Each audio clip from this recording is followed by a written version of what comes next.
Good morning, everybody. Welcome to the Steel Toe Morning Show. I'm Aaron. That's Corey. How's everybody going? How's everybody doing? How's it going? Got a good show for you today. We got plenty to talk about. Looking to break a 2-day losing streak on the morning show. We've got our winning streak going on the evening show. That's always great. In fact, the evening show went over yesterday, so nice little head start. And thank you to Tim Conspiracy for becoming a member. That means a ton. So we are starting out at 365 today. So we're starting out a little bit ahead. Hopefully we'll be able to knock that out and kill the 2-day losing streak we've been on. That would be very cool. Thank you guys for your support. As you can see, I've added Streamlabs to the PayPal link. So if people are uncomfortable, if they don't like PayPal, we've heard you. We've heard your complaints. We've heard your, not your complaints with us, your complaints with PayPal. We totally get it. And we've added the Streamlabs link with the PayPal link. So if you don't want to, yucky, have to touch PayPal, we understand you've got a second option. Also, I wanted to let you know about something I found out about yesterday. Aaron Sulzer, the owner of Old Capitol Tavern, our good friends at Old Capitol Tavern, have added a $25 gift card from Old Capitol. So if you're from Minnesota, this is nice. $25 gift card to Old Capitol Tavern for any new VIPs between now and Thanksgiving. So you take a look at the VIP list there. You got the Reborn shirt. You got the other 2 T-shirts. You got the hoodies, the 2 5.5-inch vinyl stickers. All of those come with the VIP package, as well as 2 tickets to every live event we do, at least one a year. Then you've got a free entry into a $100 drawing and a free item of new merch when it comes out. So that means that all of that combined with $25 to Old Capitol when you become a member from between now and Thanksgiving. So let's see if we can knock out that goal today, do 30 minutes of overtime. We do have some very good stuff for you for overtime today. And then, then we break that 2-day losing streak. So 365 away, that's how we start the morning. Thank you guys very much. Oh, my God. It's a psychotic, no-faced man. Oh, boy. Yeah, hold on. My computer's acting up. I got to reset this. Hold on. Oh, boy. His computer's being I'll be back. Gay, as it were. All right. We'll talk to Corey in just a little bit. Coltrane says, I want my reverse Old Cap gift card for my VIP. Well, you know what? We're going to work on that. They're calling him Chroma Corey now. So Balls Deep calling him Predatory. Exactly 6 million says, keep it like that. Oh, well. Well, you love those solid, nice starts to a show. So hopefully we get that figured out. And we have a great show today. We certainly have a lot of good stuff prepped for you. I hope you enjoy it. I hope we're very funny. I hope we entertain you today. We've got our final evening show of the week coming up tonight at 7 o'clock. Hope you enjoy that as well. So lots of new things going on. Do you remember? We're just going to have to move on with the show. I get, as you know, I get very frustrated. I get very distracted very easily. I like to just jump in, do the show, the whole deal. So I'm not going to let this, I'm just going to go on. We're going to do the Steel Toe Morning Show. And whenever this whole thing gets fixed, it gets fixed. Otherwise, you know what? I'm going to set a timeline of about 6:15.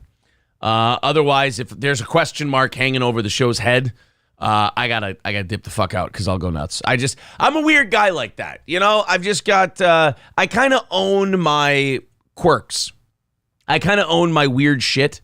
And one of my weird things is if I have a show ready to go and I want to get my show going, and then there's a bump in the road, I got to get rid of that bump in the road as quick as I can, or it festers, and I still, like right now, on the left, I have the OBS screen. And now I'm just staring at the OBS screen going, all right, do I got to wait? Do I got to go? Do I wait? Do I go? Do I wait? Do I go? Do I wait? Do I go? Is everything ready? Sir K says, boss, that's called autism. I know it's called autism. I got to, I just, it's my thing. I can't do a show if I got question marks hanging over my head. When we did radio, that's all it was. Like, technically, there would always be something wrong, or there would always be something I couldn't do that day, because something was screwy with our computer or something was screwy with our board. And it would take like the first half hour of the show for me to work through it. And there's something about like having that co-host ready to go, boom, right when the show starts, that makes me feel good. It makes me feel confident. It's like, all right, the show's whole, it's ready. Boom, let's knock this thing out. So I got a lot of weirdness when it comes to that. Thank you to The Mood for $10. Appreciate that, buddy. A $10 super chat from The Mood. Knocking us down to 360 this morning. Thank you guys so much. We really want to kill that 2-day losing streak we've been on here on the morning show. There's the Streamlabs and PayPal link in the chat. Yeah, people are saying, what an autismo. Brandon says, remember when the phone would constantly buzz on a call to the station? Thank God that doesn't happen anymore. Yeah, somebody else was saying that they were watching one of our first radio shows from when we were on Twitch, which means they would have had to download that. Unless we put it up, we might have put it up on YouTube. And they said that the production value has come a long way since then. I agree. Thank you to Jeep ZJ for the 99-cent super chat. I love the spirit of that. Thank you, sir. Gray Idol says, at least you're not balding. All's good in the world. Yeah, so last night, you know, you guys kind of gaslit me into admitting I was balding last week. So last week, I finally gave up because I've been telling you guys my hairline has been this shitty from day one. You look at my high school pictures. I mean, I looked like this the whole time. And then you guys have been saying, no, it's moving back. It's moving back. You're getting balder. You're getting balder. And then after that, I admitted it. I said, okay, I'm balding. Fine. I'm losing my hair. And then Scott, one of our listeners, sends me a picture of October of 2017 and then sends me a picture from October 2022. He did like a Zapruder film type of thing. And he goes, dude, look, your hairline has been that shitty for the last 5 years. And sure enough, we did the research. It absolutely has. I admitted to going bald prematurely because you guys gaslit me into it.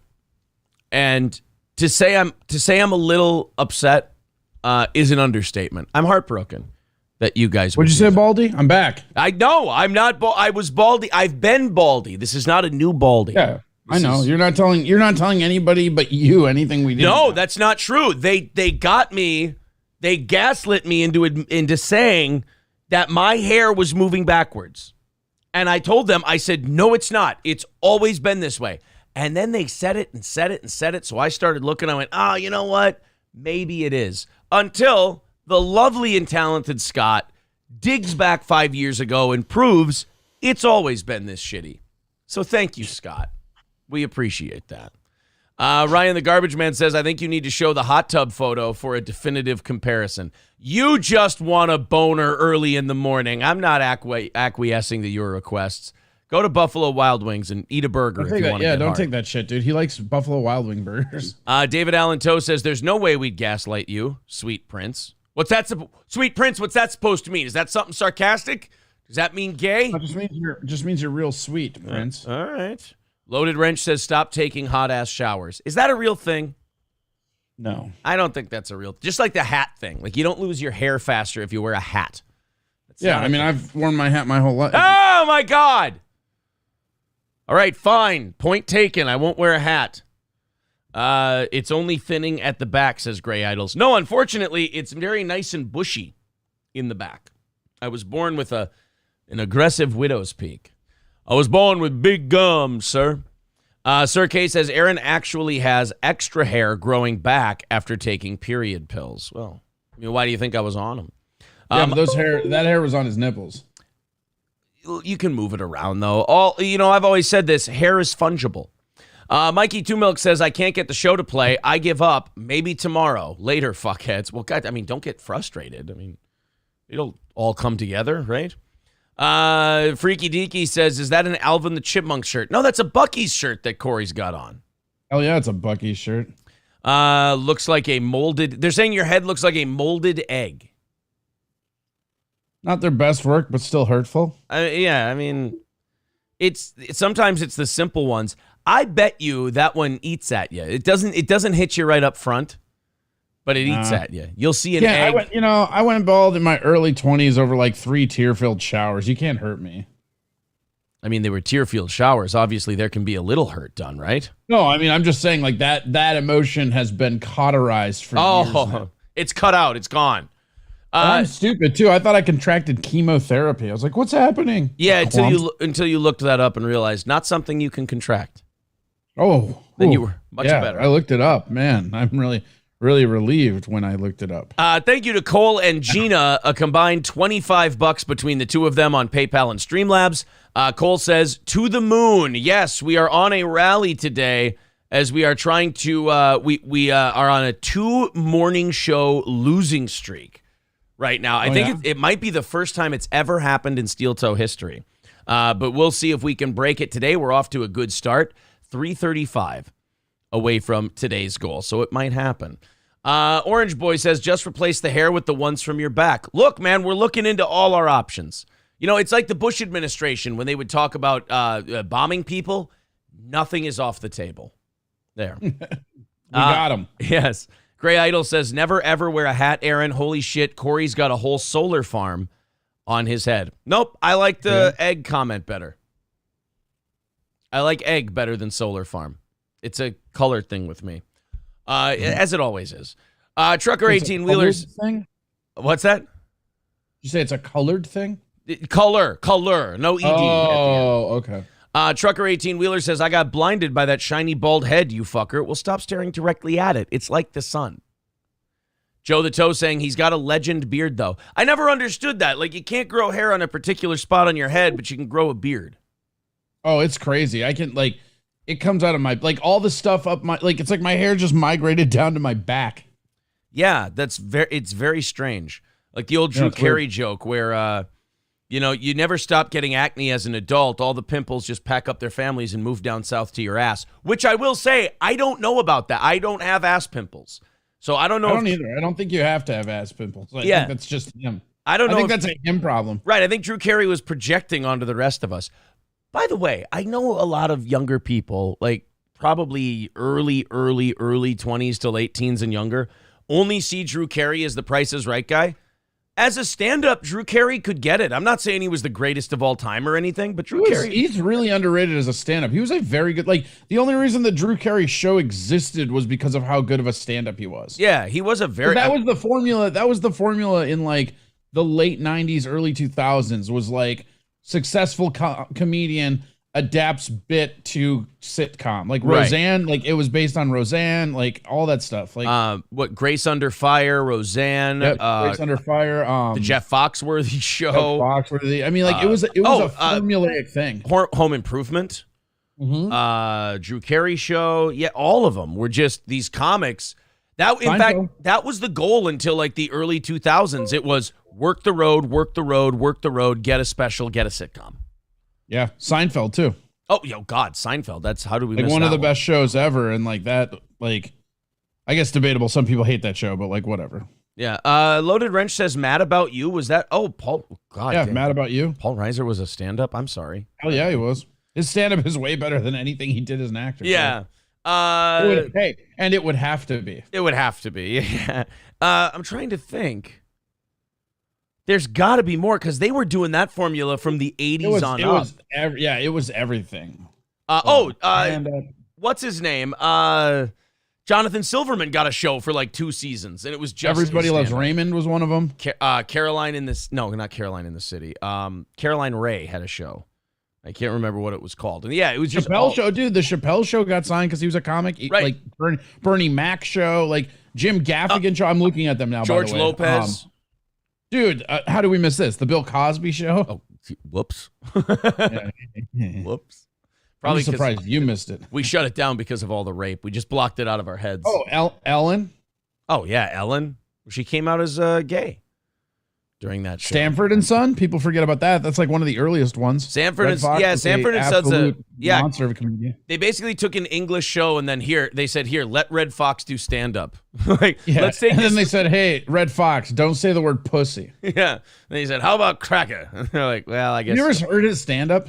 Oh, it's dirty as fuck. It's really dirty good. as hell. It's funny, but holy fuck, is it dirty? Actually, him and Aunt Esther, both from that show, their stand-up is gross. I mean, it's... And then you have your two guys that got two shows out of it. You got the Gary Shandling show and the Larry Sanders show. Oh yeah, you got. And then two. also you have the 17 million fucking Newhart shows. Oh yeah, Newhart got his based on his stand-up as well. I mean, yeah, that was the formula. It was work the road, get a special. Even actually in the 80s, it wasn't even get a special. It was just an executive would be out at a comedy club one night, see you, and go, we can make a show around this guy.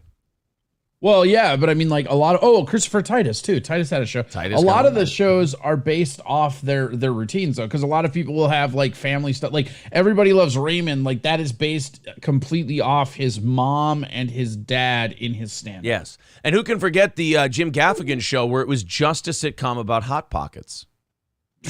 It was a thin concept, but they bled it for what they could. Sure did. Thank you very much to Holdingford Guy for becoming a member for a 4th month. Only 3:30 away this morning. Looks like we're on our way to breaking that dastardly streak. There's Streamlabs and PayPal link in the chat. Also pinned to the top of the page. They're saying Aunt Esther in Shakes the Clown is classic. All right, God damn it. I'm going to have to watch Shakes the Clown. You've never seen Shakes the Clown? No, I keep seeing previews for it. It keeps getting recommended to me based on what I watch on Amazon. Great movie. The Bobcat Goldthwait clown movie. Yeah. So what's funny is that the clowns are analogies to stand-up comics. So like the rodeo clowns are the bar comics and the birthday party clowns are the club comics. That must have been a Bobcat creation then, right? He must have written and directed that. Yeah, I mean almost anything that he's in, if it's not Police Academy or Happily Ever After, he did completely. Oh, I forgot about Happily Ever After where they had him as the bunny. That show is very criminally underrated. Also, that was the same guy that did Married with Children. That's why they're the same show. I was going to say, I forgot about Happily Ever After. I mean, I won't play the video here because obviously I think we'd probably get popped. That was with the girl who they kind of tried. Yeah, they kind of. Nikki Cox or whatever? Nikki Cox. They tried to make her like the new Kelly Bundy. Well, no, the whole thing is cookie cutter. Like, so the whole idea is that it was basically the guy, because it's the same writer that wrote Married with Children. And the whole concept is that it's basically Al gets divorced and goes insane. That's what that show is. Oh, and then is that the dad from Varsity Blues? Yes. Oh, great. That dude's in a lot of shit, too. He is, yeah. Mr. Floppy gives advice. I've got a big problem. I remember, yeah, he used to go stuffed animal rabbit, and it was Bobcat Goldthwait. Oh God, I forgot about this show. Oh, and he was Mr. Floppy was a complete asshole. Oh, look at that. I'm donating, I guess. Tiffany, she's going out with this biker guy, and I need to know what you think a reasonably mature reaction would be. Oh no, that's not the dad from. That guy is in a lot of stuff, but that's not the dad from Varsity Blues. Isn't he in Varsity Blues? Or no, he's in American Beauty. That's what it is. That's what it is, yeah. Kill him. I don't know. Murder. Something about it sounds wrong. But how about a crime so perfect that no one would ever know who did it? The perfect crime. I'd be famous. So yeah, it's just Al Bundy. Yeah, you're right. Al Bundy gets divorced, goes insane, and just starts talking to a psychotic bunny. Is basically what the premise of that whole show was. Thank you very much to Lampshady for renewing your membership for 6 months. Yeah, enough people saying Shakes the Clown is awesome. I'm going to have to sit down and... I'm surprised you never watched it. Like, it's real good. Like, that's a really quality... It has one of my favorite movie things ever where they have these clowns and they put cocaine on the inside of their clown nose and then put their clown nose on. It's amazing. Oh, that's funny. Hey, you either need to unplug your Streamlabs or you need to solidify that connection because it's beeping. I don't know what the hell it is. I'm trying to figure it out. That's always, whenever I hear that sound, that's my Stream Deck becoming, or not Streamlabs, Stream Deck. That's always my Stream Deck becoming disconnected. Is what that is. Well, here, we'll reset that. And start that over. Thank you, Corey Adam Comedy. 199 says 2 mornings so far. That's not me. I will make today number 3. Corey, why would you be so negative? God, we're on a 2 morning losing streak and you say something like that? Oh, God, man. I was excited. 325 away from our goal today. Prove Corey Adam comedy wrong and that negative thinking of his. Sam, that literal thing is not me. My negative thinking. That's your picture. Yeah, that is my picture. Are you denying that that's a picture of you? Do you think my YouTube channel was created this year? Yes, I thought it was.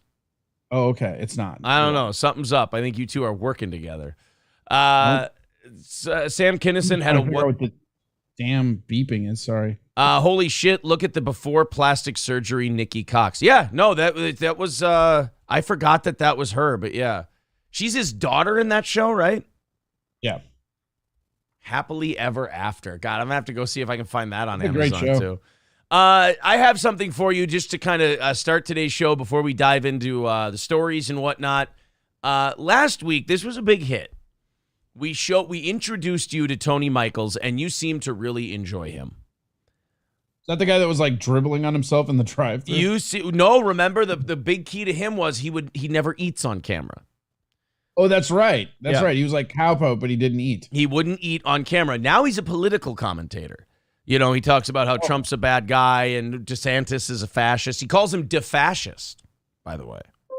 Which, What all the right, fuck? This is driving me nuts. you got to unplug something. I can't do a show that way.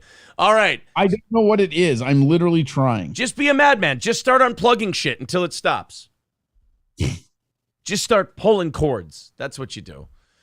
So anyway, this Tony Michaels, Corey liked him so much that I decided what I would do with Tony Michaels is dig back into the playlist that Dennis sent me and find something a little different. So, you know, even if Corey didn't like the drive-through episode, that maybe he would find something to his liking if we found maybe some of Chad's, I'm sorry, not Chad. Find some Dude other. is a total Chad, though. He is, really. Lesbian Chad. If we found some of Tony Michaels' other work, maybe Corey could give it a shot. Maybe if it was more sketch comedy, comedically based, then Corey would be able to get a better grasp on it. So I brought I think him. I got it. I think I figured it out. I think I got it. What was it? It was some weird capture card device that kept trying to connect. So I just turned it all off. See if that happens. So I found Tony Michaels as Corey, he created a character. So this is writing, sketch writing. Okay. Tony Michaels as Chicky McNugs. Chicky McNugs. I'm confused because I already hate it, but I want to see it. Oh, we'll see. Here we go. This is Chicky McNugs from Tony Michaels. You see a guy wearing jorts. Chicky McNugs. This was, we talk about sitcoms and we talk about, people finding a character and they run with it for season after season. I think in Tony's mind, Chicky McNugs was his ticket to a TBS sitcom. Goddamn fucking A, man. I'm telling you, dude. If Chicky McNugs did not exist, or if Chicky McNugs would have taken off and gotten his own show, rather, we would have never gotten Sullivan and Sons. Just think about that for 1 second. Here's Chicky. I thought I told you little son of bitches, get out of my yard. Get out of my yard. Get the hell out of my yard, damn it. You see, Chicky wears a sleeveless shirt.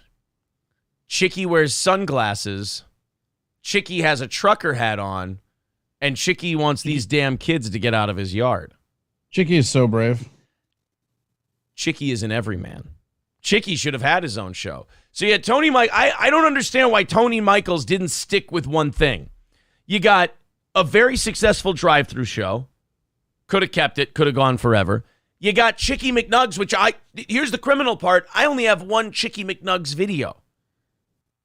More should have been made. Either Dennis is holding out on me on the Chicky McNugs content, or he gave up on this concept because, you see, this is what happens when you read the comment section, guys. Edison, if he would have read the comment section, would have never invented the light bulb. Tony Michaels, in the same vein, if he wouldn't have read the comment section, he might have stuck with Chicky McNugs, and we might have gotten this gold forever. Thanks a lot, Internet. You ruin everything good. Go ahead, Chicky. out of my yard. Little bastards. Have to tell them every damn time. Ridiculous. I'm gonna call the damn yard dog catcher. Oh, shit. I locked myself out of the house. Jesus, this is terrible. That's the end of it. It kind of looks like Tom Chilstrom, though. You know what? I rarely ever say this, but that's an insult to Tom Chilstrom. Wow. I think Tom Chilstrom deserves an apology after being compared to Chicky McNuggets. You know, yeah, see, Skeezy says, you always get the best political takes from a guy named Chicky McNuggets. I'm kind of rooting for Tony Michaels to take off as a political commentator. You know, now with CNN in the trouble it's in and MSNBC not doing very well ratings-wise, I'm hoping they just start digging through YouTube and go, who's a guy we can just plant talking points into and he'll just repeat them back to us. And I hope they stumble upon Tony Michaels' show. It's got like 10,000 subs. There's a chance. They stumble upon his YouTube political commentary show. Tony Michaels gets his own show on MSNBC, and then the rest of the internet... Why are you willing this into existence? Because then the whole internet can get to know drive in, drive out, drive through, and they can get to know Chicky McNuggets. How are you going to take a guy like Chicky McNuggets seriously as a political commentator? I mean, have you seen some of the people that are taken seriously as political commentators? And I would wager that if you put Chicky McNuggets in there with them, you would all of a sudden have a new respect for those people. You would start to go, oh, you know what? Maybe Rachel Maddow is a Rhodes Scholar. I've been wrong all this time. Gray Idol says, holy shit, that is cringe. Oh, well, see, if Tony were... But this is why we didn't get any more Chicky McNuggets, because of people like Gray Idols. You insulted the man. You said that he's cringe. You called him names, and then you didn't get any more Chicky McNuggets. You guys got to learn to pretend to love what you don't like if you want more of it, because otherwise you're just going to get it shut down. You're going to affect his confidence, and that's not what we want. Amy says, look at that shitty fake mustache. At least I hope it's fake. Well, look, I don't know what kind of budget you have to make your Chicky McNuggets video, but some people have a Family Dollar budget and they need to make gold out of it. Sorry, I think he really missed an opportunity to have fake breasts. Well, I think that might have been before Chicky. You could have spelled Chicky different in Chicky McNuggets. Yeah, it could have been a trans character that would have been more progressive. In his defense, and I will always run cover for Tony Michaels, in his defense, I think that was a little too edgy back then. I don't think it was as accepted as it is now. I mean, yeah, post giant titted shop teacher in Canada, it would have worked great. But look, if you had an idea like Chicky McNuggets, would you have had the discipline to hold on to it that long? No. I feel I would have. Well, no, once you have a Chicky well, that's why Tony Michaels is a I can do this. Yeah, sure. That's why Tony Michaels is such a respected political commentator, because he strikes while the iron is hot. Oh, Blazing Blue Tongue says you could have called him Chicky McJugs. Chicky McJugs is better for sure. Chicky McJugs. If he would have held on to the idea. But look, Tony Michaels is one of those guys. He's a feeling guy. You know, he gets the feeling. He goes, I've got a vibe. I've got a character. Let's just get this thing out there right now. The man's a workhorse. Loaded Wrench says, must watch Crowder. Yeah, see, if I were Crowder, I would try to show as much Tony Michaels as I could. It makes Crowder look better. I mean, I watch Tony Michaels. Yeah, it kind of does, doesn't it? Right? I take Crowder a little more seriously after I watch Tony Michaels.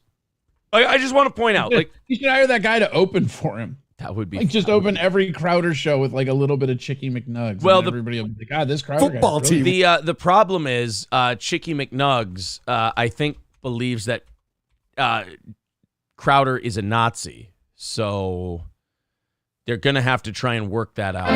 Oh, sorry. Do you want it? So now we got Chicky McNuggets.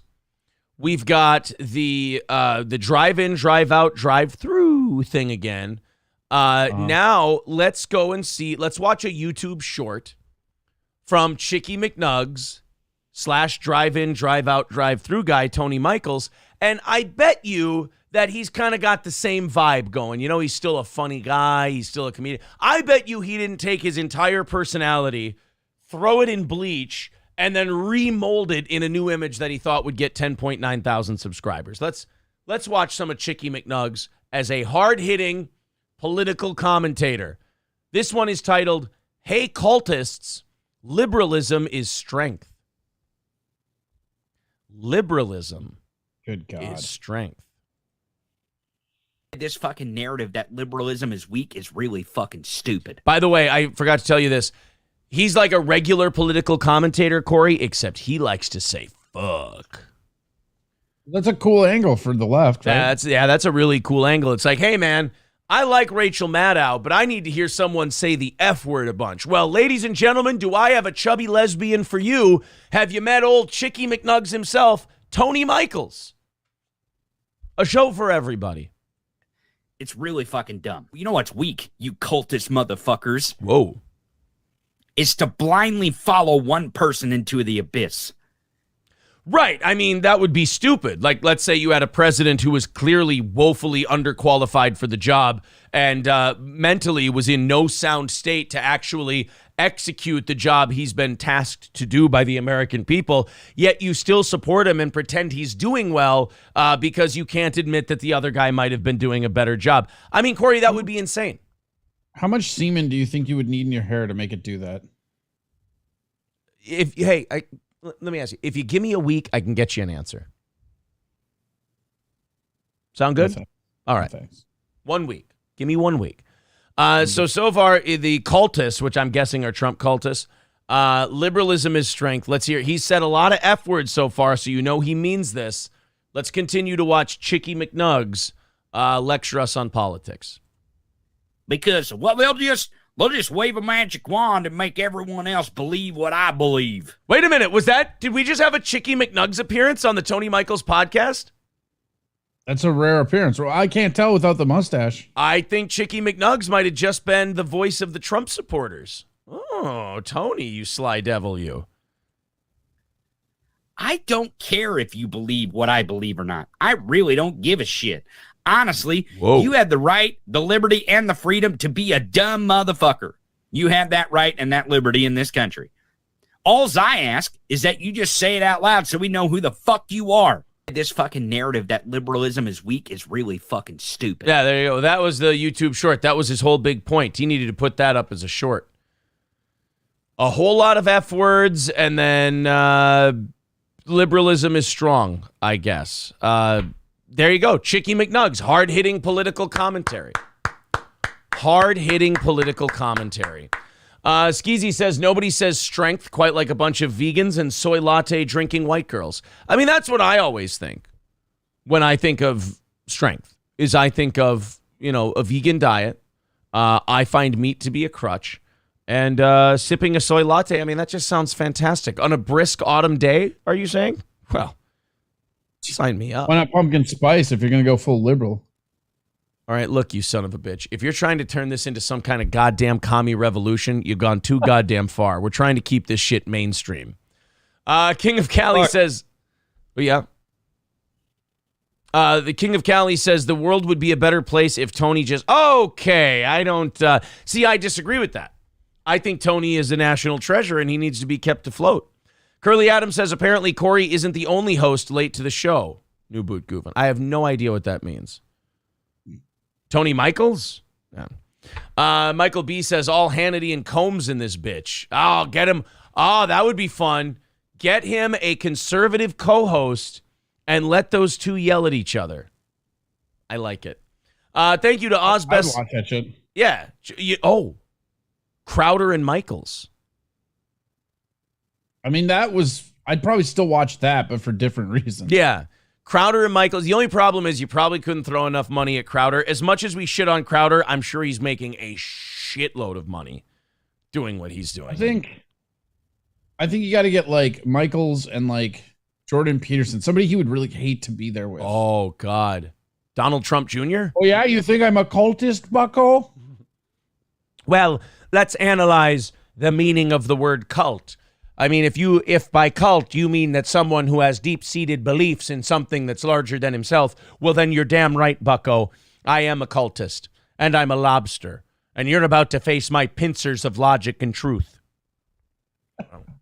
And then I think pincers of logic and truth. Yeah, and then I think Tony Michaels. Call me, bucko. What did you call me? Tony Michaels' response would simply be, "Oh yeah, well fuck you, you dumb motherfucker, you fucking asshole fuck." It's like, holy Nazi, you're a Nazi. That guy fucking nailed it. That guy is hardcore. You don't fuck with that guy. Thank you very much to Ozbest Second Mic for the $10 over there on Streamlabs/PayPal. 3:15 away from today's goal. We are on a 2-morning show losing streak, looking to break it. Thank you guys very much.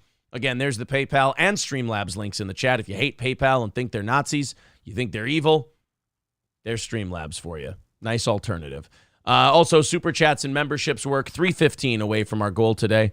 Veldrain says Tony Michaels and Jesse Lee Peterson, same IQ level. I would love that show. Beta! Jesse Lee Peterson and Tony Michaels. As long as during commercial breaks, we get Chicky McNugs. We need to incorporate Chicky McNugs into this, even if he's a conservative, Trump-loving idiot character. I miss him too much. All right, guys, let's dive into the news. Enough with fucking Chicky McNugs and all his shenanigans. Let's talk about a guy who hasn't had any shenanigans for a while. In fact, he's been shenaniganless, and now he's trying to turn the table on the powerful. You know, these people who get in trouble. You know, Jeffrey Epstein got in trouble, and more Who's than that? like, he's that guy that totally killed himself in prison with paper clothes. Yeah, hanged himself with his paper clothing. Jeffrey Epstein had a lot of powerful people that he had in his back pocket. He probably knew a lot of secrets about them. Ended up dead.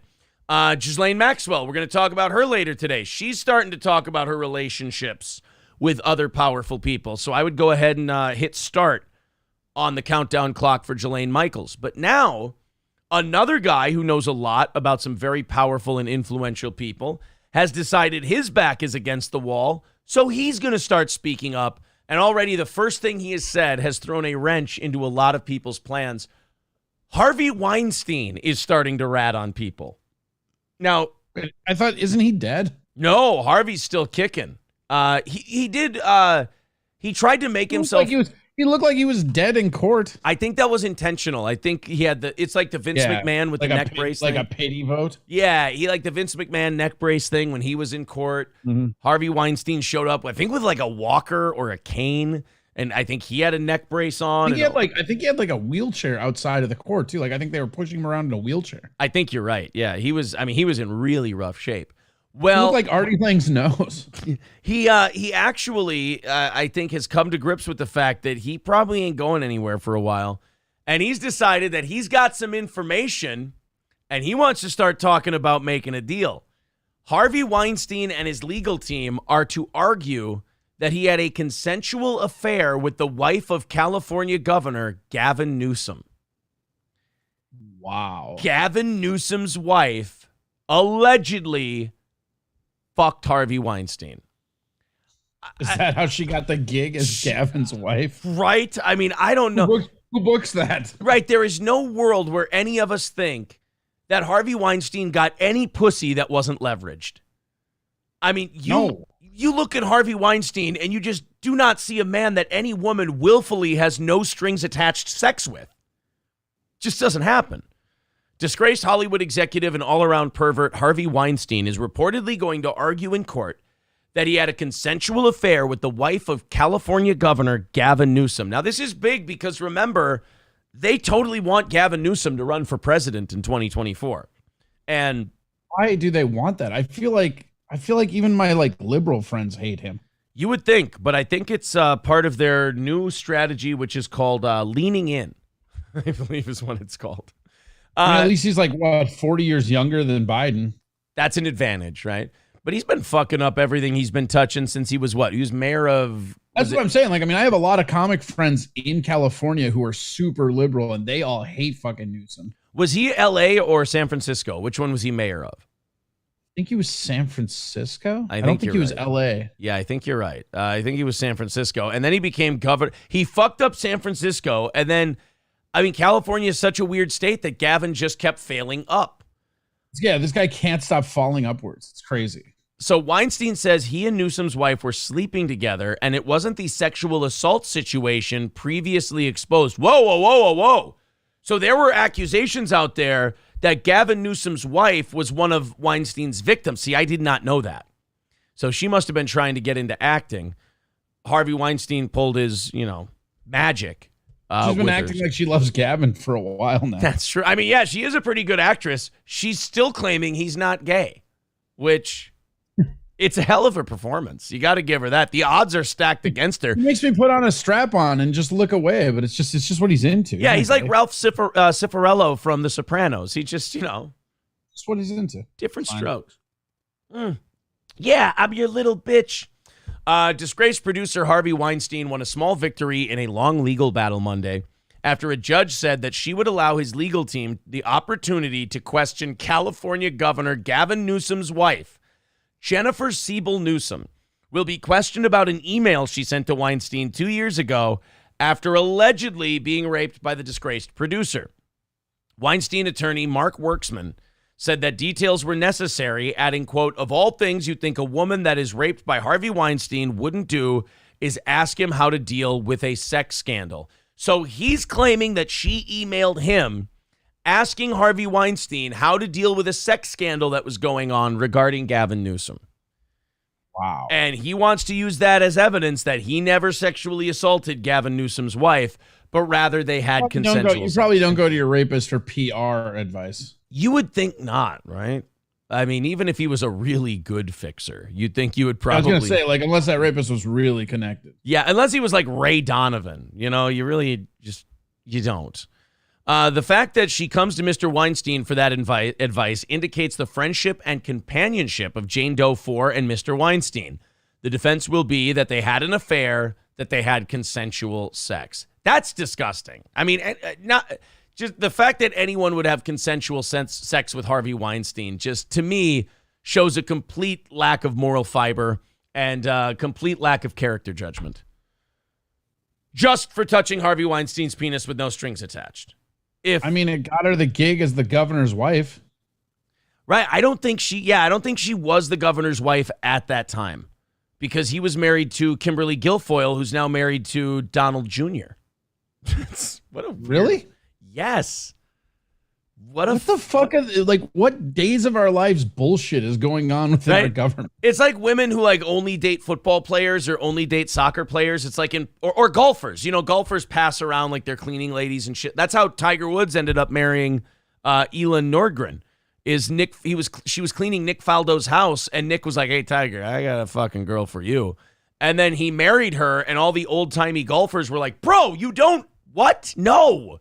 You don't marry Nick Faldo's old cleaning lady, nanny lady. That's not what this is for. Tiger, you fuck them, and then you go to Denny's and fuck those waitresses." And Tiger goes, well, you take a bunch of pills and you drunkenly hit a tree. Yeah. Tiger was like, well, what if I just want to have sex with your old cleaning lady, marry her, and have sex with the Denny's waitresses? They're like, wow, this guy really is changing the game, isn't he? He really is an inventor in this game. So I mean, I'm really excited to see where this goes. The Harvey Weinstein may have fucked Gavin Newsom's wife story. Oof. I mean, it is interesting because none of the other accusations that have come to Harvey Weinstein has he leaned in and gone, nope, I'm going to show evidence that this person's wrong, that this sex was consensual. I mean, so far, he's just denied everything. This one, I know like we don't believe people just off what they say, right? But if you have like a bunch of people coming at you accusing and you lean into one, it's like, no, not that one. I feel like that one might not be real. Yeah, like, I mean, why choose that one to lean in on? You're already fucked on the other ones. This is the thing. When a guy's got information on powerful people, you can't just go and bury him. Like, you have to rescue him a little bit, or he becomes a dangerous guy who can rat on everyone, rat on everything. And it seems like they will. They'll go straight down the line and just rat. Yeah, we've got an article later today. Ghislaine Maxwell's starting to talk about her relationship with the Clintons. I'm surprised she's alive to do that. I know. It's amazing. Do you think that maybe their attitude is like, look, if we kill too many of these fucking people. Like, I don't think that. Honestly, it makes me less suspect that the Clintons killed Epstein to begin with. Right. Like, you're wondering if they had the power to do that. Because I thought, I've always said that, like, my suspicion, right? Complete my theory, not factual based, whatever, right? Yeah. I think that the Crown had something to do with it because he had a lot of information on Prince Andrew, and this was before they actually disowned Prince Andrew. And now that Prince Andrew's gone, the Queen is dead, all this stuff is happening that doesn't really involve them anymore. Yeah. Because otherwise, like, you would think Maxwell, because she had access to all those books. You would think that she would have been also, like, suicidal. Yeah, I see. I was shocked when they were talking about the Black Book in court, and she survived through all that stuff. They're like, that's what I'm saying. Like, if this, like, skull and crossbone organization had all this power people are scared of, like, she'd be dead before the trial. Yeah, it does. That's the weird thing about these conspiracy theories is, like, when you get to something you can't explain, you're like, shit. Where it's like you put in puzzle pieces that you thought were right, but now the last one doesn't fit, so you got to take out all those other puzzle pieces. You're like, wait a minute. Well, I think that's where people get crossed up, especially the people that just really think like InfoWars is 100% accurate and stuff. Yeah. I think that they get to a point where there's enough plausible deniability going forward that when they hit that thing that they can't explain, they just give it the benefit of the doubt. Whereas if it was something they didn't want to believe, that's where they would change their mind. Yeah, and that's where, and kind of likewise, if Harvey Weinstein, like you said, decides to lean in against one of his accusers, I'm like, okay, maybe this one is actually defensible because this is the one if Harvey Weinstein decides to die on a creep hill after all the other creep hills he's been on, maybe there's got to be something there. Well, it reminds me of like Sandusky stuff, right? Because like he had like, I don't know, 80 kids come forward or whatever the number was. And the court found like he was guilty of all of them, but like 6. And it's like, oh, okay, so these kids were horribly molested, but these 6 were liars? Yeah, isn't that the weird part? Imagine you're told you're one of the kids who's lying about being fucked by Jerry Sandusky. Could you fucking imagine? Oh. Or like, yeah, or you're like the girl that Harvey Weinstein decides to lean in against, and you're like, and imagine you're innocent, how nuts that would drive you, how crazy that would make you. Like, not he's innocent, I mean, she is correct. I shouldn't say innocent. That she's correct, and he really did do this without her permission or under duress, and he's deciding to lean in on you, and you're like, what the now I'm gonna look like the one lying bitch out of all these people. Like, imagine like the creepy ass, ugly, disgusting Hollywood producer is like, of all the people who have accused him of terrible things, he singles you out as like, ew, gross, no, I would never fuck that one. Yeah, like yeah, I did this, oh no, never her. Oh, guys, I mean, give me some credit. I've got some standards, for God's sake. Thank you very much to Lip Ripper. He says, Smodo Fo Steel Toe, bro, and throws in $20 over on PayPal /Streamlabs. Thank you very much. I got some great news for you guys. You've already knocked this under 300 for today. We're on a 2 morning show losing streak, and it looks like we may reverse it today. 295 away from the goal. If you feel like contributing, please do. If we knock out that goal, we do 30 minutes of overtime. Yes, Michael, I've been waiting to address this because people got this wrong in the chat a couple of times. Corey is wearing a shirt. Now, if you're from central Minnesota, if you're from really the upper Midwest at all, you don't know what that shirt is. But since people who have gone to Texas have brought me home one of those shirts, I know what that is. That is the convenience store Buc-ee's that they have down south. It's the greatest. I hear from people in the South that I got friends in Florida. You're in Texas. People, they rave about Buc-ee's. What makes Buc-ee's so different? Are they in Florida too? I didn't know. Yeah, Buc-ee's is in Florida. What's Buc-ee's is like a Quick Trip fucked a Walmart. Oh, so it's like it's an in-between kind of thing. It's not the one that's like 20 minutes from my house in Bastrop, I think, is the largest convenience store in the world. They have over 100 gas pumps. Holy shit. It's crazy. It's banana sandwiches. And they do they've got barbecue there, they've got fudge, it's just a giant fucking Quick Trip, basically. If Quick Trip were the size of a Walmart and actually sold their own clothing line, basically. Jeez. It's awesome. And it's crazy because they have these pulled pork sandwiches. They have these brisket sandwiches. They do their own fudge there. They've got what is it? Roasted pecan. They got a bunch of stuff, and then everything else in the store is mostly just their own white label, where they just have a bunch of different stuff that they just slap the Buc-ee's logo on, but it's like clearly just the same generic bullshit as anywhere else. However, not without criticism, Danger Bear Wolf Turtle complains that their pulled pork sandwiches went from $5 to $9. They did up their thing, and then I guess like I actually, my neighbor is a super hard liberal, and every time I wear this shirt, I have to listen to how they donated to Trump. Who gives a shit? I don't fucking, like, I'm so sick of it. Like I get lectured here by what's really weird is that in Austin, a lot of liberals here, and people in Texas are a little bit more reasonable about their political beliefs than in Minneapolis. And I think that's just because, one, there's a lot of more red people here. Like, you know, it's a red state. And then two, everybody has guns. So you kind of got to watch what the fuck you say. Right. It kind of keeps everybody in check. But it's crazy. Like, everything you do, you get a fucking little side lecture. Like, somebody was trying to like lecture me up about fucking Chick-fil-A. They're like, oh, you know, they hate gay people. And I go, oh, is that what makes this chicken taste so good? Leave me alone. Yeah. Then call me a homophobe because yum, yum.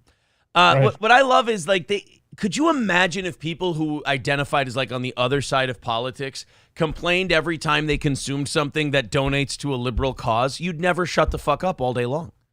But like, like the thing about like the Chick-fil-A one specifically is everybody's like, oh, they do, you know, gay conversion therapy. They're a Christian fucking restaurant that gave money to a Christian charity. And they found out that charity did some stuff like that down the road. And then when Chick-fil-A found out they were doing that, they pulled the money out of that and put it into a different Christian charity. And that's got to be this giant fucking they hate gay thing.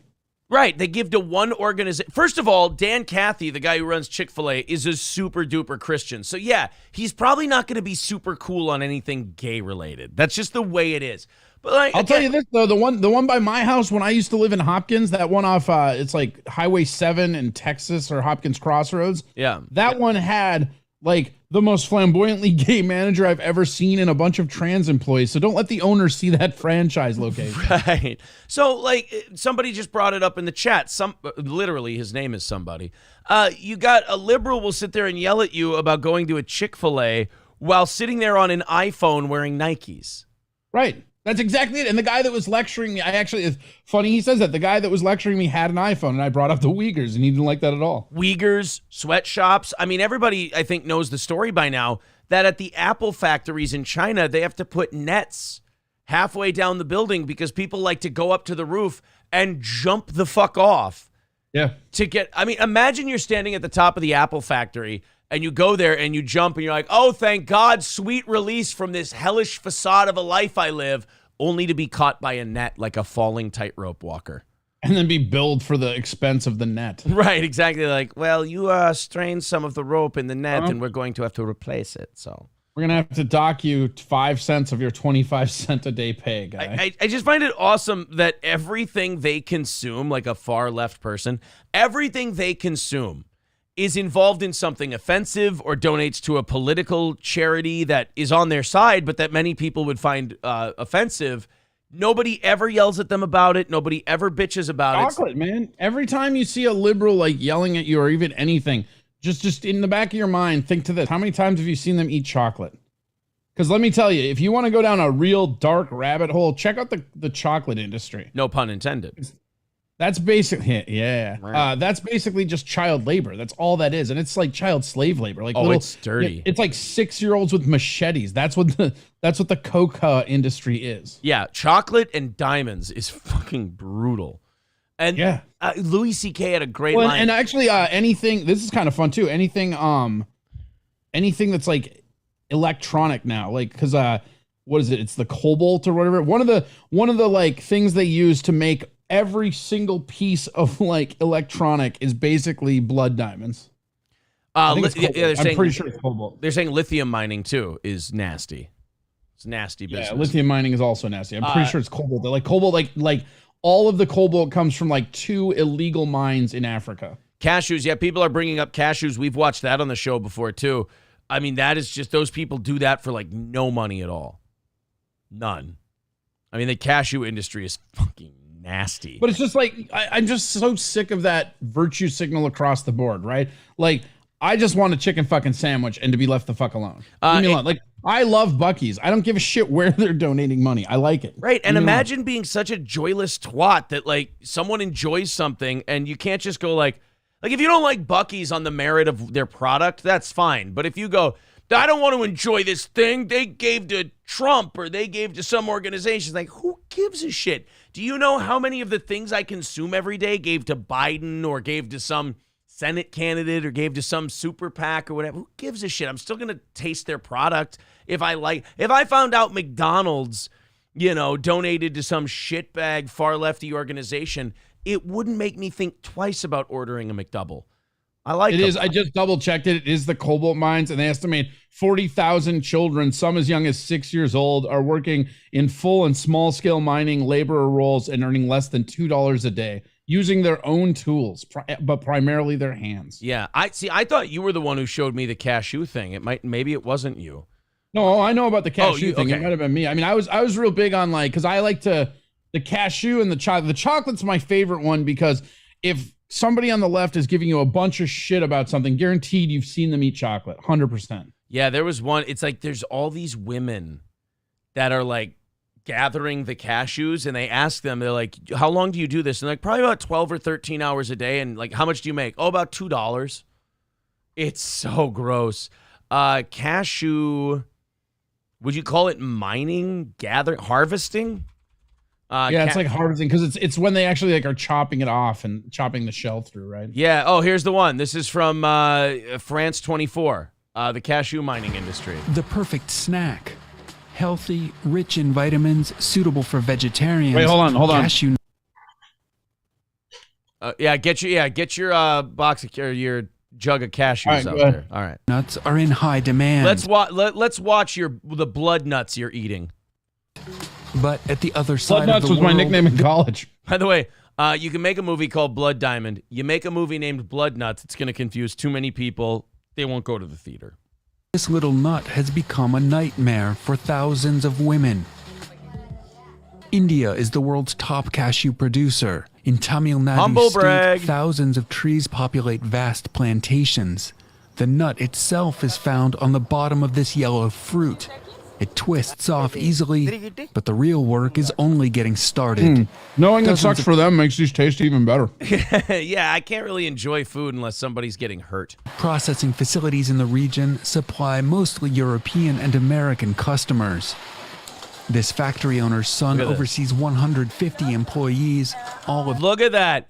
All these women are just on the ground going through all these cracked cashew nuts to find the little soft one that people eat, and by hand discarding them, discarding the shells, throwing the nut in another bucket, and this is just what they do all day. This is their work day.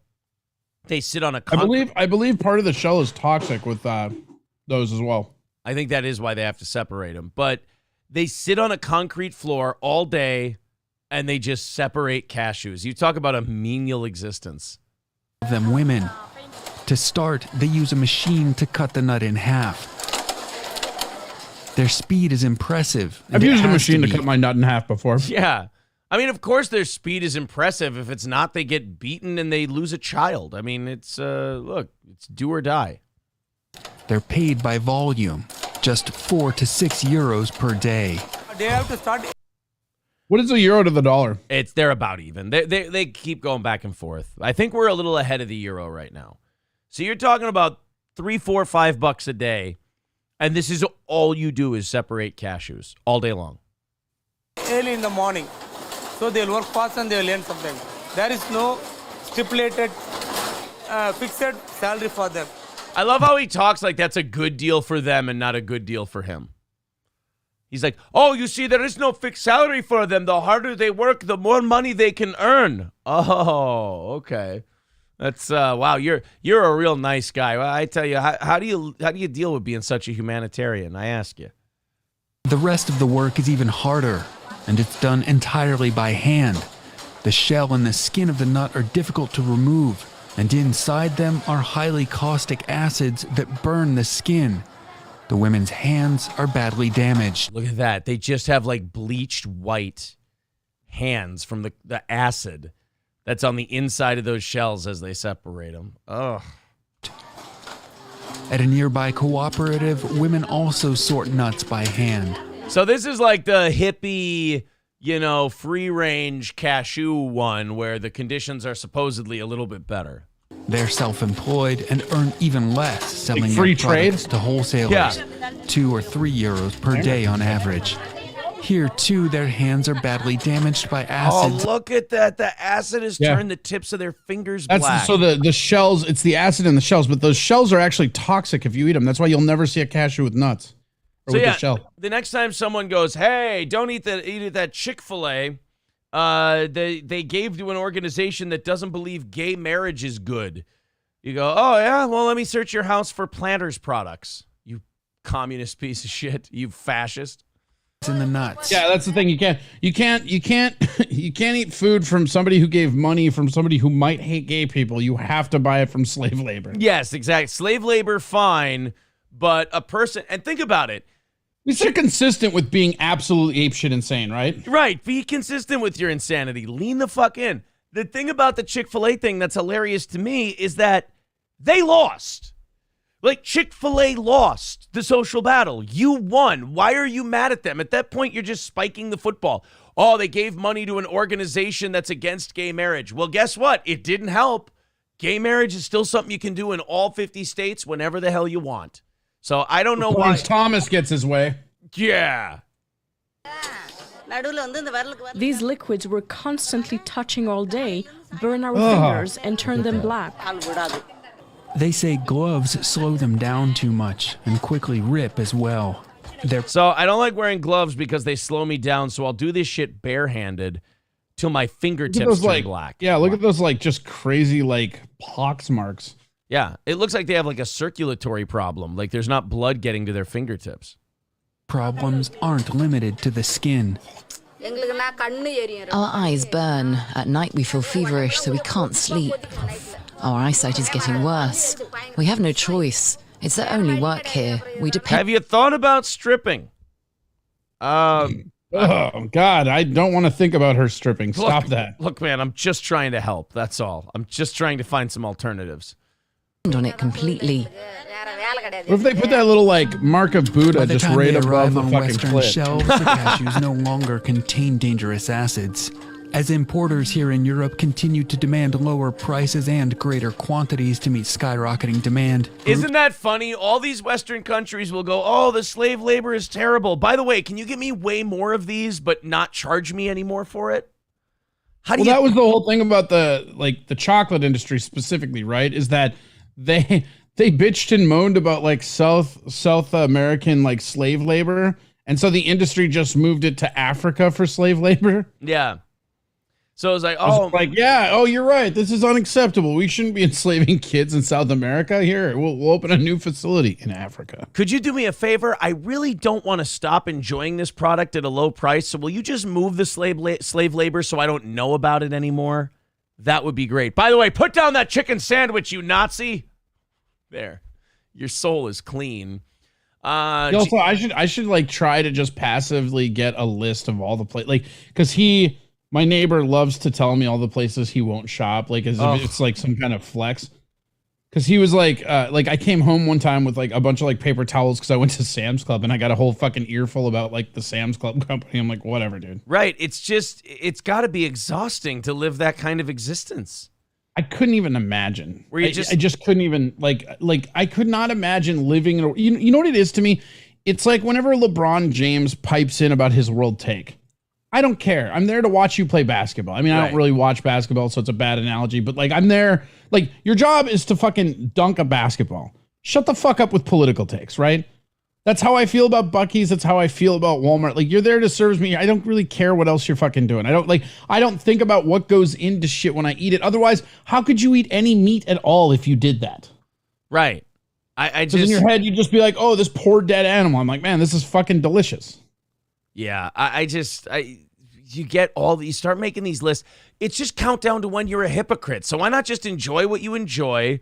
And I don't know, maybe if you feel that strongly about it, once in a while, write a tersely worded letter to the boss and just say, hey, I really wish you would reconsider turning these women's fingers black, because it makes me feel kind of bad when I'm eating my delicious cashews.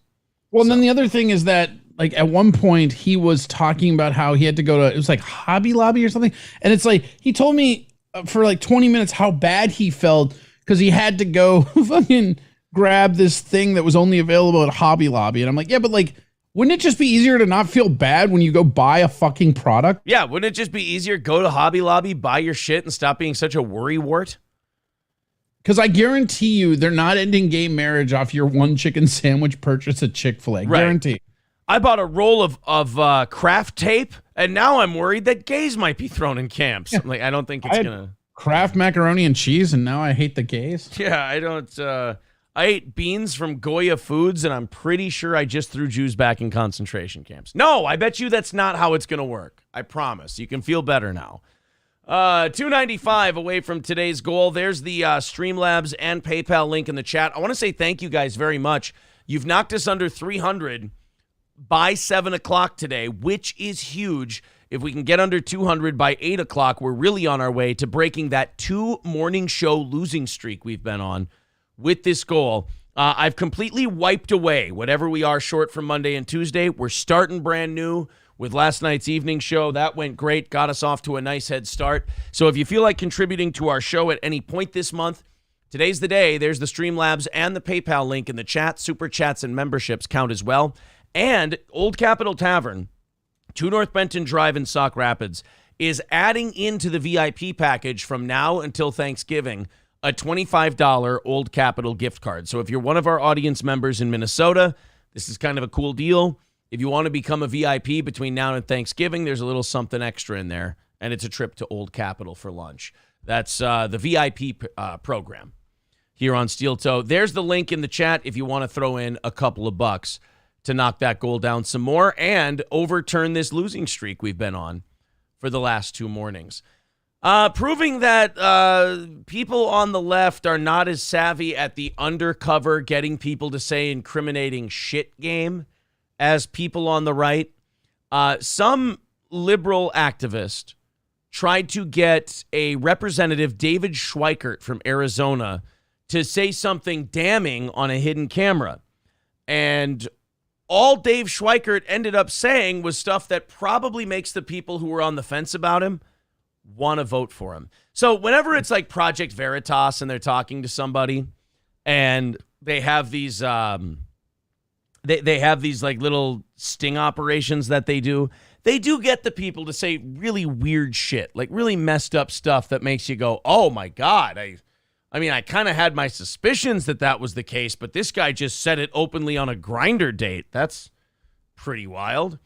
Well, this person tried to do that same thing, and I think they just made this congressman look really based regarding the FBI. Let's watch this. The old, ironically, the meme is the left can't meme. Let's see if the left can secret tape. Here we go. I don't want to talk, but I did want to ask you one question. So my husband and his brother-in-law was up at the Capitol on January 6th, and all these things are doing to these freedom fighters that are like in the jail in D.C. I think it's terrible, and I'm just hoping that you guys are going to fight for them to get pardons. Okay, so her whole I'm a conservative setup is I have family members who were there on January 6th, and if you win in the midterms, I really hope you guys get them pardons. So she's kind of setting them up. Now, what's really weird about this is our country is so fractured right now that, like, people have kind of decided red or blue. And they're on team red and they're on team blue and they're not changing. So I don't know what you're hoping to accomplish by getting this Republican guy from Arizona to say, yeah, I don't really think January 6th was a big deal and we ought to stop focusing on it. I don't know what votes that's going to lose him, if you will. But let's see what he says. Remember, he doesn't know he's being taped, so he might say some juicy shit. On their own, we need to win the White House. We've got all of those things to maintain. So that can happen, that we can If we have the White House, we can do that. But not till we win the White House. So the first thing this undercurrent secret hidden camera person fucks up is she doesn't even understand that you can't give out pardons for January 6th by winning the midterms. So Do you think she has him in a gotcha moment and he's just explaining how government works? Yeah, she's like, oh man, do I have this guy dead to rights? Are you going to pardon the January 6th people? And he's like, I can't. I wouldn't be the president. Yeah, she's like, I got you. And you're like, yeah, and I got you. You didn't graduate civics class, bitch. It's like, ma'am, there's a reason they call it a presidential pardon and not a Senate majority pardon. There's nothing we can do about that. Thank you so much for everything you're doing. The FBI the number one thing to do there, and this is actually why you want Jim Jordan on oversight, is every one of those documents from the FBI goes to his committee. You can hold him accountable. You can expose it to the public what's really going on. So I love it. This woman's like, I'm going to get this dirty shitbag conservative. And he's like, if you vote us in, we'll hold the FBI accountable and we'll show the American people what's really going on with the FBI. So on camera, she caught him towing the party line. She just got that guy a raise is what she did. I know. And more votes. It's like, I love that her gotcha is getting this congressman to admit that he's actually going to perform the duties of oversight when he gets on the oversight committee. He's like, when we get on the oversight committee, we're going to hold the FBI accountable and show the American people what they've been up to. It's like, oh, look what I got this Republican to say. Fucking based, I guess. If we get everybody in Congress on the same page and the president to sign it, we'll put it into law. Yeah. I mean, she's 5 seconds away from this guy singing the I'm Just a Bill song from Schoolhouse Rock. I love that also, like, say what you want about James O'Keefe, like the guy understands optics. And so like a guy on a Grindr date getting shit hammered and telling all of Twitter's secrets is very funny. If you're trying to make someone look like a scary Nazi shitbag, you don't go up to him while he's cradling a newborn. You went up to him while he's holding a baby and just nurturing it and going, hey, are we gonna pardon all these January 6th people, right? And he's like, yeah, it's above my pay grade. She's like, well, what about real cute? Let me tell you how the government works. Yeah. Then she's like, well, what about the FBI? He's like, well, we can show the American people what they're up to. Oh, I got him, you guys. This is gold. If I'm elected and the majority says so, we're going to do this. Right. If we're elected and we have the votes via the democratic process to go ahead and look into what the government is doing to the people, we're going to do it. Oh, I caught a Nazi. I got him. We got him. So now she's going to ask him about defunding the FBI, and this is where he's really going to gain some fans. I've never seen a sting operation work to exonerate the stung.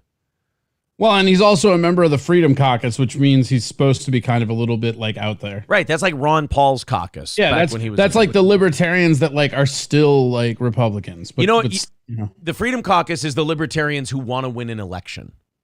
Yeah, it's the libertarians who want to actually get elected. Yes, they just go, well, I'll just be a Republican then. That's fine. Yeah. What's really going on? Are we going to be able to defund the FBI? You don't want to defund them. You want to break them up. He says it's a threat to democracy. I love that. That part was great. She goes, are we going to be able to defund the FBI? So she's like, oh, I'm really setting him up to say some crazy shit. And he just leans in and goes, you don't want to defund them. You want to break them up. It's different.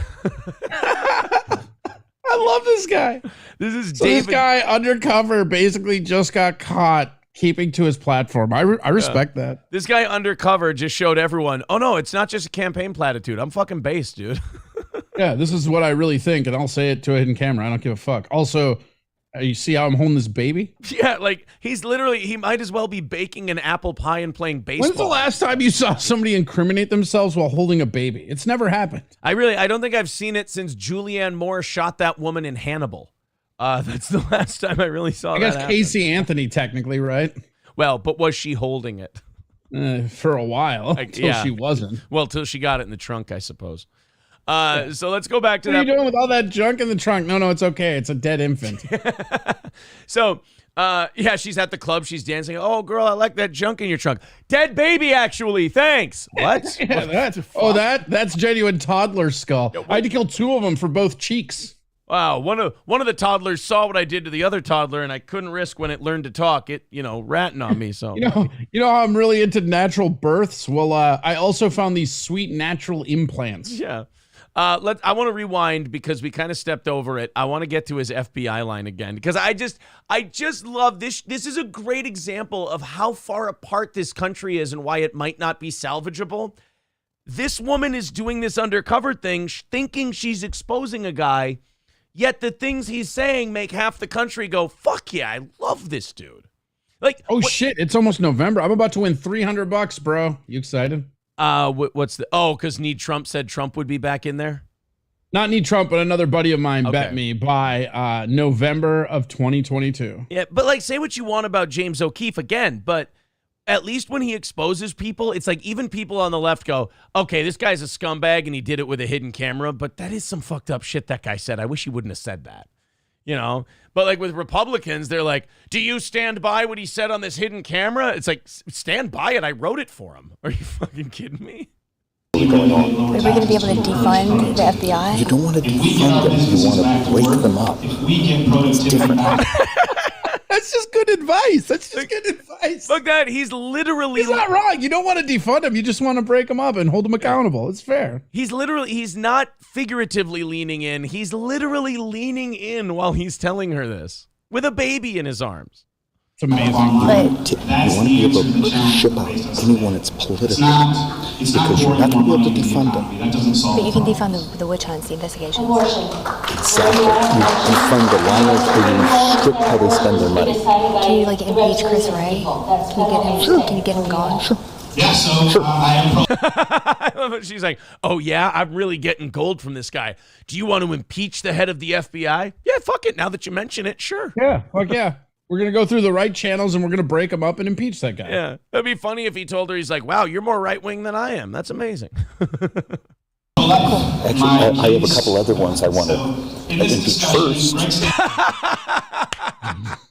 She's like, oh yeah? Fucking base, dude. Would you impeach? This guy's a giga Chad, dude. I love David Schweikert. Can we get him in the primary? Fuck you, DeSantis. Is Michaela here today? Because that's her representative. You need to vote for this guy, Michaela.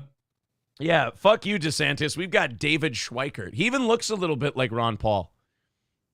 He does kind of, especially from the nose hair standpoint. Yes. Mayorkas.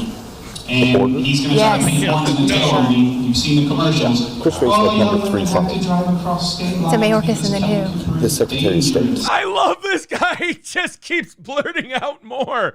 She's like, oh, what about Christopher Wray? Oh, yeah, impeach the fuck out of him.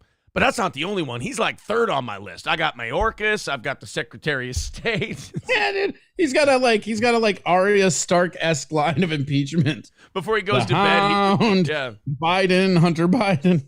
He goes to bed. He goes, Chris Wray, Mayorkas, Anthony Blinken, Kamala Harris, Ash Carter. He's an ultra-mega extremist. Yeah, because she just said, who's the Secretary of State right now? Oh, honey, if you're going to do an expose, a hidden camera thing on somebody, at least know your shit. So she didn't know. Do your homework. Corey, she didn't know that getting the majority cannot make you give presidential pardons. And she also didn't know who the Secretary of State was. Oh, this is just fun. This is almost like an Ali G episode at this point. Yeah, respect. Yeah. Respect. Yo, big up yourself. This is my main man, David Schweikert, indeed a member of the Freedom Caucus. So, yo, David Schweikert, for real, respect. What is you going to do when you is the Speaker of the House? You's going to give out all the presidential pardons? Well, we have to take the White House first, and then, I wouldn't be opposed to some pardons. Right, respect, because me's got a bloke, Dave, who was mad into Trump.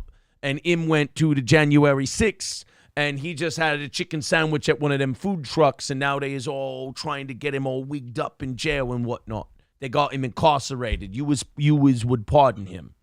Like I can't pardon him. I can't. Yeah, I don't have that power. But once we get in and we actually get the White House, we'll see what kind of power we have. We don't want to, we don't want to defund it, but we want to break it up and hold them accountable. Wicked. So we is like the FBI. We is all like fuck the police and everything like that. So we is going to impeach the FBI bloke, right? Well, yeah, that's fine. Yeah, but I got a few others. Oh, mad respect. Who else we's going to get? We're going to get Mayorkas. We're going to get the Secretary of State. Right. I feel you. Right. Secretary of State. So who is him? He's literally being hidden camera'd by Ollie G. Oh, this lady is the worst. This probably got him votes. Oh, for sure. This guy just got himself in the presidential primaries with this this secret camera video. Yeah, because if you see what they're doing with this government is we're propping up communist socialist governments around the world and taking away American values around the world. So he's the extremist in this discussion.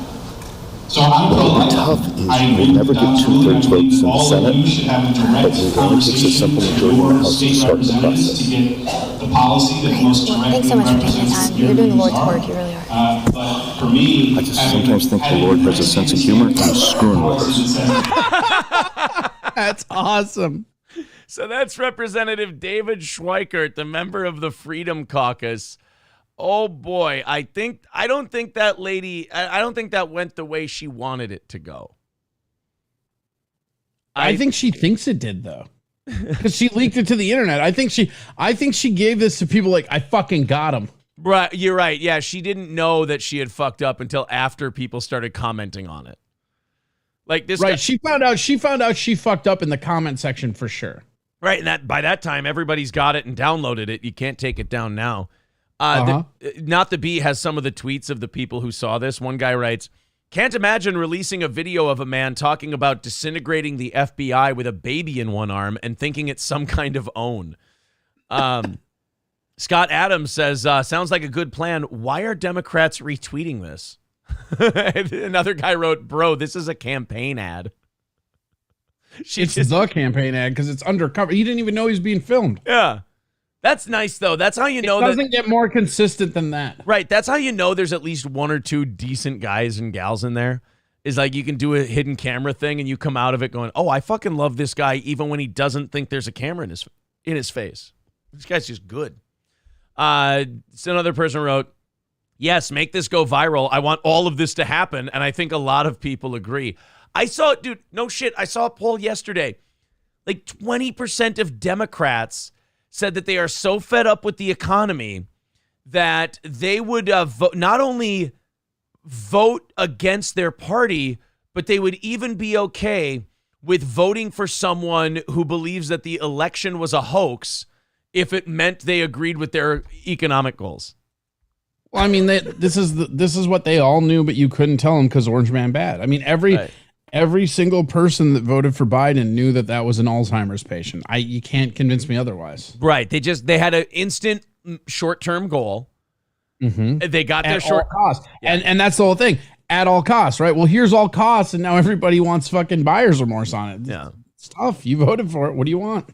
Thank you, Michaela, for becoming a member. 290 away from our goal this morning, trying to break that 2-show losing streak. If you feel like throwing in via PayPal or Streamlabs, there's the link in the chat. 290 away. The goal here is to get to 200 by 8 o'clock, so in the next half hour or so. Electric Shoes says, "I've never voted Republican, but 10 out of 10 would vote for this guy. I think her plan is backfiring." Yeah, I love that guy. He's just too perfect. Like everything she asked him where she thinks it's like, oh, yeah, I'm going to back him into a corner on this one. He's like, oh, yeah. Got him. Yeah, I for sure believe in that. Yeah, we should do that. I got to do that after I do like 3 other things that you would detest and find despicable. But we'll get there if we get the votes. Yeah, we'll get there. It's fine. So you would defund the FBI? Oh, ma'am, I don't know why you're whispering. I wouldn't defund the FBI. Yeah. I would actually break it up into small pieces and then beat it to death with a cane. He gets a megaphone out of his pocket. Yeah. Ma'am, I don't know why you're whispering. Well, I wanted to know if you wanted to impeach Christopher Wray. I want to impeach Christopher Wray when we take the majority. Ma'am, we can go do this on Fox News if you want to. I really don't mind. This is a good interview. Let's continue on here. Again, 290 away from our goal today.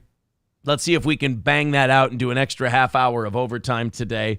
That would help us out a lot. All Care Towing, 320-253-5203. for All Care Towing of St. Cloud. Of course, with All Care, if you get in an accident, if you go in the ditch, whatever problems you have, car-related, All Care Towing will be there to pick you up quicker than anybody. That's All Care Towing, 320-253-5203 for All Care Towing of St. Cloud.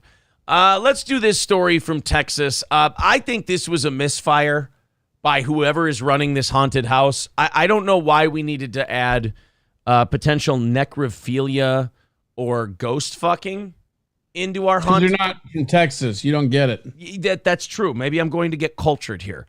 But there is a haunted house. Y'all need Jesus. Yeah. There is a haunted house in Gainesville, Texas, where they've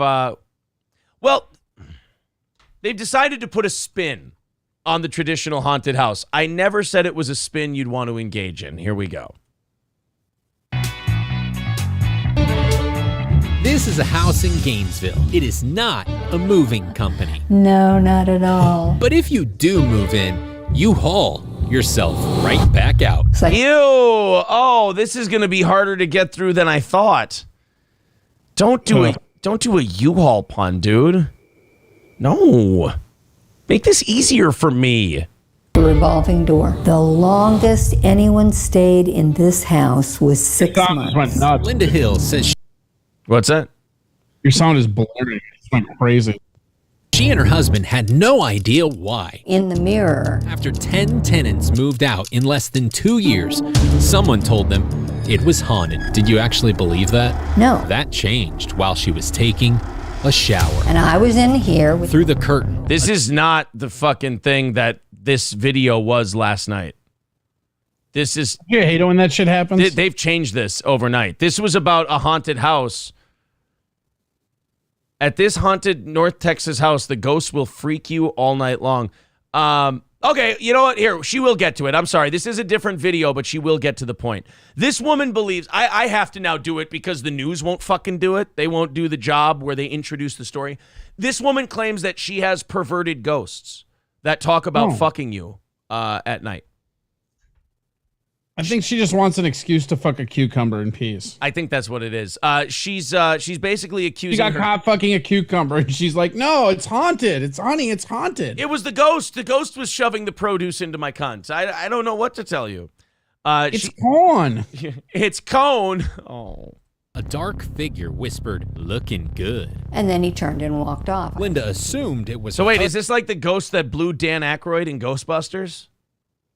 Yeah, I guess so. I think it's the same ghost. Husband. It's probably just Her Egon. husband walked in. And he said, "Who were you talking to?" And it was like, oh my God. He swore it wasn't him. Your husband played a joke on you, ma'am. There was no ghost going, "Looking good." Your husband did it, and then he ran out of the room, and then when you responded, he went, "Who the fuck are you talking to?" Oh, no. You poor thing. It really is haunted. Rumor has it the house used to be a bordello, which may explain why... fuck off. Really? Oh, so all these wayward whores, when they died, they just decided to stay in the place where they got deep-dicked all the time. Aaron, simmer down, dude. Undead sex work is work, all right? I'm sorry. You know what? I am. I'm being anti-sex work right now, is what I'm doing. It's offensive to a lot of people, and I apologize. But let's watch these whores hunt this woman and try to fist her or something while she's in the shower. Oh, this is too Could you far. imagine those poor ghosts? Like, you're stuck in a plane in between, like, hell and here, and that's the only thing you get to fuck with is her? Yeah, you're like, oh God, I hope the new neighbor is hot, and then the new tenant is hot, and then it moves in. It's this woman. It's like, oh, I guess I still have to be rapey though to try and get him out of here. The ghosts here are, how do I say this? Sexual. Yeah. Sexual? No How other do way I to say put this? Sexual. They're sexual. All the ghosts. Could you imagine, even in her old age, she is still an attention-seeking white chick. I think all the ghosts want to fuck me. I just get that vibe from them. The ghosts, sometimes they talk to me real familiar and they try to help me with stuff. I totally think they want to fuck me. Audio recordings have caught the ghosts talking dirty. Oh baby, yeah. Yeah, I like it like that. And Ma'am, you know. Good God, that is the grossest thing I've ever seen. Ma'am, you just left an Old Dirty Bastard record on. That's all that happened. I'm sorry. Yeah. One of the ghosts said, "Oh, baby, I like it raw. Oh, baby, I like it raw." And I don't. One of them must have been a prostitute. So her husband secretly likes rap, and she's just hearing it come up from the basement. Right? They must have been punishing one of them because they said, "Shame on a N-word who tried to run game on an N-word." One of them apparently the ghost just kept saying it was our truth. He kept asking me what's up. I think he had his penis in his hand. Actually, one of them must have been pimping one of the other ghosts because they said, "Hey, Dirty, baby, I got your money. Don't you worry." I said, "Hey," and I was laying in my bed with my crystal. Ma'am, I think your husband might just be a closet rap fan. Oh no, he hates black people, ma'am. Yeah, that's why we said closeted, man. Ma'am, I think you need to have a discussion. I just get up and all I can hear is this ghost from the other room going, "Hey, yeah, hey, yeah." One time I heard a sound from the basement, and they must have been having another one of their brothel parties because I heard them saying, "We've got chicks in the living room getting it on, and they ain't leaving till 6 a.m. So what you I know wanna it's haunted because I heard like 4 dudes' voices, and they were all just fucking my husband. Really strange. And then they were referencing some kind of black.com website. They said it would be good. These ghosts are very specific. They had lighting equipment. It's weird. Yeah, and they are a company that hunts ghosts. They right on their card said MILF Hunter. So like, I think we're gonna get it under control. I think we're gonna take care of this problem.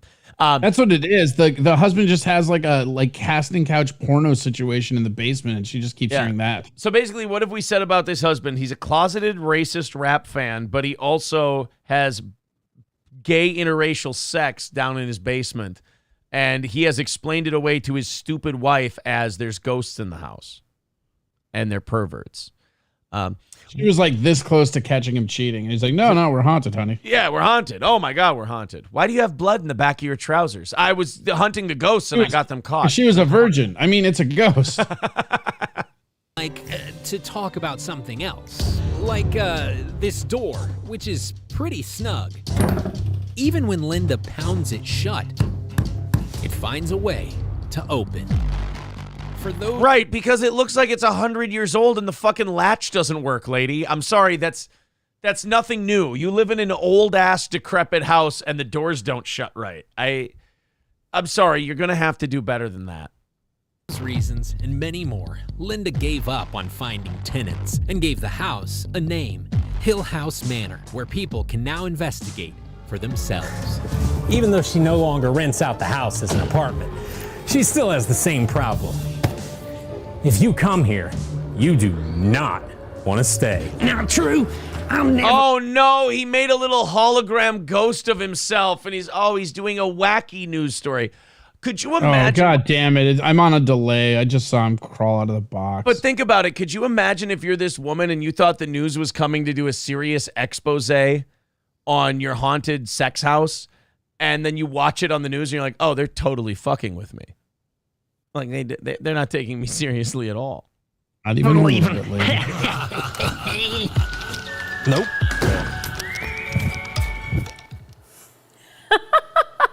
Imagine being the news people who have to pretend that's funny.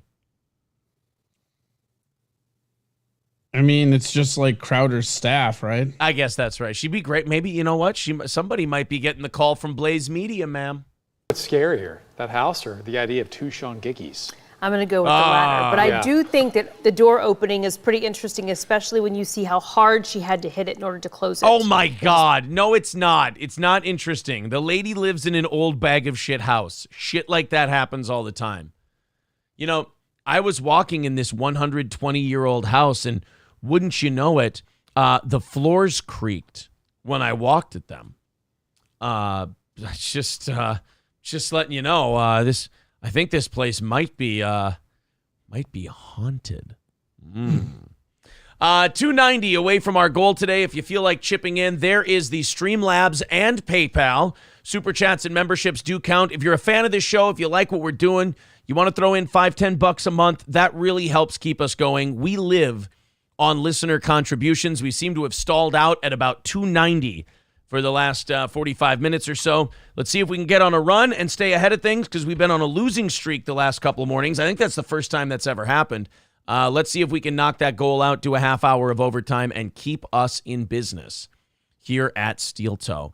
So are we going to have to start saying based former President Barack Obama? I mean, it kind of seems like it, right? Yeah, he went on a podcast, Pod Save America. I've heard of it before. I think it's just some dudes who talk about liberal shit. But they had Barack. We watched almost all of it, me and my buddy. So like, it's pretty great. Like, I don't know how much of it you actually, because it's like an hour and a half, the interview. Yeah, we got a couple. I'll say this about Obama. Hasn't he done a great job of just not being fucking anywhere since leaving? Yeah, he's done the traditional president thing where he's just like, well, like Bush Jr. was like painting for fucking veterans, and he was like doing all these public engagements. Like, he was still very much there. Same thing with Bill Clinton. I feel like I saw Bill Clinton a shitload after he was president. Like, every time I see Barack Obama, like, one, and I'm not like, it doesn't have to be political. I know some people hate Barack Obama, some people like him. It's not about that, right? Like, any person to me who gets done with being the president, like, that should be the best part of their life, because it's like that has to be the hardest job ever. Yeah. And like, they have that famous picture of like when they do the passing of the guards thing, and you can just see the visual happiness of the person leaving and the like just stoic seriousness of the person coming in. You just see the facial muscles loosen on the person. Like, there's the Obama Bush one is one of my favorite ones ever. Yeah, Bush was nearly dancing onto the plane. Yeah. And then Obama looks really happy when he's giving it away to. It's just like, I'm fucking done. Yeah. I get to sleep all night and nobody's gonna fucking call and wake me up. Yeah. I believe George W. Bush's last words, if I look them up here, to Barack Obama before it was, your problem now, fuckface. And then he got on the helicopter. I just think it's like that fucking, like, any of that movie trope where like somebody's got a car or something, like, nice car. They just toss you the keys. Yours now. I'm leaving. Yeah. See you later. Your problem now. Yeah. Like when Here's the keys to Air Force One. Get fucked. I'm out. When Rocky gave Paulie his new sports car and just said, hey, if you pick up the payments, it's yours. You know? Yeah, I mean, well, there's like tons of like that Star Trek movie, like he does it with the motorcycle. There's like, I think in like Serenity, there's a sequel. Like, it just happens where like somebody knows they're never coming back. They're like, here, have my fucking land vehicle, pleb. Yeah, exactly. So Barack Obama was on this show, Pod Save America, and I think this is amazing because Obama left in 2016, I guess early 2016, but basically early 2017, I'm sorry. So basically 2016, Obama leaves. 6 years since then, this is how much the party he was at one point in charge of has changed, because this is his position on social issues and his own party. You have to remember with Obama, though, and this is things people really forget, is that Obama was a grassroots movement out of Illinois, and his entire presidency had very little to do with the DNC. That's why they had to fuck over Bernie for Hillary, was because they promised Hillary it was her turn, but the momentum that was Barack Obama, again, no matter what you think of him, good president, bad president, one of the best public speakers ever to hold that office. The dude can give a fucking speech. Dude, if they came to me now and they said, you have to take Obama back for 8 years and we won't let Biden finish his term, I think I'd have to say yes. I'd do it immediately. I'd be like, yes. I would have voted for, like, you know me, I don't vote main party, but if it was Obama versus Trump or Biden, I might have voted for Obama. Yeah. I'd take Trump, I'd take Obama, I'd take Clinton. The only one I don't know if I'd take over Biden is Bush. I would take George W. Bush now that his dad is dead. Yeah, now that he can't pull the strings. And isn't Rumsfeld dead too? Right, Rumsfeld's dead. Cheney too, right? Or is Cheney still alive? Cheney, I don't think he ever dies. I think Cheney will be here after we're done. Cheney's like that movie where Dan Aykroyd has the penis nose. What is that? Wrong Way or something like that? Not Trading Places. No, it's like The Other Way or something. I know what like you're that. talking about. But let's play Barack Obama on Pod Save America and see how much the former president differs from maybe the mainstream of his party now. Former President Barack Obama giving his party a bit of unvarnished advice on what to stop doing.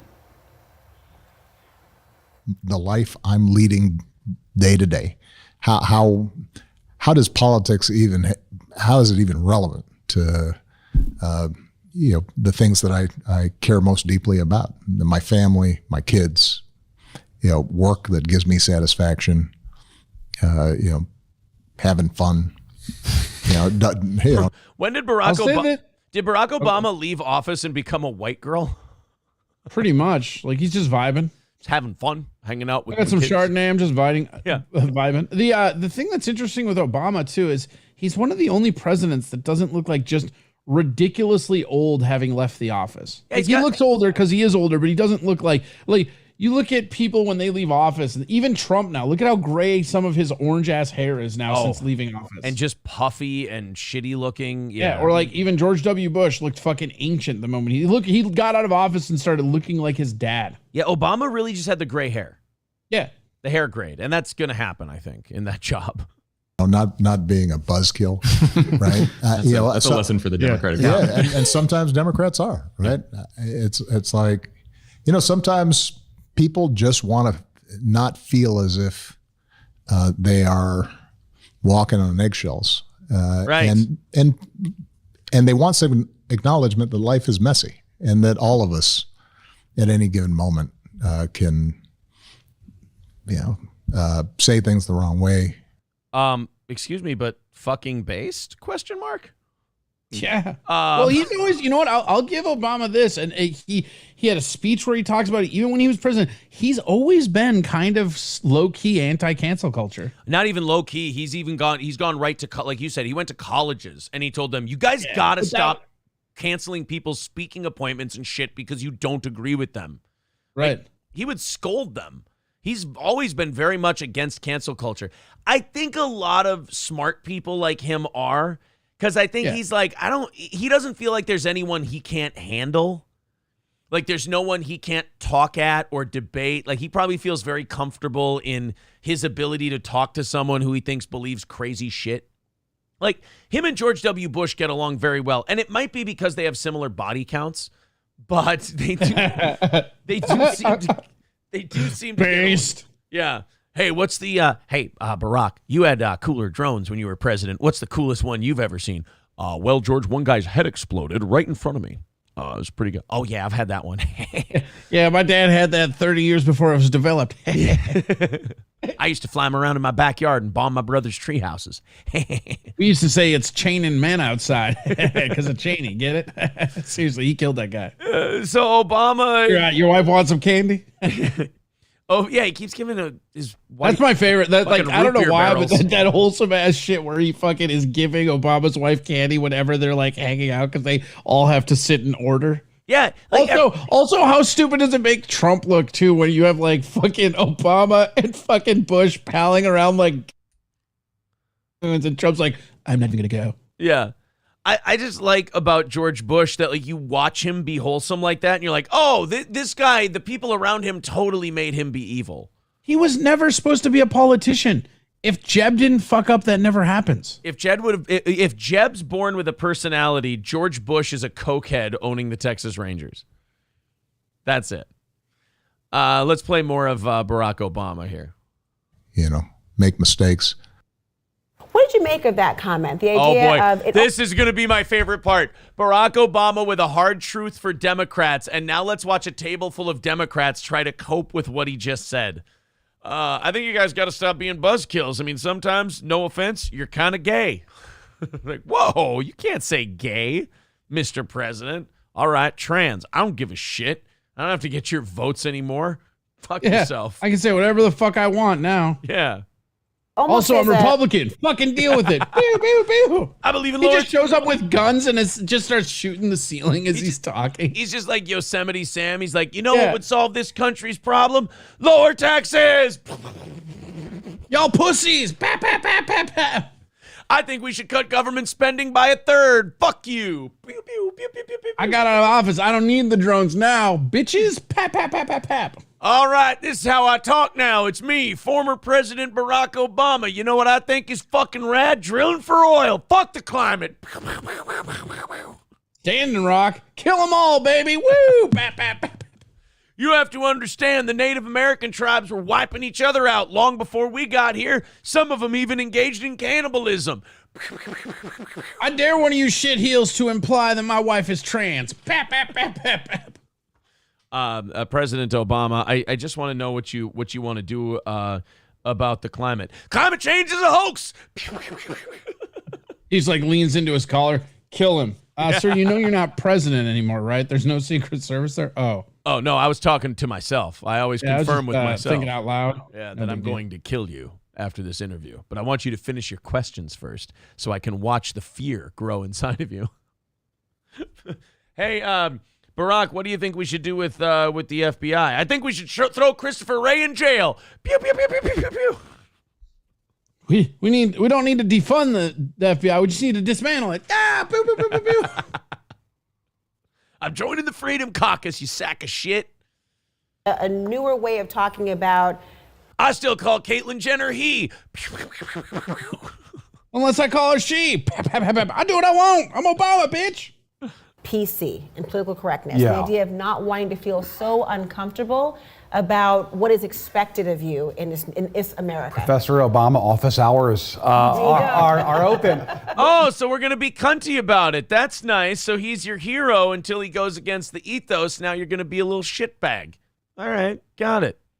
Look at horse teeth, man. He's really enjoying throwing Obama under the bus. Somebody's being a little bitchy. He does have a tendency to I think, lecture the party at times, frankly, when it's needed. And I think he's never been shy about doing that. I think now he's out of office, he's particularly willing to do it and to say things that, frankly, other people in the party would never say, right? Which is, we can come off as scolds sometimes as Democrats, and people really don't like that. Wait, a guy from the New York Times is admitting that Democrats can be scolds sometimes. When do you plan to share this information with the people you work with?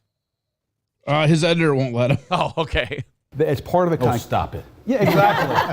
It's part of the kind of this cultural rejection of the party that isn't related to policy issues. And I think he's trying to sort of tell Democrats that look, you still, as a Democrat, in a lot of parts of this country, have to run a defensive style of politics. And by that I mean you have to be constantly aware of proving to the voters that you're not what they think your party is. You know what? Fuck these guys. Few politicians. Shut up, Jake Tapper. Bet he's never heard that before. Yeah, but fuck these guys because they are all for all the scolding shit until someone like Barack Obama scolds them back, and then they go, "Oh yeah, I mean, we totally do that way too much. I mean, we got to stop doing all that." Coming up next is misgendering someone an offense worthy of going to Gitmo. We'll talk about it next with a New York Times author. Not yet, but soon. Soon. Yeah, and then Barack Obama goes, "I got to be honest. We act like a bunch of pussies sometimes, and it's a little gay." And then they're like, you know what? The ex-president is right. Sometimes we do act a little gay. He just reaches down, pulls up a tomahawk steak, and just starts eating it. Yeah. He's like, with his bare hands. You know, I was thinking the other day, I was like, I was watching a Democratic Party event, and I was like, God, I'm glad I don't go to these. These guys are all pussies. Bites into a bleeding piece of medium rare meat. And then all of a sudden they cut back to CNN. They're like, well, what do you guys think about that? Oh, I think Barack Obama is totally right. We are a bunch of vegan, sand-eating vaginas. And I think we should probably totally sell ourselves out and do something different. Oh, okay. Coming up next, why we should cancel Ricky Gervais. We'll talk about that in just a moment here on CNN. Electric Shoes says, oh, listen to this white anchor man tone policing a black man. Not very democratic of him. I mean, that's the thing, right? That's where it all comes apart, is because all their little stupid rules and engagement things they don't follow. Yeah. All right, so, guys. Just make them look stupid. We are falling behind again, 290 away from our goal, and we are about halfway through today's show. Monday and Tuesday were big L's for Steel Toe. That 290 number is indicative of our break-even point. So if you feel like contributing, there is the Streamlabs, there is the PayPal. Let's see if we can go on a little run here. It has been pretty tight the last couple of days, and it kind of came out of nowhere.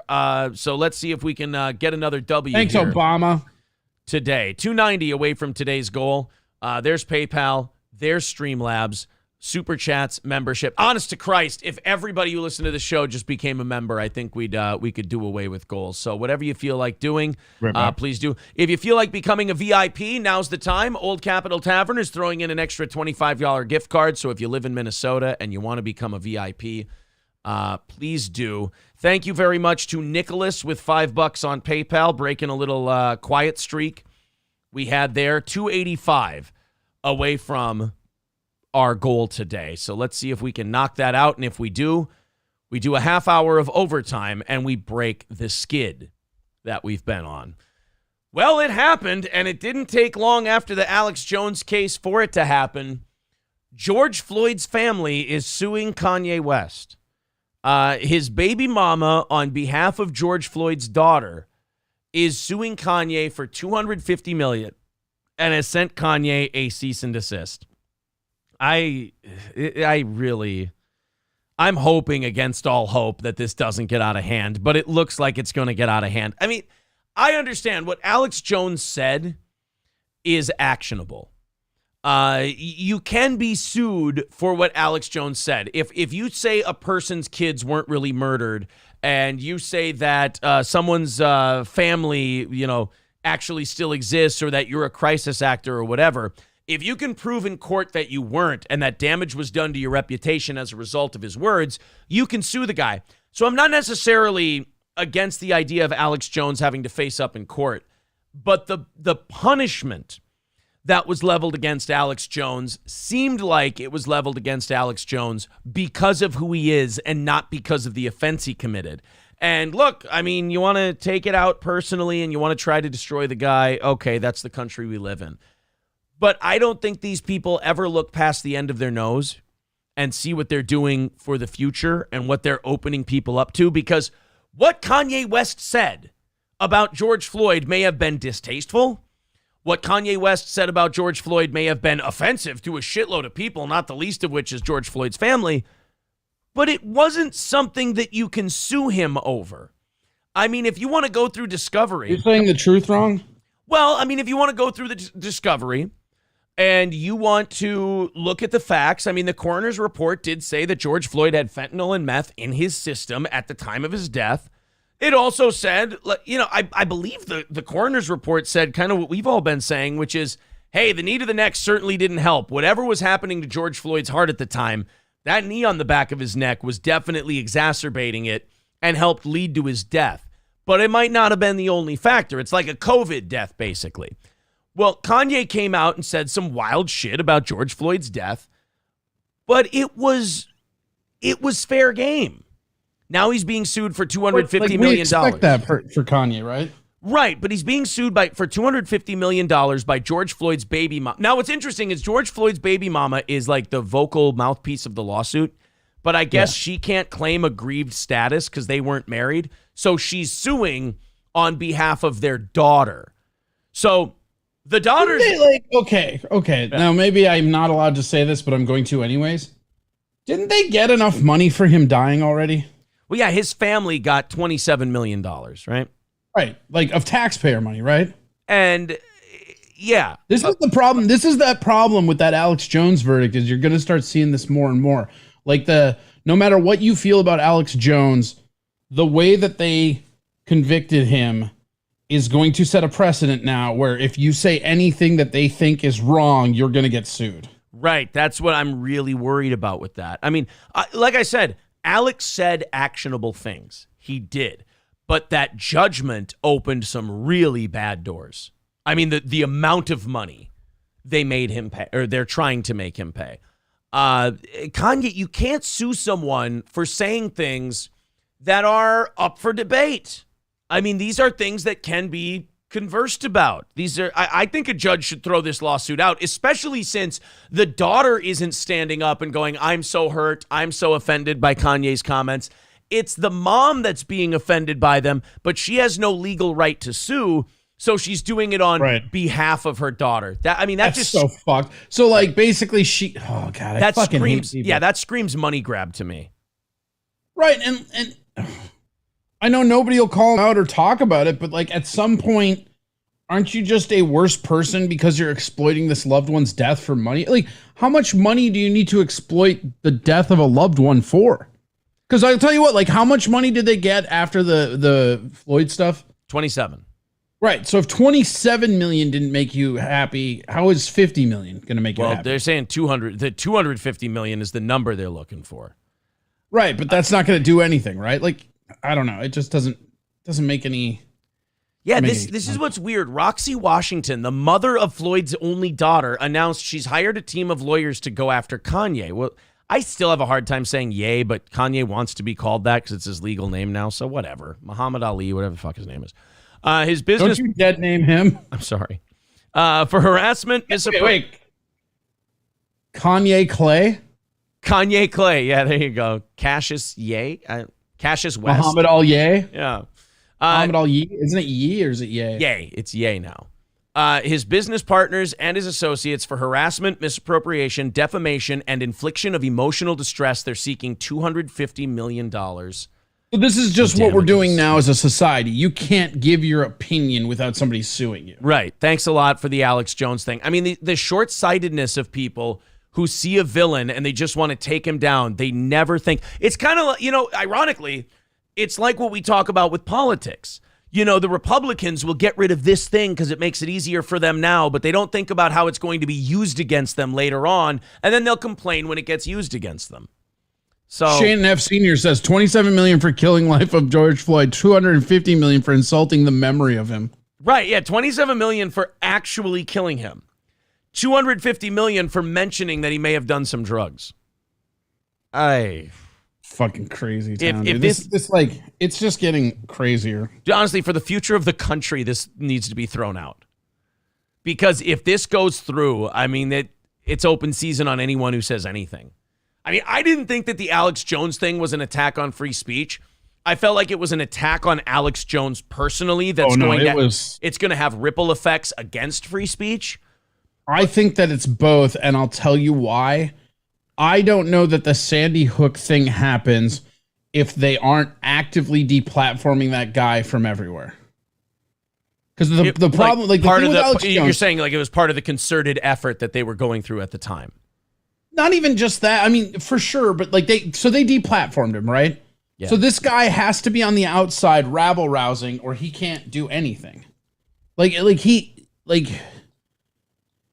If Alex Jones wasn't a top tier level provocateur, being deplatformed off Twitter and YouTube would have just been the end of him. Right. But because he is the provocateur that he is, whether you like him or you dislike him, he went over to fucking InfoWars, get your bone broth and all that stuff, right? And so he was in a position where they thought the canceling would be enough. Well, yeah, but so it kind of was in the fact that he was in a position where he had to get more radicalized to keep people talking about him. Sure. And it would be interesting in a parallel universe, if he's not deplatformed like that, does he even go after the Sandy Hook shit as hard? I don't know that he does. Yeah. Is he still responsible for what he said? Of course. I'm not saying he's not. Right. But I'm just saying it's the cause and effect. And when the verdict came out, I wrote this giant thing on Facebook. I wrote this giant thing about Facebook when it happened, because it's like, no matter what you think about Alex Jones, the precedent that's set here, because at the base of that case is that you have a reporter who got bad information reporting. Yeah. And if that's going to be a prosecutable offense now, we're about to head into some fucking crazy ass circus times. It is. Yeah, that's why I'm saying if this doesn't get thrown out, this just pushes us further down that rabbit hole. Like, people are allowed to say shit you don't like. And even if it's about your dead relative, they're allowed to say shit you don't like about your dead relative. And whoever wrote that in the chat is right. $27 million for the death, but $250 million because you allegedly hurt my daughter's feelings. That's right. Horseshit. I want to throw dog shit. Yeah, I want to throw a bunch of thank yous out there. Holy shit, you guys really answered the call. D-Luke with $10 over on Streamlabs, Wallmounter with $10, and Shane with 20. We also have Jeep ZJ with 10, and we also have King Kong Dong renewing his membership for a 6th month. So that's a $55 rally that you guys just went on. 230 away from today's goal. looks like we got ourselves a shot at breaking that 2-day losing streak. Now, yeah, Matt Melt says, okay, now sure, sue Candace Owens for the documentary. Kanye was referencing her documentary. Like, I know when he you're talked making about jokes, but that's where this is headed. That's the problem, right? Is that it's war of attrition, and it's just every time they set precedents, and you and I have talked about this before, we talked about it over COVID ad nauseum, is that when they take away one of your freedoms, they never give it back. Yeah. This stuff, we kept asking, when's there going to be a pushback? We've seen now for years now, there is no pushback coming. No, dude, I'll tell you this. We are just a soft bunch of milquetoast people in this society.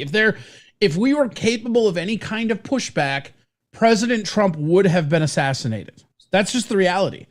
And I'm not I'm not saying that he should have been or anything like that, but with how all in and doubling, tripling, and quadrupling down on Orange Man bad, if no one took a shot at Trump during his presidency, we do not have the stones for any of this thing that people think. Like, that's why I always laugh when people are like, oh, it's the next civil war. It's like, no, it's fucking not. It's just going to be the same bullshit it's been for 20 years. Just a bunch of people bitching at each other, being docile fucking smooth brains.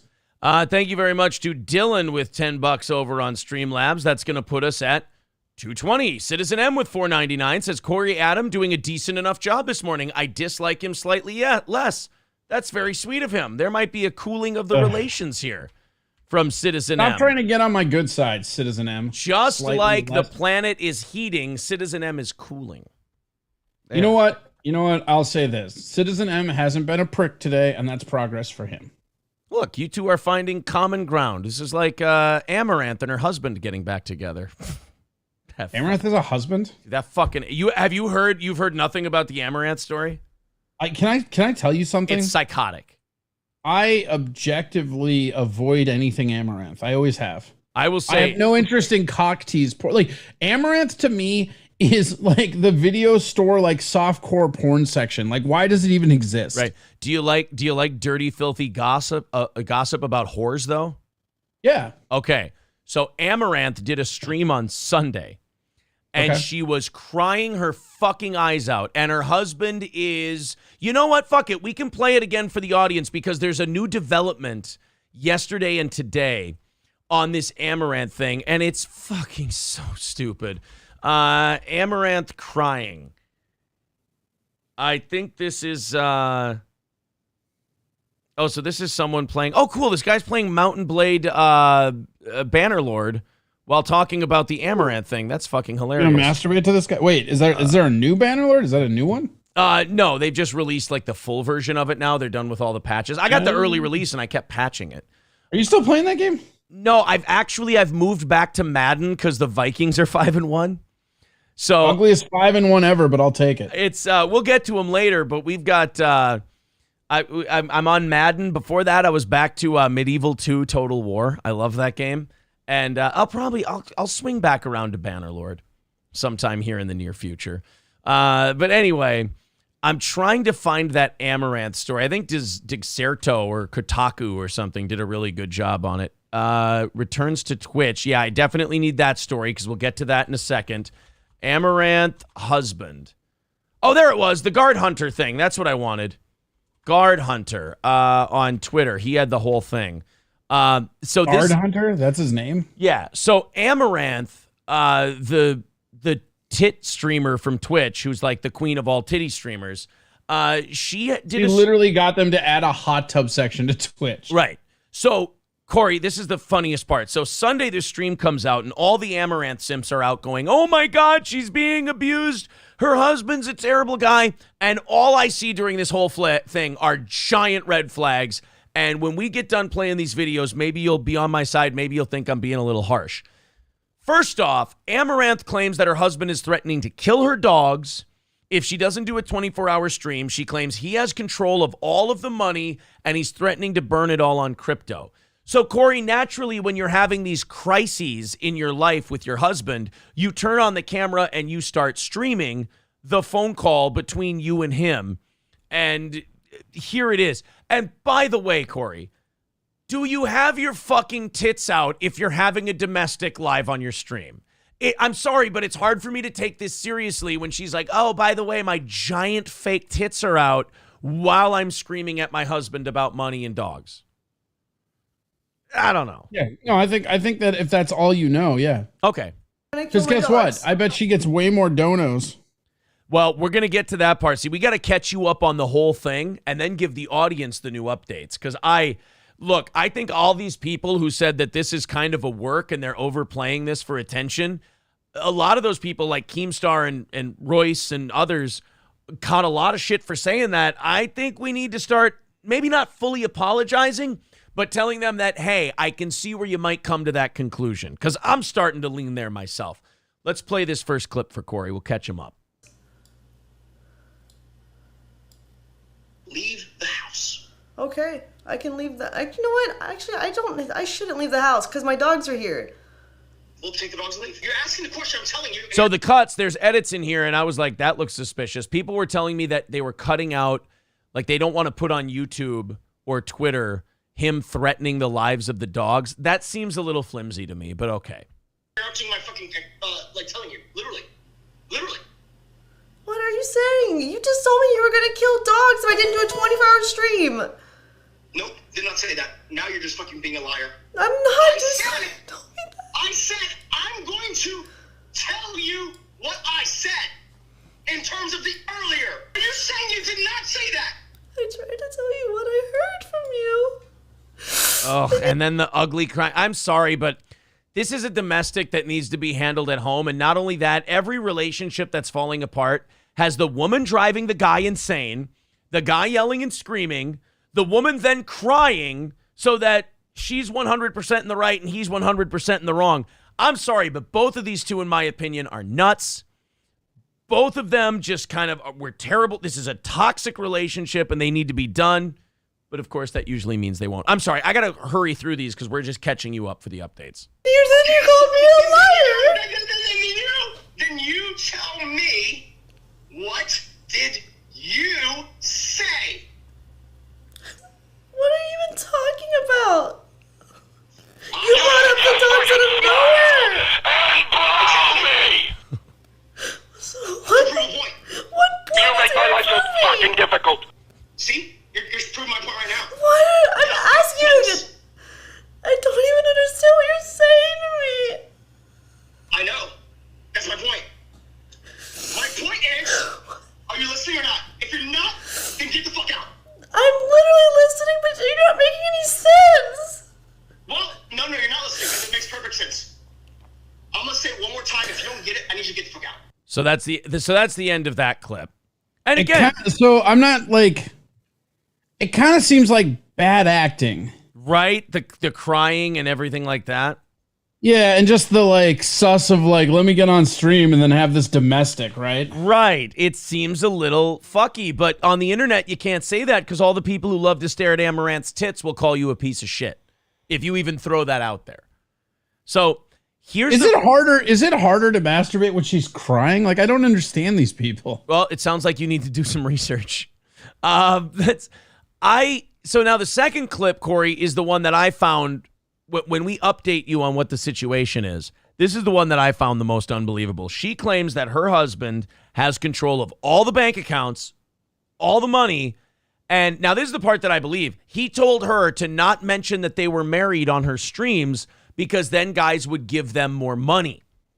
And so he didn't want her saying that she was married because that would ruin the business model. The therapist even told him that it's a form of like psychological abuse and that I'm basically living in a fancy prison. And then he was changed for a bit, and then the hot tub meta arose, and he was like, oh, this is an opportunity. And then he turned into an asshole again when I agreed So this is like classic dude where he's like, yeah, we could make some fucking money. And then when she started making money, he's like, you whore. Yeah, exactly. You're right. That's exactly what happened. He was like, oh, we could nail this. Don't tell him we're married. Do the hot tub thing. Have your tits out. We'll make a fortune. Then she made the fortune. He's like, you worthless slut. All you do is shake your tits for men. It's like, you made me this way. It's kind of inspiring, though, to know that somewhere out there, somebody is gaslighting even Amaranth. Right? Like, even Amaranth is being gaslit. Commit to the grind because it was a good financial opportunity for us. I've been wanting to tell people that Like, let's just stream together. Just tell them that we're fucking married. You know what? I'll say this too for her, like to her defense or whatever, right? Yeah, she's like all gussied up or whatever, but like she's not naked on those streams. Like she could be on like Cam Soda and shit. You know what I mean? She could be getting like, she could be doing actual porn for actual millions of dollars. Well, I think it gets racier on her OnlyFans. Well, I'm sure it does, but I'm sure it doesn't get any like as racy as it could. You know? Yeah, you're right. We just stream them, and it's fighting all the time. But no, Mister, don't say that because it's gonna ruin the business model. It's not time yet. Fuck yourself. I'm done with it. I'm not gonna fuck you anymore. You want me to tell them I'm single? It's about to be true. Piece of shit. All right, so that's 2 out of the 4 videos. You've pretty much got the idea. So she streams all that, and people start getting really worried about her, this and that. That this guy's taking advantage of her. She's being abused. This, that, and the other thing. Yesterday, she's back to streaming. 2 days later. Yeah. So 2 days later, after all this crazy shit, and oh my God, he's wrecking me, and he's keeping all my money, and he threatened to burn it all in crypto. He threatened to take all of her money and destroy it and everything else. 2 days later, she says, oh yeah, he's getting therapy, and I'm talking to lawyers and therapists about my options and everything else. And it's like, you know what? If you don't leave this fuck today, and you keep streaming and these dipshits keep giving you money, then I don't feel sorry for any of you. I mean, how can you? Go cry on your yacht. Yeah, go cry on your yacht. Exactly. So she goes back yesterday. And after this guy... she better hold on to him, though, because I bet she'll have a hard time finding another guy. She's hot and rich. Who would want that? Right, exactly. And broken. I mean, who's going to be drawn to that? Yeah. Rich, broken, and hot? Yeah, it sounds like no dude on the planet would be into that. Confidence battered in like a golf tee on a par 3. I mean, just malleable like a pewter game piece in a Hasbro game. So she goes back yesterday, and I swear to God, Corey, just like every broken chick you've ever seen, it sounds like she's going to stick with the son of a bitch, which makes all of this shit that much more useless. Like, and then the people like Royce. Well, you know the shit that's going on behind the cameras is worse, right? Like, you know that. Oh, for sure. These guys aren't better when you turn the camera off. So, like, Royce and Keemstar were tweeting about this and getting a whole bunch of shit on Twitter because they're going, yeah, I think this might be a work, guys. I think they might be playing this up for the cameras. And people go, oh, these sexist men, these terrible people, they don't believe women. She's on 2 days later talking about how, oh, he's getting help. And it's like, okay, I've seen this movie before. All right, he's getting help. You're going to take him back. And then magically, Corey, she had control of all her accounts now as of yesterday. So he's going to burn all their money. He's going to take it all. He's going to dump it all into crypto, whatever. 2 days later, magically, she's fine. She's got her tits out. Or no, she didn't have her tits out. She had a sweatshirt on. And Corey, I swear to God, she looked... I think we have here's the Dixerta article. Perfect. Okay. This was her return yesterday to streaming. I want you to tell me if this seems like someone, we'll full screen it. I've seen people who are medicated on like antidepressants or opioids or things like that. And I'm just saying, I have seen this look before and it reminds me of that. I'm not saying she's doped up to the gills. Hold on, no, check it out. My sister's a dope head. I got this. Okay, now I'm saying that if it's anything, it's legal things. But hold on, let's go. All right, here we go.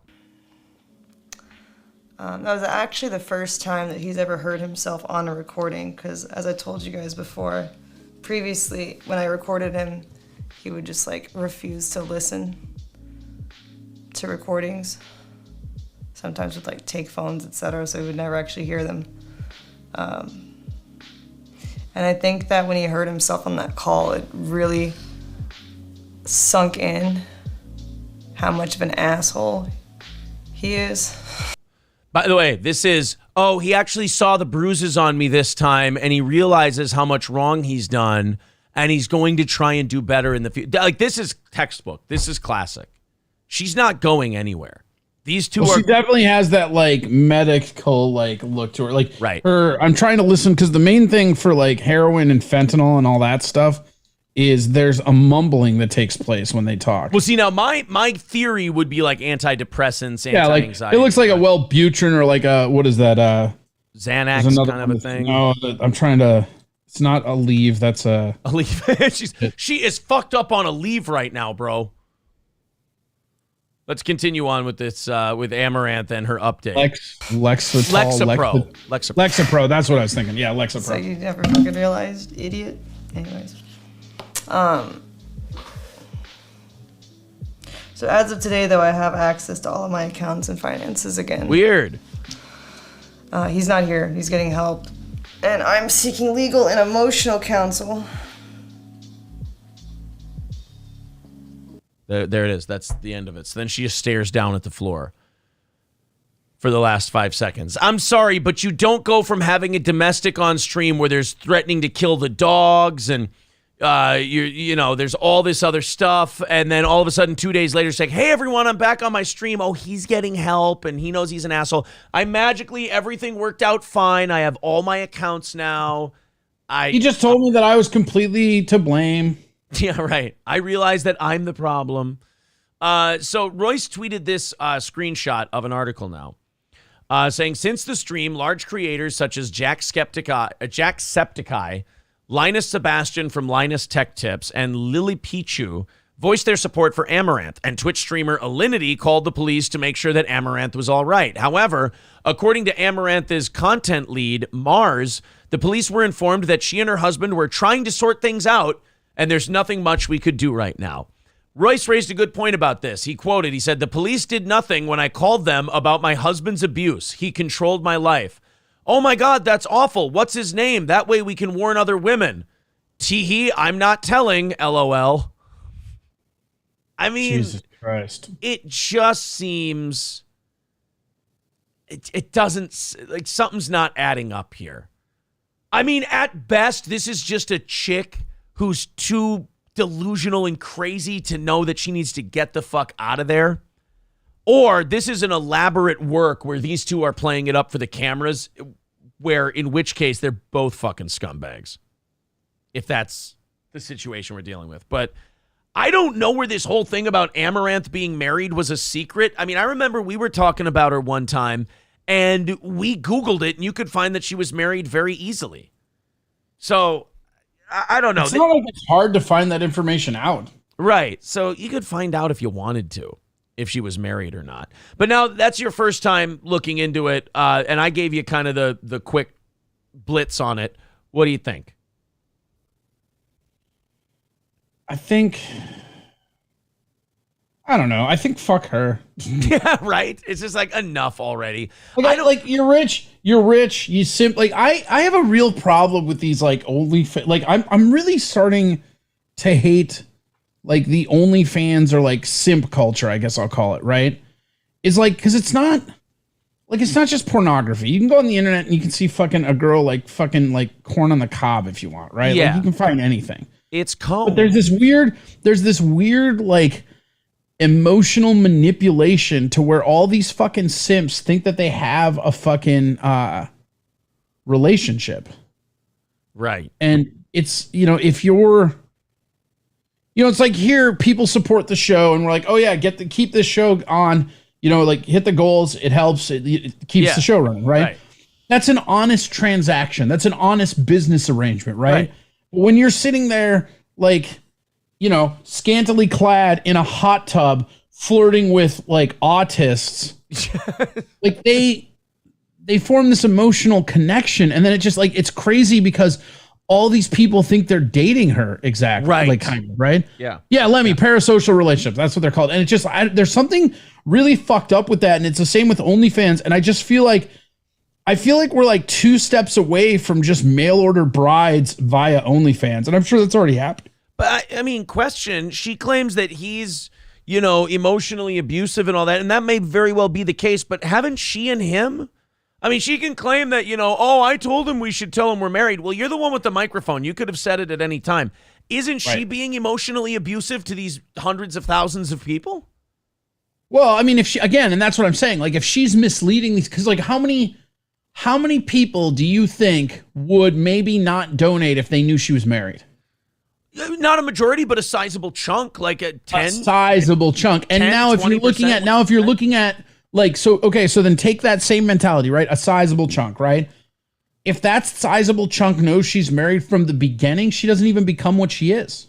Perhaps, yeah. She doesn't become as big as that's the problem, is that it's just so like weirdly dirty to me. I just don't like, I'm all for like pornography and shit, dope, but there's these like hot tub streams and just these weird like fleecing people, simps out of their money. It just it doesn't sit well with me, because at some point it's abusive on their end. So what do I care if the abuser's getting abused? You like honest hucksters. Yes, like us. Like us, or like when I'm on Twitch Talk, same over there. Like when you're asking donations, hey, if you guys want to keep this content going, help support it, and it keeps it on. That's an honest fucking interaction, right? You're not getting closer to us personally. Right. You're not, you're not saving America, What's not honest is like being on a hot tub stream, being like, oh, hi, Crazy Bear 345. I've missed you. How have you been? Oh, thanks. I can't believe you gave me another $20. Guys, it's just really, how's everything? How's our home? Blah, blah, blah. You know what I mean? Because that's how they, and I'm going to write my name on your tits, or your name on my tits. Right. And I'm not going after necessarily just Amaranth. I honestly think that from what I've seen of her, and I've not watched her a lot, but what I've seen of her, she does it very, very minimal compared to what some of the other cam girls on Twitch do. The Amaranth babies? Yeah, the ones that all came out from under her, the hot tub streams. Right. Rex Start with a $5 super chat says, you mean I don't get to come hang out at Aaron's for the Vikings game? I feel so misled. Oh, sorry, bud. I didn't mean to do that. I'm sorry. Raz of Chaz says, I donated to Aaron and I got cookies from April. That is not, do not tell people that. That is not true. You are a lying, bad man, Raz. 210 away from our goal today. Looks like we can get within striking distance. Couple of rallies, and we got this thing knocked out.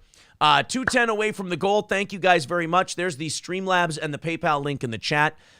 Super chats and memberships count as well. If you feel like chipping in, we ask that if you like the show for a couple of months, if you want to pitch in $10 a month, that's a great number. We'd knock this out every day. So thank you guys very much. Let's keep knocking that number down, and we'll do 30 minutes of overtime if we hit our goal. It seems predatory, I guess. That's what I'll say. Right, it does. It seems very predatory. The dishonesty of it. Like the whole don't tell people we're married. Again, you can't hang that on him. You went along with it. You have the microphone. No, but more importantly, she has the microphone, right? Like if it's a bad example because April's on the show, but like if back when your ex was actually, if you never said that you guys were married, that's not on her, that's on you, because you're the one in front of the fucking microphone. Right. I can't blame that on somebody else. That has to be like with April, like April being on the show. Like if somehow that doesn't get out, like that you two are married, then that's on both of you because you're both in front of the mics. That's fucking gross, right? But if one person is in the mics and the other one isn't, you can't blame the person not on the mics for not talking about it. Right. So the whole Amaranth thing. I don't know why the fuck they ever did this, because you got a good thing going. There's nothing wrong with what you've got going other than the parasocial part of it. But like, there's nothing wrong business-wise with what you've got going. Why fuck it up with this? Have these fights behind closed doors. Tell your fans that you need a week off so you can... Maybe it doesn't fuck it up. How much pity donations do you think she's going to get? That's exactly it. Going back to that parasocial relationship now. I mean, this is just... And you know what, dude? The entire internet falls for it. And I don't even think it's the entire internet falling for it. What I think it might be is the entire internet afraid of cracking whip with Amaranth and maybe calling her out, and also they don't want to get shamed by other people. Somebody said yesterday in the chat when we were talking about this, they go, you're worse than Keemstar. Fuck you, I don't give a shit. I don't have anything to lose. I got a show where we're cranking out a tiny little profit every month, doing a show for the people who love us. Thank God we're growing. Hit the subscribe button. That's awesome. I appreciate it. But I'm worse than Keemstar. You're going to shame me out of my opinion? Go fuck yourself. This isn't Ethan Klein. This isn't like some shitbag YouTube channel where they've hoarded their soul out for a couple of clicks. If I have an opinion, I'm going to tell you my opinion. And if my opinion doesn't match up with what Philip DeFranco wants to say, because he wants to seem like he's really down for the cause, then fine. Then go watch Bill Cosby? Yes, exactly. Then go watch Philip DeFranco. Then go watch Philip, because I can't watch this shit and then jump on the bandwagon so that people might respect me more. I'm a liar. I can't look at this, like Corey and I were saying, I can't look at this and go, oh, all I see is a poor girl, innocent victim. I don't. No. I'm sorry. I see a rich bitch with a fucking ungrateful boyfriend. That's what I see. Exactly what I see. Husband, I guess. Husband, boyfriend, you know. I mean, it's so fucking weird to me. I don't know. I don't get it. I guess I should just be thankful that I don't get it. Right. There you go. Who the fuck would want to just basically lurk and have like some kind of weird correspondent romantic relationship with somebody? And here's the other thing too. There's a website called Cam Soda. It's literally Twitch, but for porn. Right. If you wanted to do that, why not go to a website where you're like seeing actual sex? Yeah, Jake Hudson could be there. Plow Dog, baby. Shout out. Plow Dog 26. Thank you very much to Scoober with $9.99 super chat. Says monthly cult dues. Appreciate that, bud. Lab Glass with $10 says I donate to Aaron. Should come out of my room that he gave me now. If so, I'm going to live with Corey. There you go. You're not invited. Thank you guys very much. You got us to 195, and we got about an hour and a half left, so thank you very much for that. I wonder if we couldn't get it under 100 by 9 o'clock. We've been staying on schedule. Thank you guys so much for that. If you feel like throwing in a couple, $2-3, Streamlabs, PayPal. Let's hit that goal. I might not be here next week, guys. Let's go. What's going on? Oh, yeah. I didn't even tell you. I quit. No, I'm just kidding. I'm moving next week, so I don't like the Spectrum Internet Company is being really weird with the shut on turn off dates. Okay. So I might not be around next week. I'm going to have to call them today and find out exactly what's going on. Well, you don't have to be ashamed if it doesn't work out. You can just let us know and we'll be able to cover. So yeah. Don't worry about it. Dude, I'm so excited for this new place, though. That place you got, I know it's close to everything, but it's a lot. The place you got when you moved down there. Oh, it was, yeah. I mean, and they fucked me on this because like the whole reason I spent more money on this one was because it was close and it was supposed to have washer and dryer in units. Oh, and it didn't. And it didn't. And they told me it didn't when I was in like Kansas City. Oh shit. Well, yeah, and this company's been really good. But the new place I'm moving is it has a fireplace, it has vaulted ceiling. I got a video I can show it to you if you want, but it's and more importantly, I hope it's fucking cheaper. $10.80 a month. Okay, so it's a lot. It's a considerable a lot cheaper. So the actual market in Austin, right, dude? The housing market in Austin is insane. At an average one bedroom in this city right now is $1,500 a month. Jesus. And I was like, because so where I'm at right now, it's $1,350, and I had to talk them down to that because they fucked me on the laundromat situation, right? Okay. But when I was looking for, and then like the management company here is just fucking terrible. Like the pool is broken. They shut off the water fucking every day. I'm sure you've noticed the internet is absolute dog shit here, and that's the apartment complex. Not even like I would love to just throw that on Spectrum, right? Yeah. But so I did a bunch of looking around, and I found this place that's actually closer to downtown. It's on just the other side of it. It's in an area called Travis Heights, which is like it's like the like super Austin area of Austin, like wooded area, a lot of paths and shit, really like ritzy. But like, so cool. The thing about it is that on the edge of it, there's like this like old ass apartment that was built in like the 50s, and it was renovated in like the 90s. Okay. And so I checked this shit out. It has vaulted ceilings, right? It has a fireplace that burns wood. Nice. Which I didn't even know they were allowed to do in apartments. So you can be like the Germans and you can chop wood for the winter. Well, I mean, if their electric grid goes down, I'm not going to freeze. I can just burn wood. There you go. And then it's got all the other stuff. The thing that I'm most excited about, and this is nobody's going to care about this but me, but the thing I'm most excited about is the laundry room at this place, right? Takes fucking cards instead of the fucking coins. Oh, that's nice. That's very new. Yeah, dude. This shit here where I live, the washing machines are fucking trash. You put them in the dryer, shit's still wet, right? Yeah. But like, I don't know if anybody's tried to get coins. There's a coin shortage out there.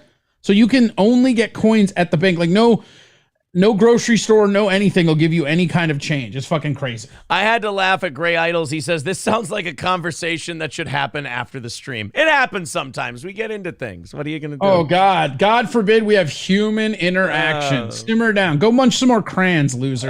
So anyway, so if you can't make it next Wednesday, just give us a little notice and we'll be able to. Yeah. I'll know, like I said, I'll know today or tomorrow. All right, we got we're 195 away from the goal today. Looking very good. Thank you guys so much. There you are. Why Do I Podcast says panhandle. Look, that's what I'm doing. I'm trying to panhandle. Excuse me. 195 away from the goal. There's the Streamlabs and PayPal. If you're allergic to PayPal because they're shitbags, there's the Streamlabs link in the chat as well. So both of them are up there. Let's knock that down. Like I said, we get under 100 by 9 o'clock. I think we're home free. Got a little more based Bill Maher. I think as this guy gets older, he's just going to keep kind of... I don't know if Bill's drifting to the right. I think it's more accurate to say Bill's staying where he is. I think that's what he thinks. I think everybody is drifting to the right because the left is just leaving the port. Right, so it's hard to know. It's kind of like when you're standing on a dock and a boat's leaving. Yeah. You don't it's know. Like, what is it? It's like 2 dozen of one. What is it? 2 dozen of one, 12 of another, or whatever. 6 of one, half dozen of another. Yeah, whatever the fuck this saying is. You got close enough, right? I knew it. So now Bill Maher, and people criticize Bill Maher because he'll say a lot of shit that contradicts him from a couple years ago. But I don't know. I've always had the opinion, and maybe it's because I like Bill. I've always had the opinion of better late than never when it comes to stuff like this. I don't think you can go around chastising people for not being hip to shit before other people were hip to shit. I think you can when they knowingly were being obtuse. Like in the case of Mars, right? Like Maher was a big like orange man bad for a long fucking time. Right. And that's like it. But I understand what you're saying, but I also think sometimes people use that as a way to get the benefit of the doubt to not admit just how utterly fucking stupid they were being. Because Bill Maher, yeah, everybody knows I'm not the biggest Bill Maher fan, but that guy, like he does this shit where he does all this fucking crazy shit one direction, and then you give him 4 or 5 years and a different network, and he'll say almost the complete opposite and act like it's a consistent belief the whole way through. And he's done that his whole fucking career. Well, I think we can be fair on this one. When it came to the pandemic, Bill Maher was always a little closer to based. I think Bill Maher, the pandemic is one of the only things that he nailed pretty consistently through the entire event. Like at the very beginning, he was pretty lockdown central like everybody was. But I do think there is some benefit of the doubt there because at the beginning of the pandemic, nobody knew what was happening. But he was one of the first public media figures I saw who said, hey, why don't we just keep old people and sick people home and the rest of us go live our lives? He was one of the first media people. And I think that's why with Bill, I'm okay with him being a little late to the party on vocalizing shit because Bill has an audience that, unlike a Crowder or a Tucker or anything like that, Bill's audience needs to hear this shit. And so when Bill's late to the party, I'm like, okay, at least these people are being exposed to the fact that this conversation is happening elsewhere in the country. The one thing about Bill Maher is that his demographic is like the reasonable left. Like it always has been. He's always been one of those guys that's pretty left of center, but pretty center, Yeah. His demographic is left of center, but they're like those are the kind of people like those are the people that like Obama is. Like that's who his crowd is. The people that are like, you guys need to calm down with all this woke shit, but they'll still go after the Republicans for everything they hate because they're not conservative. They're just not crazy. What I like about Bill is that he'll bring up this shit, and the clip we're about to play is him saying that the collateral damage of the pandemic might be worse than the pandemic itself. And what I like about this is he'll bring guests on that are very liberal, and his audience, as Christopher Hitchens once called them, are frivolous. And they can be absolute douchebags.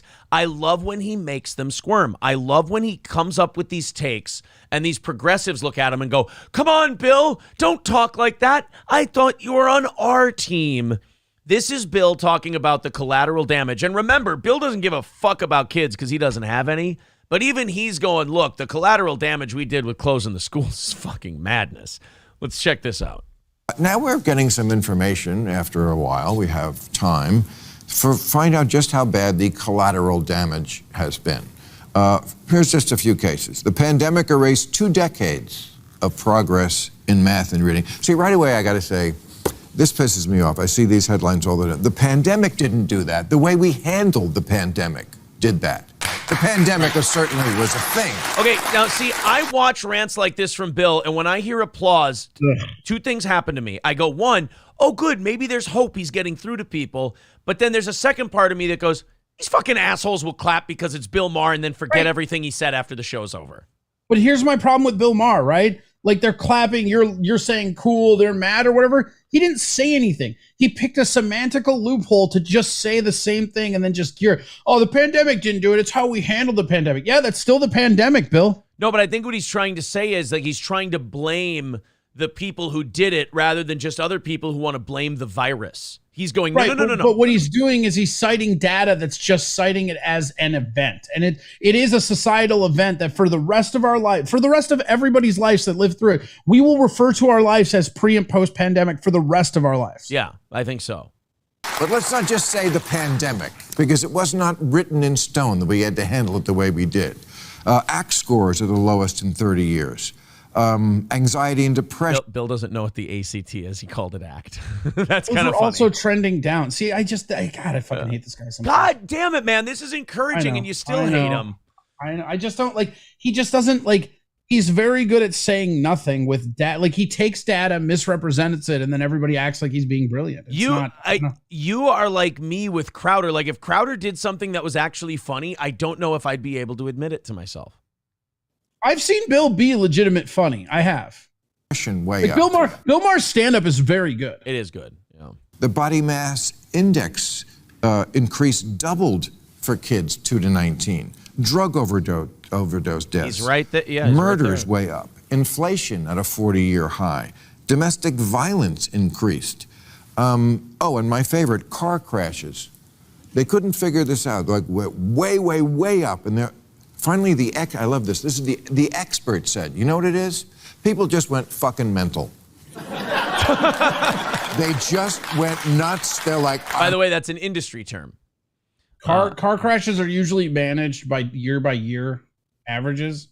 So obviously they'd be through the roof since no one was driving for a year. That's true. That's accurate. In 2020, you had way less people driving, so they are going to. This is what I'm talking about. Oh God, it's just. But he's right about most of it. Like he's like. No. I like he's right about what he says, but he does this shit, and he does this shit with everything. This is why I don't like him. He does this shit where he'll pick a semantical angle that doesn't represent what he's saying at all. He'll go on his like pulpit because he's written some funny back jokes. And he's going to do his best impression of like Dennis Miller or whatever. He'll do what he is, kind of a liberal Dennis Miller.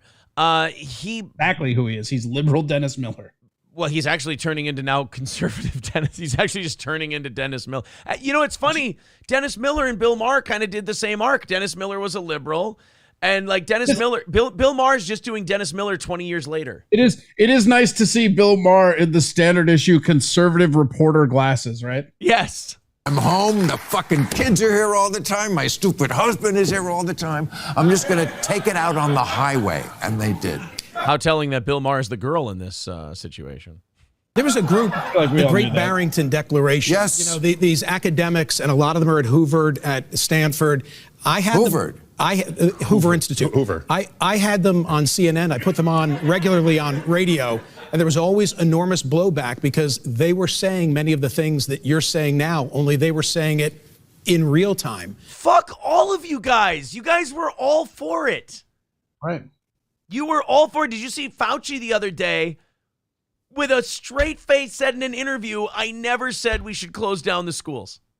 That's not even the first time he's said that. He's been doubling down on that for like 3 months now. Oh my God, like all these people go, oh yeah, I've had people calling my show and saying these same things. Why weren't they saying it before? Because they were being banned from everything. You weren't taking their calls. They couldn't be on Twitter. They couldn't be on Facebook. Now every week some news comes out where they go, hey, you know that thing we were banning people for? Yeah, CDC confirmed it. Thanks. And it's the name of the show. Yeah, what I would add to that is I think one of the great injustices was the rush to judgment as soon as the shit hit the fan to clear out every college campus and grad school. It never made sense to me that we sent them back through airplanes and car rides with relatives instead of keeping them right where they were. Well, then I would like to ask a question. While the rest of while regular average Americans were getting their jobs taken away, were screaming this. Where the fuck were you, media guy? CNN, Mr. Radio, where the fuck were you when all this was going on? God, he was on the radio endorsing it. I want to have tribunals. I really do. I know I'm never going to get them, but I just need to say it for my own sanity. I want tribunals. I want people tried. I want the ones who are questioning it now. I want to look into what they were saying then and to see if they kept it going. Because, like, you know, after Fauci's won and after we've all lost and everything else, it's great that you guys are saying this shit now. That's wonderful. And Bill, I have 3 for whom I'm still paying tuition bills. They were so robbed of a year and a half of all the exchange, the mingling that you talked about last week. Yeah. I'm actually just getting mad at the clapping and this guy talking. Yeah. I'm just getting mad at him. Welcome to watching Bill Maher, bro. Hey, do you think CNN was real big on what this Michael Smirkanish guy is talking about right now? Like during the pandemic, do you think CNN was really raising these points? I mean, I know they weren't. to make that As a time matter up of fact, as much. but that's the thing is like even Bill Maher, dude, I can go back to the beginning of the pandemic. Bill Maher was advocating for all this shit too. This is what I fucking hate. I feel about like Bill Maher's- jumped ship pretty quick. No, he did not. He jumped ship like a year later and then acted like he jumped ship early, which he never fucking did. God, man, I remember him. I remember he did a Normandy storming the beaches new rule rant where he said the new storming the beaches has to be these fucking boomers staying home while everybody else goes out and keeps the economy going. I think that was like a year in, dude. Oh, God, that would shock the hell out of me, but maybe. Point. Can I put something in on this? Everybody was doubling down on Trump. Like, what would be really interesting is, like, as a social experiment, having like an alternate universe where like Obama was in office when COVID hit. Because the one thing that people don't talk about is that a lot of what Trump said at the beginning ended up being true. And the only reason the media didn't listen and all the shit happened the way it did is because Orange Man bad at all costs. Yeah, right. If that had been their guy in office when this shit went down, one, it might not have gone down because it was their guy. Yeah, It right. sounds like it came from a lab. Yeah. Weird. But this idea that, oh, we didn't this and that. No, fucking Trump told us that it came from a lab. Yep. He tried to do the fucking vaccines right away. He was trying to avoid close downs. Go back and watch Trump throughout the entire thing. And if we had listened to him, and I'm not a big Trump guy, but if we had listened to him on the pandemic stuff, it would have been completely different. They chose not to listen to the truth because they couldn't believe it because the person telling them was an asshole. And that's why we're in there. And fucking Bill Maher's part of it. Everybody on that fucking side can fucking get fucked. I remember Trump got dragged big time. I specifically remember in 2020, he said, we got to open the country up by Easter. Yes. That was his big thing. And Well, and then obviously- the other thing is that, like, and this is the thing that cracks me up the most is the vaccines. Like, he had that Operation Warp Speed or whatever Yeah, it was called, right? Yeah. And when Biden came into office, he struck that down. And for about a month and a half, they had all kinds of problems delivering the vaccine. And then eventually they just reinstated the program that he had. And within 3 weeks, it was fucking everywhere. Right. And we got that heart swelling and strokes to everybody. Yes. Here we go. That's my point. Can I put something in on this? Yeah. What you don't have is the benefit of the alternative scenarios to see how they would have come out, to be able to judge whether what did happen was a lesser evil than other options that would have unfolded. And so We do, okay, Neil, we do know that this one was pretty fucking disastrous. And John Hopkins has done studies where they've said, and economic groups have done studies where it's been shown like the death rate would have been like 1.8% higher if we had just left the economy open. Well, and it might not even. What's really funny is if you look at the metrics. Remember when fucking Sweden did that, and then they had herd immunity. Their numbers now, as we look back, were some of the lowest in the entire world. Yeah, I mean they had some spikes like everybody else, but it wasn't anything crazier than what anyone else did. I hate how these people, after the fact, are just jerking themselves off and taking these victory laps. Like, yeah, we were just being reasonable the whole time. The fuck you were. And Bill Maher's part of that, man. I'm telling you, I'll have to go back and double check, but he started to get impatient around a year in. Prior to that, it was still fuck Trump, and this is what we have to do. Because other countries handled it differently. Sweden didn't handle it differently. Some of the places with the lowest vaccination rates turned out to have the best results. with really and no stroke face. low population densities. Well, yeah. Yes. I mean, yes, there are different factors. There are. Yes, I think that matters. Yes, of course it matters. It's sort of a different. I'll tell you this about Neil deGrasse Tyson. I've noticed this in the last few years. Neil does not like being challenged. No, Neil deGrasse Tyson is one of those academics that's so in love with being smart, he can't handle any pushback on anything. He's too autistic to handle the pushback. There's a really great video out there of like somebody, he was doing like a college talk or whatever, and like one of the like, I want to say it was like a chemistry student, like basically just called him out on some bullshit of like the stuff he said. And then he tried to like go over, he's like, well, actually, when I'm talking about this and black holes or whatever the fuck it was, and the student's like, no, that's not really the case because of this, and this. And Neil just goes, oh, yeah. So Bill proved him wrong, and he said, no, there's other countries that did do the alternative scenario you're talking about. He goes, oh, yeah, with low population densities. Okay, cool then, Neil. How about Montana, Idaho, Wyoming, Colorado, Utah, Nevada, Minnesota, Iowa, Nebraska? How about all those states then get to stay open? You fucking dunce. You just said. I'm looking at an elevator in New York City. There's 15 people. Okay, right but here. you just said that we can't make any judgments because we don't live in an alternative universe where America handled it differently. And I'm saying other places handled it differently. That does matter. It's a legitimate. I think it's a. Neil no happy. Neil is never happy when he gets put in his place. No. Legitimate conversation to have. You remember there was talk of herd immunity and how we get there at the outset, and people were shouted down for even raising that prospect. I'm not the scientist you are, but in retrospect, they shouted down the idea that it might have escaped from a lab. Right. That was somehow racist, as opposed to somehow if you believed that it came from the wet markets, you were a Democrat, and believed from a lab, you were a Republican.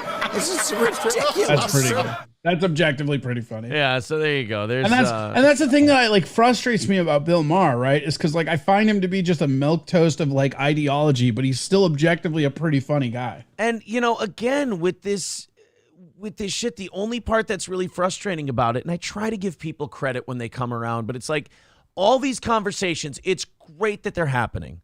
They're happening they're happening 2 years. Cost? They're happening 2 years too late. These were conversations that should have been had probably, okay, let's be fair. March and April, people were terrified.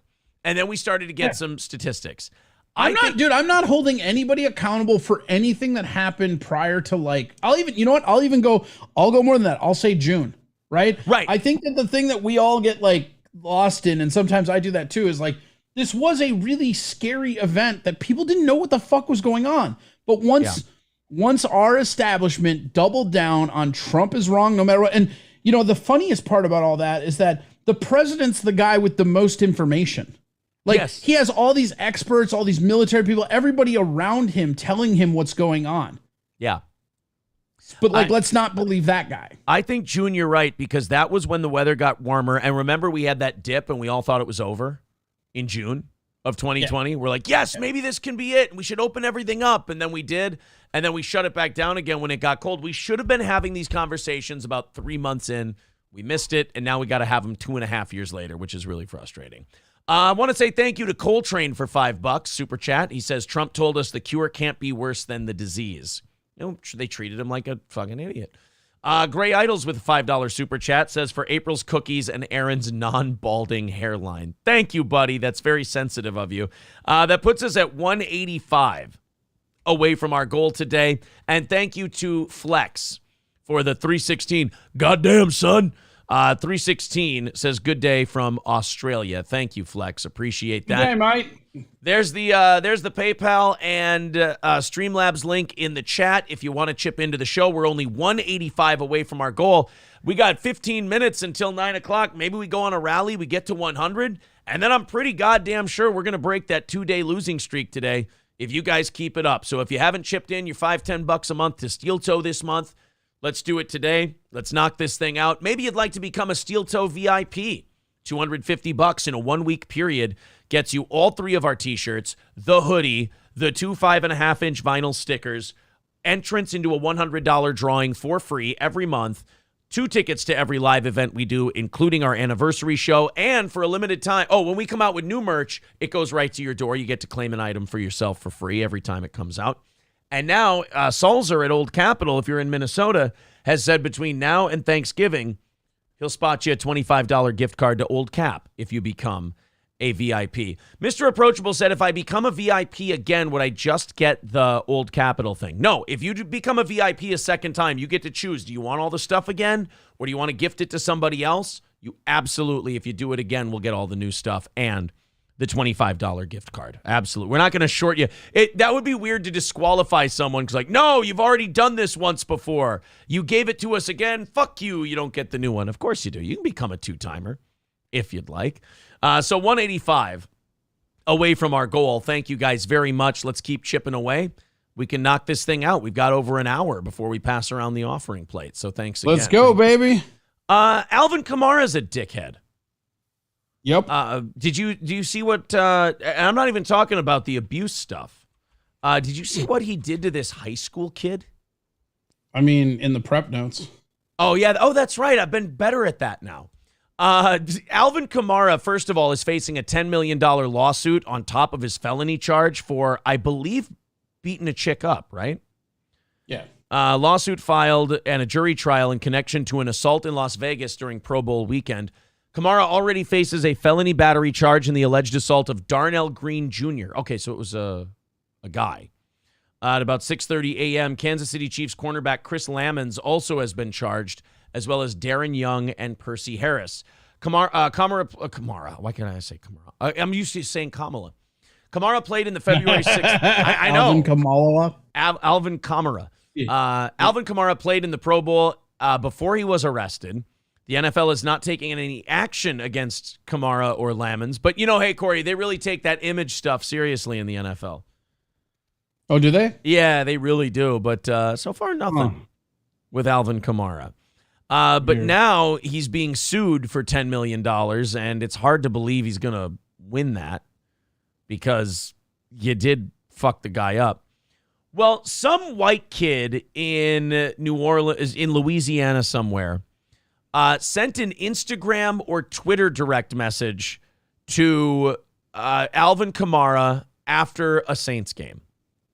And Alvin Kamara then proceeded to post this conversation online and send it to the kid's school. Now, he's a high school kid. He did something stupid. I'm not going to put this up on the screen because it does put the kid's social media information up there, and I don't think this is right. Alvin Kamara wrote, this guy Dane, who wrote to Alvin Kamara, this kid, wrote, "Good game, N-word with an A at the end." So, as a high school kid, he's just fucking around and trying to be edgy. Hey, what's the word? Oh, it's that would be the word. So Alvin Kamara. Nigeria? Yes. So Alvin Kamara responded to the kid saying, "Good game, N." And instead of just like going, "Oh, it's another fucking fan sending me a message, what a dipshit, move on," he said, "If I snapshot this and sent it to your head coach at Hoax High School, what happens?" Now, first of all, just a fucking dick move to begin with. He's a little shithead high school kid fan. He wrote something dumb trying to be edgy. Stop. The kid wrote, "My bad. I didn't think you actually received these. I am a huge fan, and I have you every year in fantasy." Alvin Kamara put laughing crying face emoji, says, "I might just post this." So now he's taunting the kid. And he writes, "My bad, brother. I'm a huge fan. I love watching you play. I have liked you since you went to Bama that time." I lost respect for the kid. The kid should have just responded, "N-word, please." Yeah, that would have been. See, now just lean the fuck in. Yeah. Oh, yeah, you're going to fucking blackmail me? And like the next time it has to be the hard R. Yeah, and then just send him a clip of that YG song. Alvin Kamara goes, "I don't care. Do you use that word at school?" And then the kid obviously lies, and he goes, "No, it's not in my vocabulary. I don't know why I said it there." Shut the fuck up. Dumb white kid. Dumb high school kid. You use Only it when I'm talking with the whites. Yeah, exactly. Only when the blacks can't hear me. So then Alvin Kamara said, "So they need to know this is what you're telling me." He goes, "No, man, sorry. I shouldn't have said it. My bad, won't happen again. But after careful consideration, you have earned a roster spot on my team. Congratulations, son." Okay, that's kind of funny. So then fucking Kamara sends it off to his high school and sends it to the kids' coaches and sends it to all the people there. And the guy, What a prick. yeah, and then posted on social media. And the kid writes to him, "Hey man, I'm sorry. Can you delete this? I have learned my actions have consequences. I am getting harassed." And Alvin Kamara writes, "No."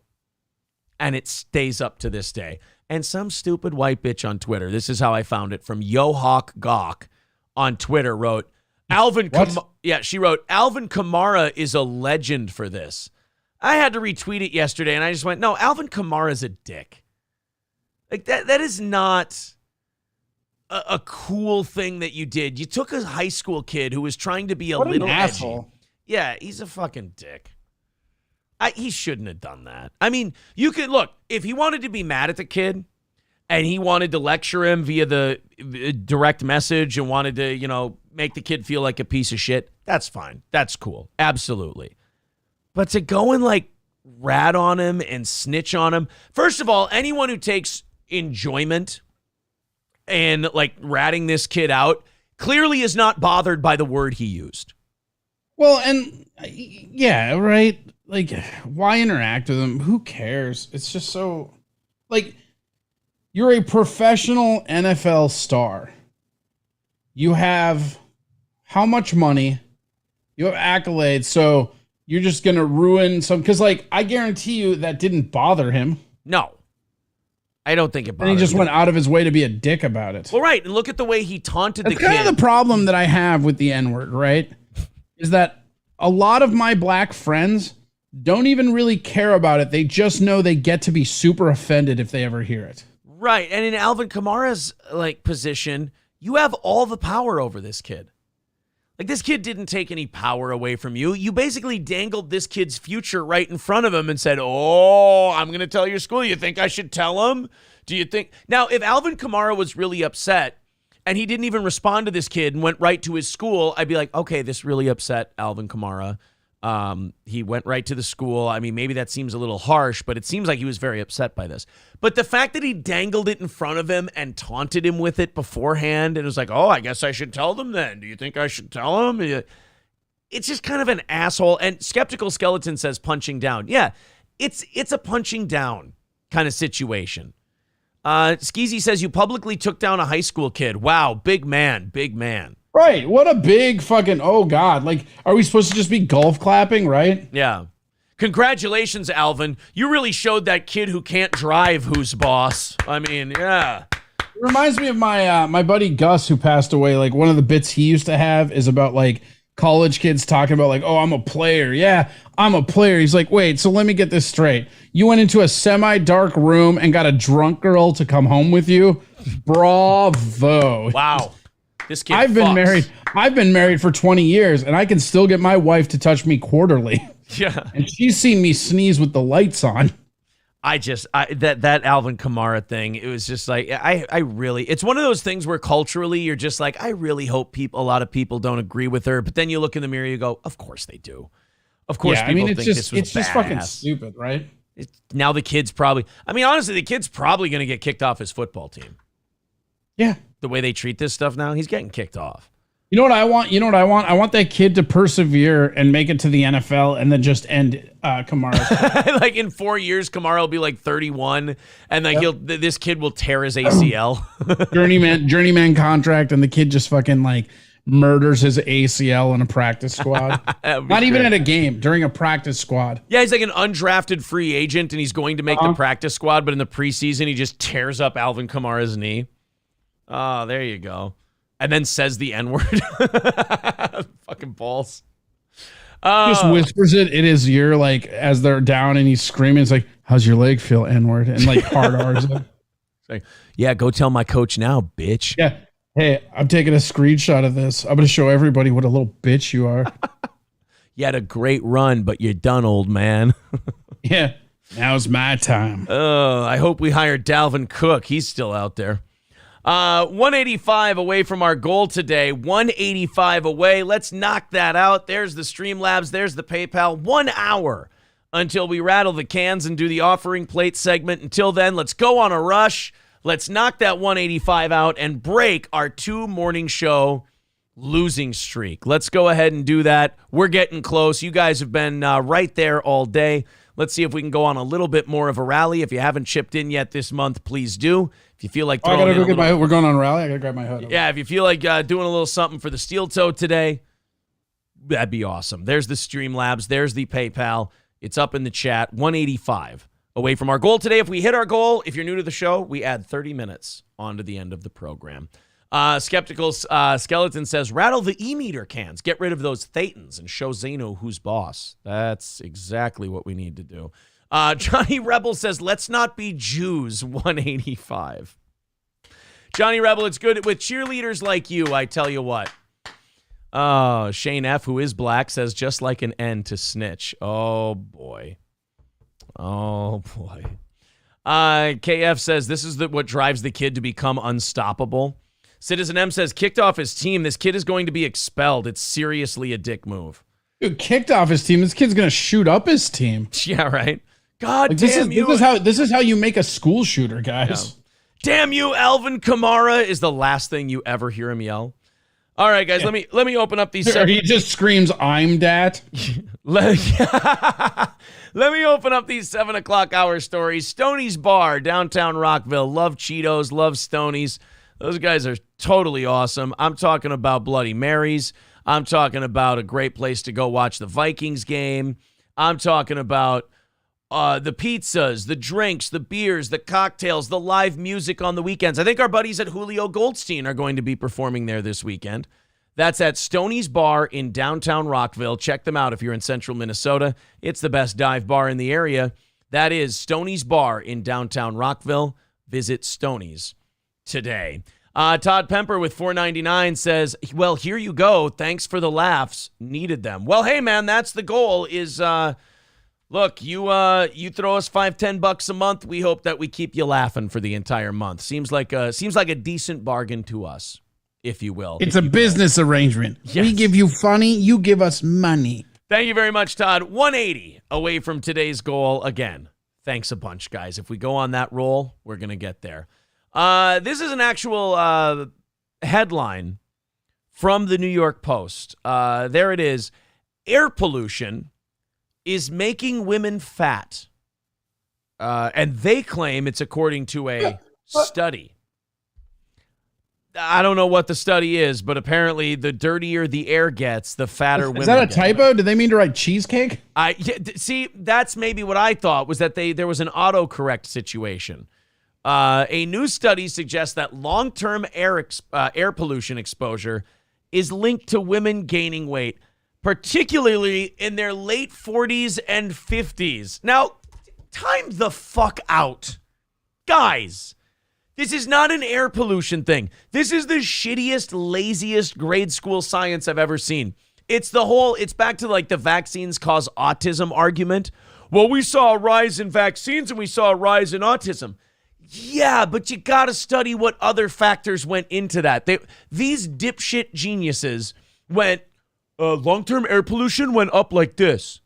Women getting fatter went up like this. Therefore, the air pollution must make you fat. No, that's like saying the national debt went up like this and obesity went up like this. National debt causes you to get fat. No, those are just two things that happen to go up at the same time, you fucking children. I mean, women in their late 40s and early 50s, gentlemen, go through this thing called menopause. And if you go through menopause and you don't particularly handle it well, big shoulders, gut, fat ass. That's what happens. You gain weight, you kind of give up around that time. Now, not every woman does, but it happens a lot. I don't think it has anything to do with the amount of carbon that's in the air. I wonder if this just isn't a way to try and guilt women into embracing climate change. Like, just like, hey, you know what's making your ass fatter? And like, they're so selfish that they'll go, oh, I didn't really give a fuck about, I didn't really give much of a shit about, climate change before this, but I'll be honest, now that you've told me it's making my ass fat, I think I might drive an electric car. Now that it makes me fat, shit, I better get on that greenway. Jesus. Observed women who were exposed to poor air quality, specifically higher levels of fine particles such as nitrogen dioxide and ozone, had seen increases in their body size. According to study author Jin Wang, an epidemiology researcher at the University of Michigan. Right, and the country as a whole is getting fatter, whether they're exposed to air pollution or not. Have you seen us? It's funny because places like Mexico City, New Delhi, and Beijing have some of the most ridiculous air pollution on the planet. So did cities like London and New York during the Industrial Revolution, yet those places and times weren't pudgy. The exposure to air pollution was tied to higher body fat, fat proportion, and lower lean mass for middle-aged women. So magically, in this study, the dirty air only affected middle-aged women. Didn't make weird. Right. Didn't make younger women fat. I wonder if they logged their diet.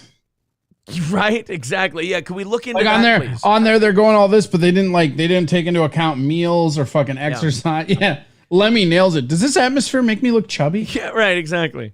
Excuse me, does this particle level make my ass look fat? Just wondering. I don't want to brag, but I'm down 2 ozones. Yeah. Actually, Corey, they did do research on their diets, and you know what they found? Higher air pollution leads to you eating more pudding and fats. So basically, I have to switch to a diesel to make sure all these bitches get fat. Yeah. If you want to chunk up those asses, you got to start idling a lot more. Amen to that. The exposure to air pollution was tied to higher body fat, fat proportion, and lower lean mass for middle-aged women. Eureka Alert noted that the body fat increased by 4.5% or about 2.6 pounds. Oh, God damn. One person wrote on Twitter, I thought it was the patriarchy, to which another person wrote, nah, white supremacy. However, exercise and physical activity this was in the study. I'm not shitting you. These women got fat because of the air. Remember this. However, exercise and physical activity acted as a deterrent to the effects in these findings, according to the outlet. I'm sure it fucking did. You know, if you exercise and you got physical activity, surprisingly, the air pollution couldn't get you. I wonder if they're not just going, look, they believed everything we said during COVID. Let's see how much we can fuck with them. Let's see what they'll buy. And I mean, we got nothing to lose. I mean, the worst case scenario is they say, oh, you're full of shit, shut up. And then we just move on to the next thing. Science has become a practical joke at this point. Let's see what the audience has to say about this. Rusty Grammer says there's a class action lawsuit against products containing acetaminophen due to the number of kids born with autism after their mothers had taken them while pregnant. Again, it couldn't have anything to do with the fact that we opened up the definition of autism. That couldn't have been it. Everybody has autism. Everybody's autistic now. Everybody's autistic now. That's just what it is. Johnny Rebel says, Agent Orange fucked up my dad and had effects on me, not joking. Well, look, Agent Orange is a little different than air pollution. That was a chemical designed to get into your system and fuck up your central nervous system. I mean, that was kind of designed to do that. Was it? Well, it was designed to kill vegetation, but also it had chemicals in it that if it gets inside your body, it fucks you up badly. I think you need to trust the government. It's fine. Sorry. Depleted uranium shells were fine, too. Citizen M says... Only clean energy we have, those uranium shells. Citizen M says, Aaron is misrepresenting this. It literally says, however, exercise and physical activity acted as a deterrent. You didn't wait long enough. I got to that part. But that's what makes the study bullshit. The air quality does not make you fat. Being a lazy fat fucktard who doesn't get up and do some exercise, that makes you fat. So, sorry. I didn't mean to tell tales out of school. I apologize. I'm exercising right now. Upsetting anybody. Pud Pounder says, yes, the NFL and their wholesome image. Oh, he's behind in the chat. Sorry. People telling me not to air shame them. I will say that's my least favorite thing about YouTube is just people can get so far behind in the chat. It's like, oh, wait, they're commenting from something an hour ago. Yeah, but you know, it is nice that they can go back and like catch up. I do like that, even while we're live. Yeah, I mean, it's cool for sure.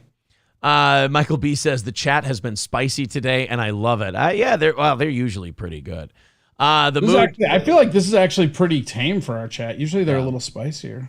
Correlation is not causation. Exactly, Devin. The Mood says, my city is right beside an airport. How come we have so many anorexic, skinny, blonde chicks? I know, you're being cheated. That's what it is. Why Do I Podcast says, I carry depleted uranium shells around like so many nickels and dimes. Yeah, of course. Just to keep the Iraqis at bay. See, get these Iraqis out of here. All right, guys, it is 9:08. We are about 50 minutes, 50 away from the offering plate segment. Let's see if we can knock down that goal a little bit and knock it out. We're starting to get to crunch time. You guys have got it to 180. Let's see it consistently keep going downward.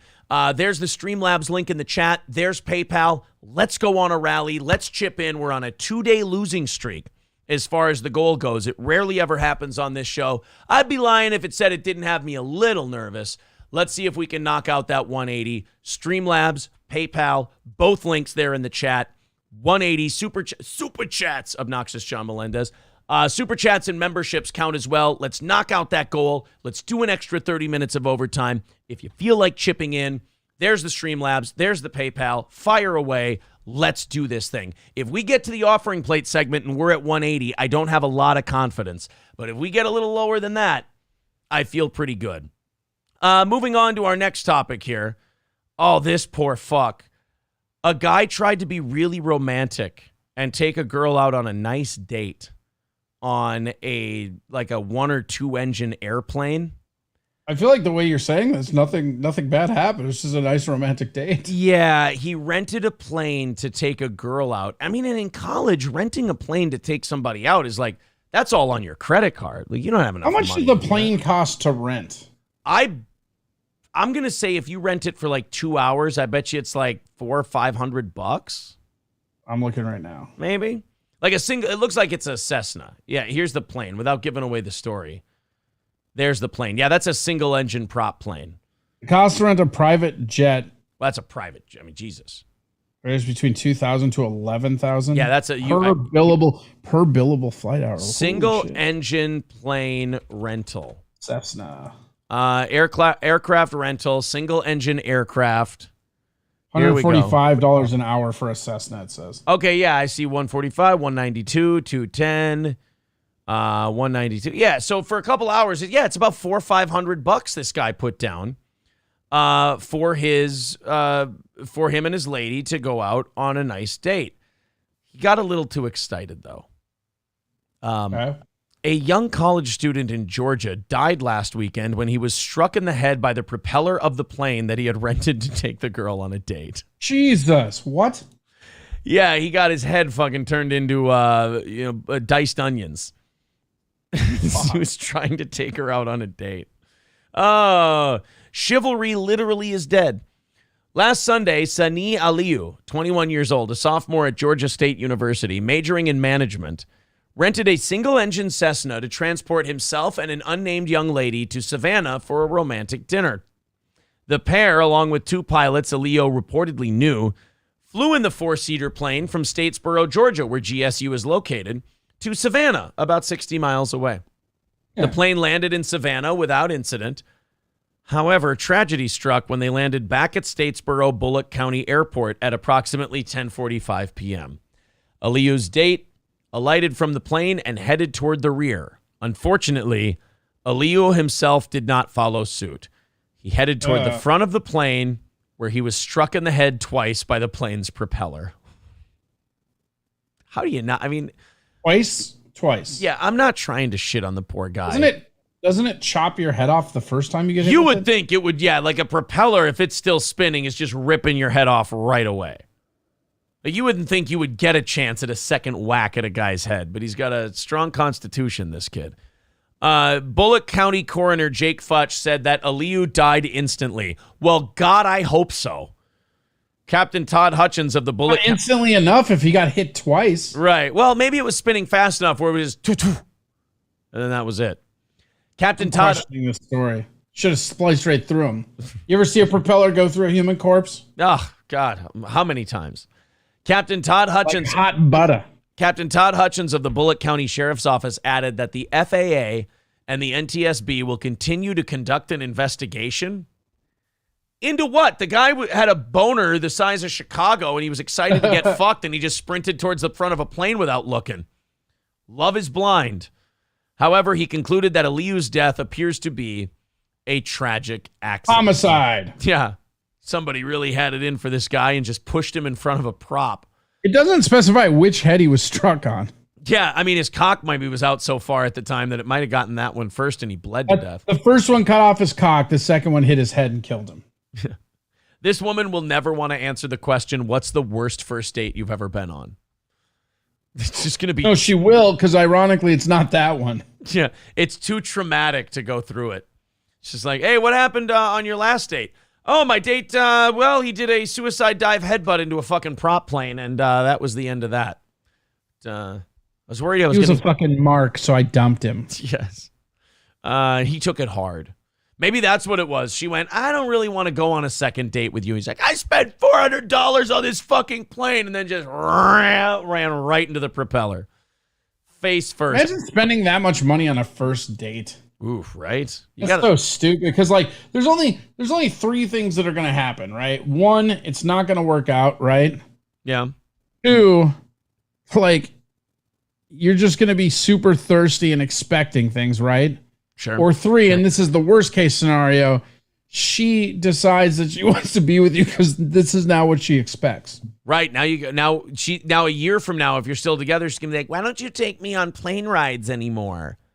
Do you not love me? Right, but like much? the second date has to be like, what, you have to fly to the moon. I mean, shit, you don't leave a lot of wiggle room to improve. Yeah, like a year into your relationship, you're gonna have to go, oh, here's my friend Elon Musk. We're gonna go into space today. Honey, I bought you this yacht. You did that last date. Yeah, maybe that's what happened. Maybe she went, oh, I'm so excited to go on a plane with you again. He's like, fuck, I can't afford it. I maxed out a credit card. He took out his phone. Yeah, he took out his phone, checked his banking account. Like, well, I can't afford a second date. Quack. Just stuck his face right into the propeller. It was intentional. The guy didn't have a frame of reference for you. Maybe she was bitching about the air making her fat. Maybe that was it. She's like, oh my God, the air quality up here is so bad. I'm gaining so much weight. Like, I think we're looking at this from the wrong angle. Like, what if she was so fucking annoying he did this to punish her?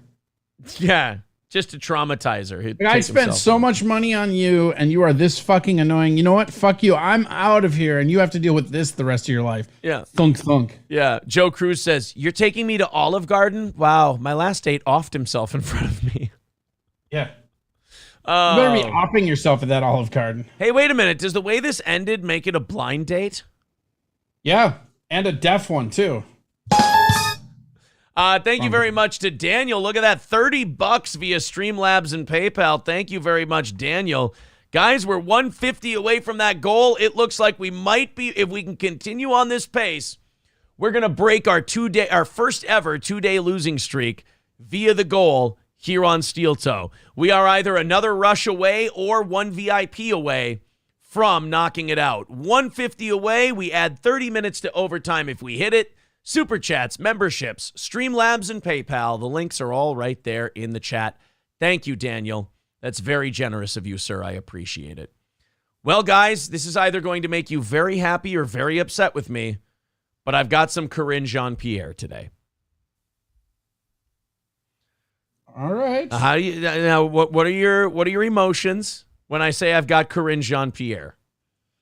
My first emotion is I hate it, but let's see it. Now, this is a clip of someone asking a very reasonable question, and that question being, hey, you know how the economy's totally in the shitter? When is any of the shit you've passed going to do anything? But, Corey, proving once again that Corinne Jean-Pierre is in way over her head, she starts talking about all the things they've been doing since 2020 to help the economy, or since 2021 to help the economy, which is not a very good endorsement, seeing as everything has gone to shit since early 2021. Ladies and gentlemen, what the ironic part is, and you and I have talked about this, is if the Dems wanted the Republicans to really look bad, they would have just let Trump win. Because a lot of this, the inflation was going to happen. A lot of the inflation shit was just coming. It was coming down the pipeline. You can't have zero economic output, but print like $10 trillion worth of money and not have inflation. It's just going to happen. Let's watch Corinne Jean-Pierre talk about the economy. And did I mention she's the first black lesbian press secretary? I'm going to show you how important that is in this situation. You didn't, but I hear it a lot. That, once I have a clearer timeline that Americans are going to see, that I'll share with you on all of that. But look, we're going to continue. Oh, hold on. I think I might have got the wrong timestamp here. Let me go back to my timestamp. Sign language interpreters. 38. Okay. You know what? You're right. I fucked up. 3849, not 3949. My bad, guys. Here you go. Easily fixable. Here I am trying to knock out our goal, and then I fuck everybody on the goddamn timestamps. What a terrible performer I am. All right, here we go. Corinne Jean-Pierre. Inflation. Can you give us a timeline? You've laid out eloquently what the president's been doing. Is there a timeline for when Americans can start feeling some economic pain relief?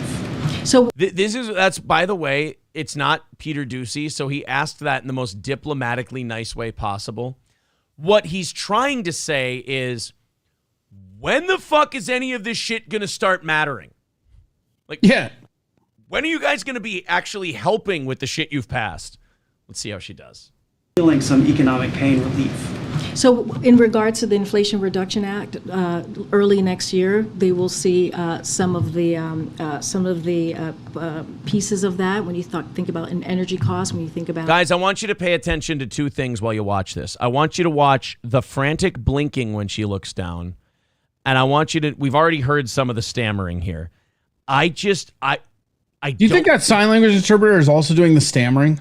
Yeah, just get that part in there too. Also, do you think that's her girlfriend? We don't also, know. fuck sign language interpreters. Yeah, Corey doesn't like them. But when it drives me fucking nuts. But like, this is what I always say. Like, I can't be mad at Corinne Jean-Pierre because this woman is in so far over her head. Like, she gets. You know what? I'm gonna do the exact opposite. Jen Psaki actually had I actually miss Jen Psaki because at least she was fun to watch and give back. It's just like she was good at it. Yeah, that's the problem with this new chick. She's just not good at it. And every time she gets a hard question, she folds. You feel like somebody should just give her a mercy kill, like put her down. You know? I know. I just feel like I want to like a boxing referee. I want to wrap an arm around her and wave it off. I'm like, she's done. She doesn't have to answer anymore. So here she goes. First of all, she made a big mistake. She committed to a timeline. She said, "Oh yeah, early next year, you guys are going to see this all, start to take effect." Okay, but what if we get into February and it's still shitty? Look at those eyes go. Medicare kind of benefits from that, so we'll see some movement on that. Oh yeah, wow! But those eyes are a flickering. They look like bunny feet. They're just pitter pattering. when we talk about inflation, gas prices, that's been something that's the American people have seen for the past several months, several weeks, and as costs has been coming down.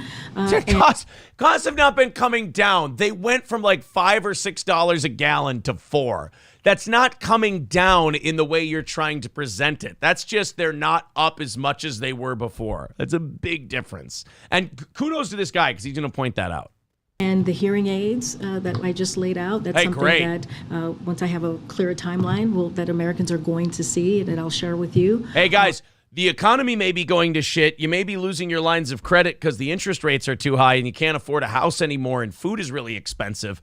But we're going to get some hearing aid help pretty quick here. What? Oh, sorry. Hearing aid help. I can't hear you. I said you're going to get some hearing aid help. If somebody doesn't help me get new hearing aids, I'll never be able to hear you. No, but that's what we're saying. That hearing aid help is coming from the Biden administration. Oh, fuck you, cock. What? Oh, I'm sorry. You know what? Until he gets those new hearing aids, we're going to probably have some issues. Yeah, go simp some more, you smooth-brained weirdo. No, he's I don't think he can hear me very well. It's not even your real hair. That's not... What happened? Did two drunk crows make a nest on your fucking head? See, he's just being hurtful, and I think it's the rage about the hearing. I think that's what it is. All right. You want to eat donuts? All right, Corinne Jean-Pierre. I'm sick of this air making me fat, so I'm going to eat donuts. I feel like they'll counteract. Corinne Jean-Pierre continues to tell us how we're being helped with gas prices and hearing aids. On all of that. But look, we're going to continue. 18 months ago, when the president took office, inflation and gas prices started rising. Well, 18 months ago. That was Vladimir Putin, you stupid piece of shit. The president signed the price hike. What are you talking about? Rescue plan more than about. Oh, we missed that. We got to go back. So this is the part that is absolutely gold to me. She then goes, well, wait a minute. No. Gas prices have been going up since 2021. You're only talking about the last few months. What are you going to do to help that shit? I know you're like lag, but you had it paused so perfect before it fixed itself. She was like this. Yeah.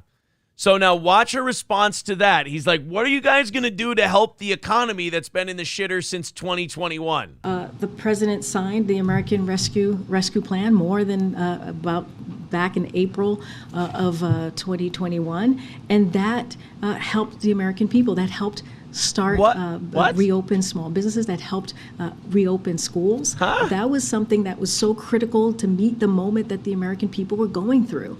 So her defense, like, the economy's been getting shitty since 2021, and she goes, yeah, we passed that great legislation back in 2021. Right. The economy's been getting shittier since then. I would have not. Well, we passed some stuff to help it along. Yeah. I would not have mentioned that part, Corinne. Help put shots in arms. That matters. That was part of the president's. And now Justin Bieber has to cancel his tour. That was part of his policy that helped us gain these jobs back. And you're with the spending did not help people get their jobs back. You legally allowed them to go back to work. You banned them from working, and then you said we're unbanning you from working. That's how you created 20 million jobs. You never tested the vaccine against spreading. Isn't that something? Holy shit. You got jabs in arms, but they never even, not that it didn't do it, not that it did. You never studied it. You never found out. But then you went on TV and told us that you did. Yeah. And even hashtag stop the spread. God, it's just, you can't make this shit up. If the last 2 years were like a fucking script and you handed it to a producer, they would go, we're past. This is unrealistic. Yeah, this is a mess. This wouldn't work. By the way, Corey, if Moderna really didn't test it against spread and then told us that it was effective against spread, I mean, Corey, that would be fraud. We could file a class action law. Oh, wait. That's right. The government gave them a waiver where they can't be. Oh. All right, cool. We lost. We got it. The ultimate waiver wire. You follow economy. You always asking me economy questions, and we created more than 10 million. You follow the economy. You always ask me economy questions. Oh. Did that just come out of her fucking mouth? It's just so funny to watch people say shit where if it was the other party, it would be handled so much differently. Dude, you watch the economy. You ask me economy questions. That's some George W. Bush shit right there. Fuck yeah, it is. You follow the economy. You ask me economy questions. Yeah, no shit. I'm from Bloomberg. Are our children spending money? Yeah. Able to do. So we met that moment. So you're asking me about 18 months ago? That's what was going on 18 months ago. Right. And it's been, oh no, Corinne, Jesus, I feel bad for you. He just asked you, what did you do 18 months ago? It's been getting shit since then. We fucked it up, guys. That's what she said. Official press statement. Jesus. If the guy she worked for wasn't such a dipshit, she would look bad.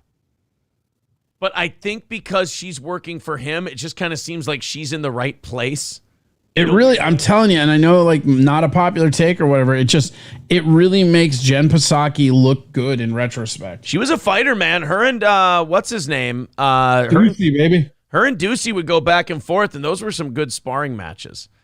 I still think Ducey just sits in his office and cries into a scotch, just missing her. Cause at least it was entertaining. This is just I watched this is a great example where they just give her these lob questions and she just incriminates herself. And you're like, what are you doing? Stop it. Psaki stands outside, or Ducey stands outside Pasaki's window with a boombox in Say Anything. Can't say anything. Yeah. Do you like Peter Gabriel? I can't hear you. I don't have these hearing aids. Here's some music. Turn it down, Ducey. I'm married. What? We have got to get him hearing aid. We got to help Ducey out, man. Thank God for the Biden administration. $150 away from our goal today. We are getting there. Let's see if we can do another rally here before the offering plate segment in a half hour from now. 150 away from our goal to knock out and do 30 minutes of overtime and break our 2-morning losing streak. Streamlabs, PayPal, both links are right there in the chat if you feel like contributing. Otherwise, super chats and memberships count as well. Both easy ways to support this program and keep it going. 150 away. Thank you, everybody. Let's take a break from all this crazy horse shit and go to Fillmore, California, where Brandy Williams has been taken to Ventura County Jail after an altercation involving 2 Jehovah's Witnesses. Miss Williams was seen running naked after 2 young men on bicycles who were going door to door spreading the message of Christ in her neighborhood. Deputy Sheriff McEwen said, quote, Miss Williams thought it would be funny to answer the door in the nude and shock these young men. The two men Wait, like Brandy Williams, the singer? Different Brandy Williams. Okay. Yes. Miss Williams thought it would be funny to answer the door in the nude and shock these young men. So you're going there to tell her about Jesus and the Jehovah's Witnesses. And did you know Prince was one of us? And she just answers it completely naked. The two men sat stunned on her porch for a brief moment before returning to their bicycles. They are familiar with folks being rude, and what Miss Williams did next went a little too far, said the deputy sheriff. The men are used to people being rude, slamming doors, and even yelling at them. But for a naked woman to greet them at the door, that was quite the shock. Their message was not going to be heard at this house, and it was time to move on to the next one. But when the men went to return their bikes, Brandy wasn't done trying to get under their skin. A nude Brandy started speaking of her vagina and the devil's magic that it contained, yelling at the kids from her doorway, quote, "Take a good look at my pussy. Succumb to my devil vagina magic." I love how you're trying to make the Jehovah's Witnesses look insane while you stand there holding your pussy open and yelling at them from your doorway. If she was hotter, they probably would have taken her up on it. Yeah, she's not. Well, here's her. There she is. That's Brandy. She's not a fine girl, as it were. Brandy took off after them. Remember, all in the nude. Took off after them, but did not make it too far as neighbors had already informed police of an altercation involving their neighbor and the two young men. She was apprehended without incident, and after having their statements taken, the men were free to go to spread the word of God. Sounds like she was spreading the word. Yeah, she's spreading a lot. Why Do I Podcast says, doesn't sound illegal to me. Show me which law I broke. Excuse me. She was just making a porno western, Spread Dead Revolver. So, where'd she hide it? You know what? I don't You know the answer to that. Haven't you seen South Park? I don't know. I'm okay. Either, I'm for freedom of body autonomy and all that shit. 150 away from today's goal. If you want to help us knock that out, we got a half hour left in the show. We can do it. Let's go ahead and chip in, and we'll knock that out and do an extra half hour for you. He brings up a good point. Could you imagine if a guy did that to two young women? Oh, just had his cock out at the door and started shaking it. Succumb to my dick magic. Like, that dude would be like in jail getting beat up with mops. Yeah, that guy would be in a lot of trouble right away. It's funny. Joe Berger says, "What's her number?" Then after we showed her picture, he wrote, "Oof, never mind." Yeah, I mean, don't ask for the number right away. Wait until you get visual confirmation. What's her number? It's 288. It's also her weight. Yes. Danger Bear Wolf Turtle says, "My dad answered the door one time naked and asked, 'What the fuck do you want?' And they said they were from Latter-day Saints. So my dad cut him off and said, 'Come back later in the day, motherfucker.'" That's awesome. So, Dad just answered the door with his cock out. Like, that's kind of their fault. Like, you knocked on their door. That is a fucking power move, though. Yeah. Like, yeah, I'm naked. What's up, bitch? It's really hard to talk to someone about Jesus Christ when their dick is just kind of swaying to and fro. I wonder if that'll decrease. Like, they just pop in. Like, can I talk to you about Jesus? Yeah, you can. You just grab some lotion, squirt it on your member, just start plow dogging it. Oh, man, I love talking about Jesus. Come on. Oh, God, I fucking talking about Jesus drives me fucking wild. Yeah, talk about Jesus harder. I'm almost there. Give me a pamphlet. Give me a pamphlet. Give me a... Oh, yeah. Grab me that piece of wood over there. I call that my crucifix. Let's do this. He finished it off saying, "Oh," and they're like, "Oh, so you're going to join?" He's like, "No, I think you people are fucking nuts. Talk to you later." I'm going to nail my savior to this cross too. KB says they should have taken her up on it. The crazy ones are the best in bed. I don't know if a couple of young Jehovah's Witnesses on bikes are ready to handle anything that impactful. I just don't think it's not their time. Need Trump said, "I had Jehovah's Witnesses come to my door once. And before they got to the door, I put on Van Halen, Running with the Devil. They got 2 feet from the door and they turned around and left. They didn't even knock." I don't think they would have cared. Really? We fucked with some Mormons. Like, they weren't Jehovah's Witnesses. In Vegas, when I lived in Vegas has like a huge Mormon community, and they do the door-to-door shit too. See, and Mormons I squirted a bunch of ketchup on myself topless. And when they opened it, I opened the door and I said, "Does your God forgive? Can you help me hide a body?" Jeez. And they just looked at me and they like just kind of hands up and walked back. They didn't even respond. They just backed away very slowly. Balls. I just locked the door and laughed and then got pissed because like Getting ketchup out of chest hair is a bitch. Balls Deep claiming Need Trump story is fanfic from Penthouse in 1993. It's good that you have that kind of memory. It's very helpful at times like this. Not the Bee decided that Joe Biden had so many fuck-ups in his public appearance yesterday, they had to make a whole thread about it. Okay. This is Joe Biden yesterday at his live event talk. I look, man, all the polling has come out in this midterm stuff, and it's come out and said most of the electorate doesn't give a shit about this abortion thing. They care more about the economy. But they are trying like hell to make this whole thing an abortion election, and I just... Well, that's all they have. I mean, again, not to imply they fixed it or anything like that, but magically, right as the midterms roll around, what is in the news cycle? Guns, abortion, and Trump. What are the three strongest things that the Dems platform on? Guns, abortion, and Trump. I will say it is an impressive amount of tone deafness to be able to look at the economy and go, you know what we're going to try and make them all think about? Abortion. I don't know, though. Like, it's the same tone deafness that keeps people fucking liberal. I mean, like, how many people act like they're helping minorities, but they voted for Biden, who has a track record of only person, like, you know what I mean? Like the no-knock policies, the stop and frisk. These all had Biden's name on it. Like, this is where I get like real fucking pissed at Dems, because they want to act like they want to fucking have 17 minutes of dialogue when I'm eating a chicken fucking sandwich, but they'll still vote for the guy that didn't want gay marriage in the 90s. Like, cool woke story, bro. Like, at least the Republicans are like, yeah, we don't care. Like, I kind of respect that. Yeah. Republicans don't really give a shit about too many different groups of people, but they don't lie about it. They don't lie about it. They're just like, yeah, what, is there profit in this? Why are we talking? Poor people? Ew, gross. That's the Democrats' territory. Well, get it off. Yeah. Get it off me. They're poor. Get the poor off me. Let's go ahead and play this clip. This is Joe Biden. And what he's about to say about abortion is very true, but I don't think he understands in which direction it's true. Let's hit play. And I'm asking you, and by the way, it's not just affecting your young generation. It's affecting children, moms, grandmoms, grandpops, all the entire generations. You see, abortion affects the young children. Yeah, How? Joe. Joe, it sure does. Bullshit. How? You give me one concrete way that an abortion affects a young child, like a really young child. He's pro-choice, and he's sitting there going, abortion has, this stuff about banning abortion. It impacts babies, too. It's like, yeah, Joe, I wouldn't bring that part up. Not one of the selling points of your position. But you know what? That's not... I don't care because fetuses don't have curly leg hair. That's not the only fuck up Joe made. Let's watch Joe continue to talk about abortion yesterday.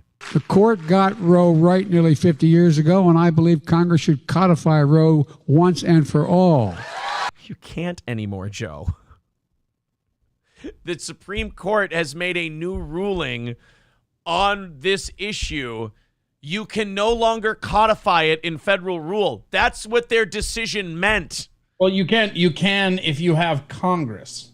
No, because if you make the law and it goes against a Supreme Court, what do you call it? God damn it. Precedent, they have to then go through the Supreme Court again. And it's the same fucking Supreme Court they already made the decision on. With the abortion stuff, though, the thing that they struck down was the legal precedents to actually make that verdict. If Congress got together and made a law that was constitutional, they would have pulled it. What the court ruled that is that this is not a federal government jurisdiction. It's up to the states. So if the federal government tries to codify Roe into law, Roe has already been shot down by a new precedent. You can't. Oh, I see what you're saying. It's a new thing. Right. You can't codify. He's fucking up by going, we're going to codify Roe into law. It's like, yeah, you had to do that the last 50 years, dipshit. You can't do that now. Little late now, doofus. The court got Roe right nearly 50 years ago, and I believe Congress should codify Roe once and for all. And then, of course, the people who vote for him are too dumb to understand how the Supreme Court and legislation works, so they cheer for it and go, yeah, let's do it. Right now, yay, we're short of hand.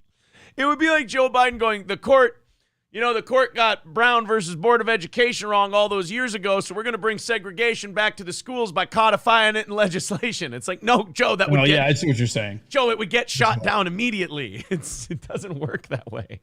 Handful of votes. If you care about the right to choose, then you got to vote. That's why in these midterm elections are so critical, elect more Democratic senators to the United States Senate and more Democrats to keep control of the House of Representatives. Hey, I mean, we won't be able to afford to drive anywhere, but at least we'll be able to kill a kid. That's pretty rad, right? Not rad. Awesome. And folks, if we do that, here's the promise I make to you and the American people. Oh, this is good. The first bill that I will send to the Congress will be to codify Roe v. Wade. You can't. How? What a fucking idiot. You can't do that, Joe. That's so fucking funny. The first thing I'll do is this imaginary thing that I can't do. You know how the Supreme Court just said that I can't do that? Well, the first thing I'm going to do is the thing they told me I can't do. Oh, and after that, I'm going to make black people 3/5 of a person. It's like, Joe, they already decided. They voted on that. They decided that you can't do that. I thought you were about to say they already are 3/5 of a person. God damn, there's going to be part of me where when everything's all better and I can look back at all this and laugh, I'm going to miss this guy for reasons like this. Oh, great. I'm going to codify it into law. What a fucking idiot. Somebody needs to sit this motherfucker down and show him the Schoolhouse Rock video again. I think it needs to be the Easter Bunny because that's the only person that can rein him in. And when Congress passes it, I'll sign it in January, 50 years after Roe was first decided the law of the land. So if they pass it in and together October, we'll restore you're the gonna right wait to till choose January for every woman the in every state. anniversary, you prick. Yeah.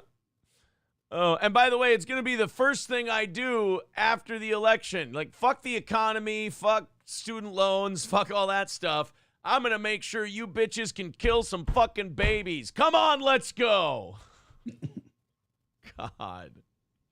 I cannot think of a better example of tone deafness than this. Thank you very much. It's again, this is where I get back to the, like, if this were a script, they wouldn't even believe it. No. Fauci's Pangolin with $5. Thank you, buddy. And Joe Berger with $9.99 says, Corey is okay. April is an angel. Sup, Aaron. Please accept my monthly VIP dues. There are no VIP dues, but thank you very much. 140 away from today's goal. Thank you, Jeep ZJ, for the 99 cents. I appreciate that. Guys, we got about 15 minutes until the offering plate segment. Let's see if we can knock this thing down a little bit. We're 140 away. We are damn close, and we've been on a 2-morning losing streak. Let's see if we can knock out that goal and do some overtime today. We got a rally in us. There's the link in the chat. Support your steel toe, if you will.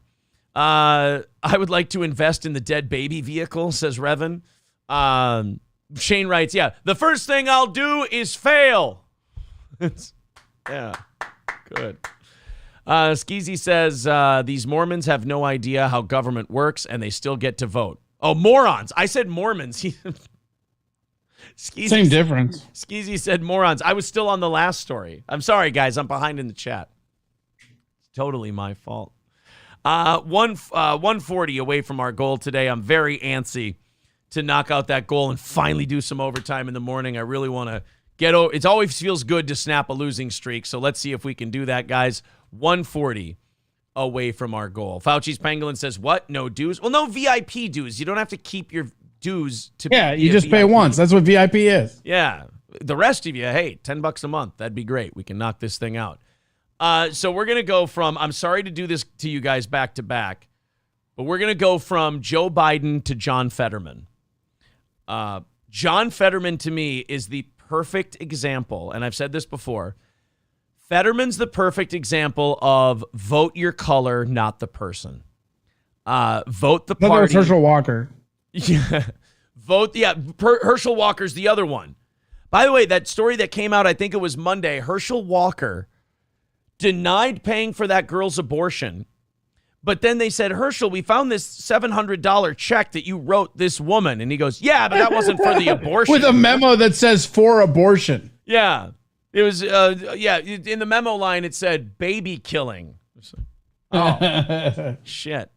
So yeah, he got caught up with that, lying on the abortion thing. And Fetterman had a fucking stroke. Fetterman can't even speak. I think it was you and I did that story last week. Where That's the guy that's running against Dr. Oz? Yeah.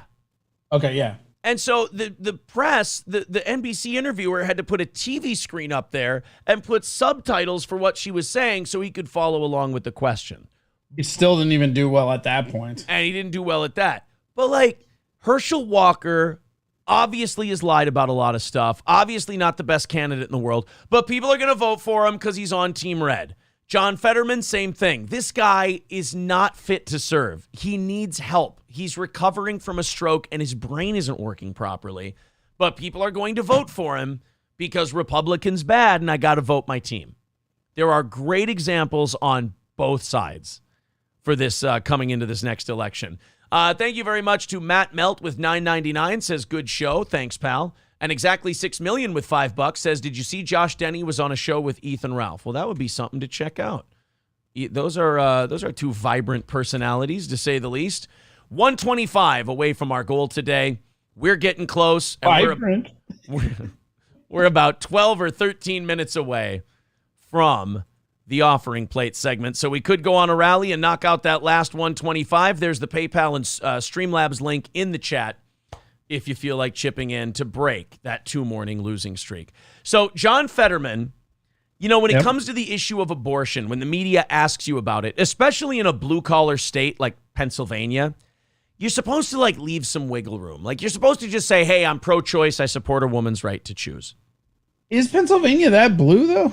It's no blue collar. It's a blue collar, like a working class. Yeah, okay, it's like a working class state. I thought you were like saying it was blue. I'm like, I think they're red. They're pretty purple. Yeah, they go back and forth. So Fetterman was asked about abortion. And by the way, let me put this up on the screen for you guys. You're running for the goddamn Senate. Can we ditch the basketball shorts and the giant oversized hoodie? No, you got to be relatable. I mean, but that's like Walmart relatable. Can we just tone it up a little bit? Have you seen Pennsylvania? Maybe you're right. So they asked Fetterman about abortion, and in no way does his answer give his opponent a talking point a month away from the election on a very divisive issue. Ladies and gentlemen, old goiterneck, John Fetterman, really making it easy on his Democratic handlers. Do you support any restrictions on abortion? I don't. I've always believed... Even in the third trimester? I believe that choice is between a woman, her doctor, and a goddess who prays to one. Do you believe in any limits on abortion? Nope. I'm going to go kill my 13-year-old kid, as a matter of fact. Yeah. Meanwhile, the people who run his campaign are like, God, it's fucking Pennsylvania, not San Francisco, you dipshit. This is not good. Like, there's a difference between saying that abortion should be completely outlawed. That's one extreme. And then saying, fuck it, if the baby's head is peeking through the vagina, stab it quick. You can still get it out of there and live the rest of your life. Have you ever seen Moby Dick? Yeah. Give me a scalpel and call me Ahab. We're getting an abortion. Call me Queequeg. I'm ready to go to work. God damn it, John Fetterman. And you know what the worst... Stab it right in its fucking blowhole. Right, the one time that John Fetterman actually speaks clearly is the one time that John Fetterman says something that is completely fucked up and going to hurt his campaign. What if he's like been like really racist or something, but he just mumbles so much we can't even fucking understand him? You know, he's like, oh, these goddamn Chinamen and their railroads. You know, you're like, what did you just fucking say? Right, like his nothing. I said abortions, whatever. What? And then or just like he just starts saying shit, but he has, like you said with the Asian thing, he has no idea it's terrible. Like people's response have to tell him, and he's like, yeah, I think we should be able to kill babies. Like, even if you decide you don't want it while you're at the hospital, you should be able to strangle it in the NICU. And they're like, what? And he's like, oh, I'm sorry. Is that bad? I brought this kid into the world. I'll take him out whenever the fuck I want. John, I thought you said these things because you had a stroke. Oh, no, I'm sorry. I didn't clarify. I'm a sociopath. Like, what the fuck? The stroke actually made me a little more human, believe it or not. They just told me to tell you guys I had a stroke. Yeah. I'm a psycho. I actually just have serious fucking mental problems, and the Democrats decided to pick me because, I don't know, practical joke. Come down to my puzzle basement and see my knife sharpening kit? There's a dress code, though. You have to be naked. Let's go. Johnny Rebel becoming a Yeehaw Club member. Thank you very much, Johnny Rebel. 120 away from our goal today. We are getting tantalizingly close to knocking out that goal for the first time in the morning this week. 8 minutes left until we go into the offering plate segment. So if you want to chip in, there's the PayPal link. There's the Streamlabs.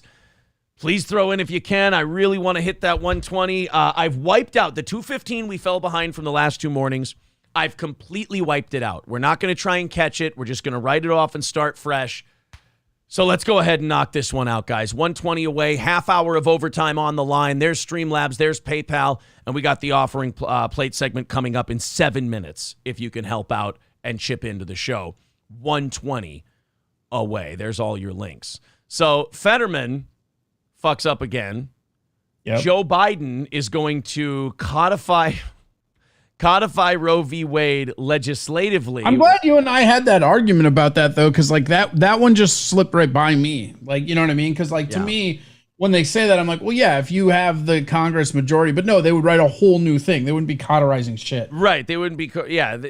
You would have to get past the Supreme Court, which is the same Supreme Court that just made that decision. It makes no fucking sense. Right. Well, but like the main part of like Roe v. Wade, right, is that whole abortion thing on there was like a technicality that didn't even really apply to what it was doing. And that's the whole problem with it. Who was right, like if they were going to say just, hey, federally abortions are legal and pass that law through Congress, like the Supreme Court wouldn't object to that. That's not what they were objecting with Roe v. Wade. Citizen M says Fetterman is best. Better to have a flailing stroke victim than to elect a snake oil salesman. Okay. I think my point is that team mentality bullshit. My point is you guys have fucked yourselves so bad by just being team red and team blue that your choices are a snake oil salesman and a stroke victim because you guys went with whatever they fed you.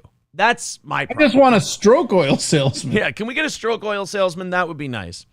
Let's open up these 8 o'clock hour stories and knock out that 120. Sorry for a minute there, Corey. I don't want that loud, obnoxious noise when I click the links here. And also, let's tell you about Midland Armory in Foley. Midland Armory, downtown Foley, Minnesota. Of course, with Midland Armory, they have a great selection of firearms, handguns, shotguns, rifles, you name it. They've also got knives, optics, parts and gear, suppressors, and much more. That is Midland Armory in downtown Foley. MidlandArmory.com. Again, MidlandArmory.com. Make your order. Use the promo code SteelToe, and you'll get a nice savings at Midland Armory. That's MidlandArmory.com. Midland Armory in downtown Foley. All right, I'm getting nervous. There's 5 minutes until the offering plate segment, and we could really use a W today. 120 away. Let's see if we can get there. I'm sorry. I do have to roll in if we do come up short today. We've already gotten our ass kicked the first 2 mornings. I do have to roll that 120 into the rest of the week. I'm trying my best not to. MSNBC viewers, this is great because this is like the CNN shit. Like when they have to change their message because the ratings are bad. But they've brainwashed all these people into becoming true believers. So the minute they have to turn the dial on them and like say something that they weren't saying 2 weeks ago, all their viewers go apeshit on them. MSNBC viewers are outraged at Morning Joe for saying Republicans are gaining popularity because the economy is faltering. They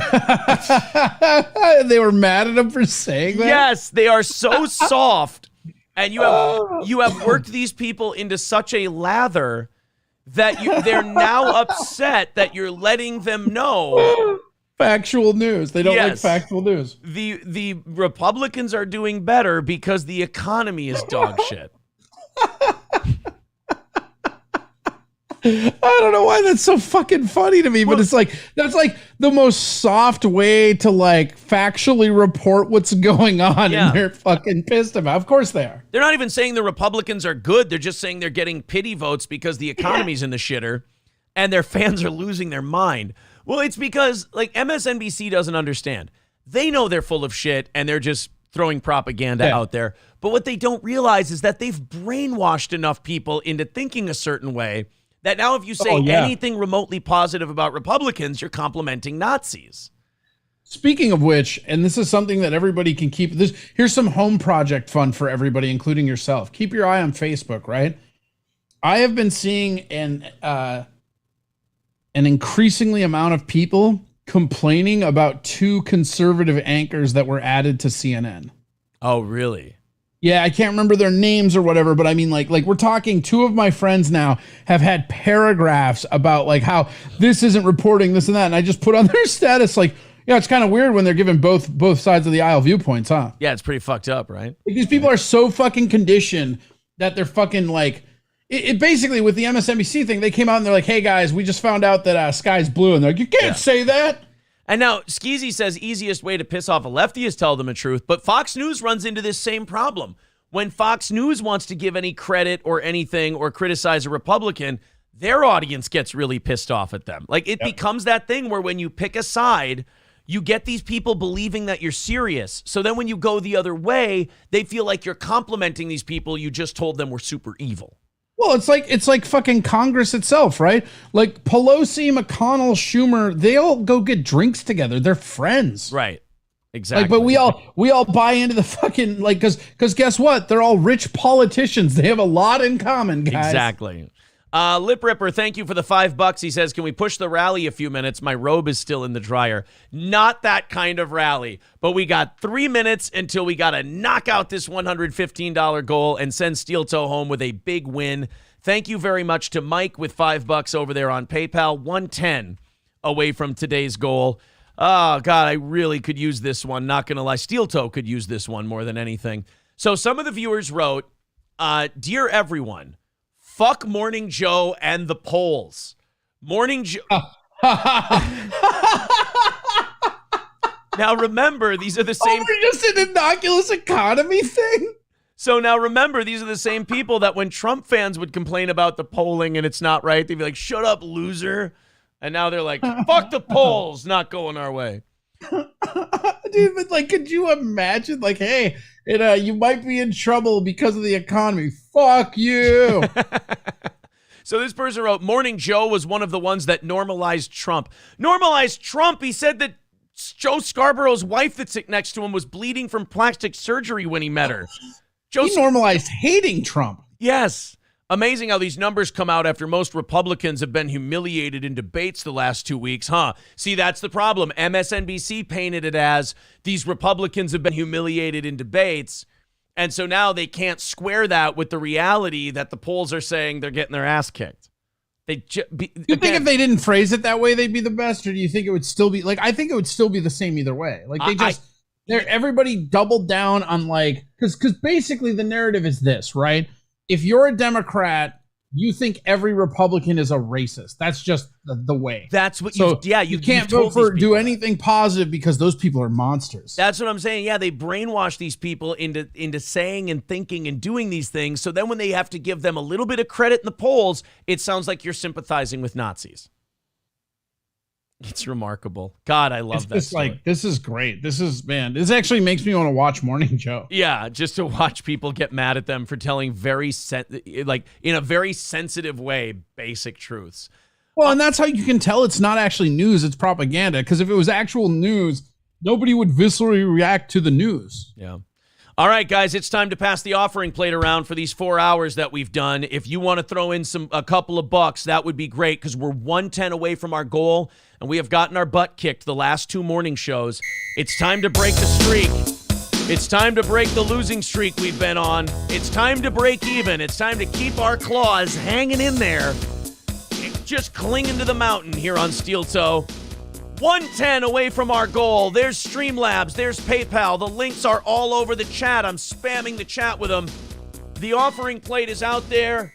A couple of bucks, a little bit of a rally. We can knock out the 110, do a half hour of overtime for you. We've got 4 minutes left. Let's see if we can knock this out. I'll be honest with you guys. I don't get this way often. I'm tired of losing. Let's see if we can knock out a W. Hopefully these shows have been funny enough for you. Hopefully we've been entertaining you enough where you feel like it's something you want to contribute to and support. 4 minutes left in the show. A little bit less than that, actually. About 3 minutes left. 110 away. Thank you to exactly 6 million with $5 saying this 5 is coming out of my Clayton Bigsby Halloween costume fund. So overtime had better be good. I got lots of good stuff for overtime. I'm just really desperate to do one this week. 105 away from today's goal, and time is running out. 2.5 minutes left to go in this morning's show. Damien, thank you so much for the 15, buddy. I appreciate it. $90 away from today's goal. $90 away, and we're getting so close. Scoober with 100. That's 75 or 70 going to us. $20 away from our goal. Pumpkin Popsums with 50, and we're now over the goal by $15. Thank you guys very much. That's gonna do it. Cut the music. Thank you so much for giving us that W. Ooh, after yeah. 2 straight losing mornings. Awesome, guys. We appreciate it. Scoober, you are a remarkably generous soul. I do want to read Happy Gilfmore because he's always got negative things to say about when we have to ask for money. Again, it's my least favorite part of this job. I wish we could do it a different way, but we don't have a big enough audience to do it any other way. Happy Gilfmore says, I feel most would agree that listening to an advertisement would be better for the show than listening to you stress every morning about the goal. Happy Gilfmore, I agree with that. I can't make enough money on advertisements. Again, we're not a popular enough show. I can't get big name advertisers on this program, A, because of the content. The content would have to be different. And B, there's just the audience is not big enough. So Happy Gilfmore, I'm sorry that we have to do that for, 5 minutes at the end of the show. I'm really sorry about that. Believe me, if everybody who listened to this show threw in like $5 a month, I wouldn't have to do it at all. But when this show left radio, the audience told us, look, we'll support you.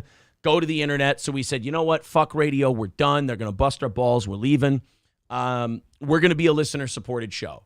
So that's... Sorry, Happy. I know you're really negative on that shit. I know you like to criticize me for that. And I know you're a big fan of the show at the same time. Both can be true. But I'm just being as honest as I can with you, buddy. It's the only way I can make this work. So if you like the show, that's just the funding mechanism for now until we get bigger. I mean, holy shit, the way this show's been growing. And by the way, hit the subscribe button. We get up to 15,000 subscribers and we're, tripling our numbers from where we are now. Yeah, we won't have to worry about any of it. Means to an end, my friend. Thank you to Sam and thank you to Fuck You Dude, who just writes fat in the memo line, for $10 a piece. We appreciate that. We are $35 into tomorrow's goal, and I cannot tell you guys what a monkey off our back that is. Oh, there's Coltrane with 20. Thank you very much, buddy. I'm tapped for the month. Let's do it, guys. Thank you, pal. We're $50 into tomorrow's goal. And Jeep ZJ with $2 more. He says, more bum fans can throw in 99 cents. Sheesh. Hey, you know what? We nailed it. Happy Gilfmore says, it wasn't meant to be a dick comment at all. I know, but like you phrased it as though I have a choice. I don't. I just don't have a choice. And you have a history. Like, it's a pattern. That's the thing. Right. It's coming. It's not like it's the first time you've said something like that, right? Right. In fact, Sicky echoes my sentiment exactly. He says, this show will turn the corner eventually, and begging will be a thing of the past. Guys, when we started streaming on YouTube, our high viewer count was 320. Now it is at 460 damn near every day, just 5 months later, and it's inching closer and closer to that 500 number every single day. So, guys, thank you. Great community. Awesome. Incredibly supportive. And Happy Gilfmore, I wasn't trying to shit on you, buddy. I just wanted to be as open and honest with you as I can because I wanted to explain to you, look, I'd rather do advertisements too than asking. You got to get to that point yet. Sean Rass with $10 says, when does my uniform come in? Does it come with an armband? God damn it. All right, guys, we're going to do some overtime. We got some great stories coming for you. Corey, you get to choose. Do you want to save the Vikings until the last 10 minutes and do Kanye talking to Chris Cuomo on his new News Nation show? Oh, my God. Yes, I do. Okay, here we go. All right, we got... Wait, what was the other option? I'm pretty sure it's going to be that one, but I had 3 or 4 stories. One of them was Ghislaine Maxwell talking about her friendship with the Clintons. I got some Florida stuff. I was going to ask you, do you want me to mix and match some stories, or do you want to just dive into Cuomo and Kanye? I think Cuomo and Kanye. All right. I'm going to go to about 7.5 minutes in a second. But first, I want to show you the intro to this because I believe Kanye pulls a Cassius Clay Muhammad Ali on Chris Cuomo to start things off. By the way, Cuomo just got a new show on News Nation. What a huge fucking get for him, because his ratings struggled his first week. This is going to help him out big time. I think he's going to be fine. I think most people saw him be very reasonable. Yeah. I got 2 generations of people in my family that love his music, but it's not about his music right now. Most recently, it was announced that he is making a bid or a deal at some stage to acquire the conservative social media platform Parler, which is right now offline. Why? Is this because he was kicked off Twitter and Instagram? Is that what it's about? Let's discuss. I thought he was back on Twitter and Instagram. Did he get like kicked off for the Jew shit? I think he's back. I thought he was back too. By the way, I've been saying this for a week now. To the people in the media and banking who might be Jewish, it is a bad look when a guy says you created cancel culture and you'll get rid of anyone who criticizes you, to then ban him, go after him, and then kick him out of your bank. Guys, you just let the crazy guy rant and then it goes away. Right, but more importantly, you can't counter somebody accusing you of canceling people with canceling. Right, and you can't accuse people, you can't counter people who accuse you of running everything by flexing authority to punish them. You can't. Yeah, we'll show you who runs everything, you piece of shit. It's like the Gary Oldman thing we always talk about, where he went, well, everyone knows that the Jews run Hollywood. And by the way, when people say that, they usually aren't saying it as a negative. They're saying it as like, oh, I thought statistically that was just, we all knew that. He's like, the Jews run Hollywood, and if you don't, if you run afoul of them, they might not let you do a movie. He was joking around. And then Hollywood, like the Weinstein Company and shit, went, hey, you apologize to Jews right now or we won't be casting you in any movies. And it's like, yeah, I'm going to apologize, but do you kind of see what you did there? No? Okay. Well, here's Chris Cuomo dead naming Kanye and Kanye getting pissed. The relevance and the resonance with the man himself, Kanye West. Can you hear me? Can you see me? Yes, but I want you guys to hear me and see me. Can you hear me and see me? I can. I see you. You're in the back of a car. You got a hoodie and a hat on. Okay, cool. I see the double. All right.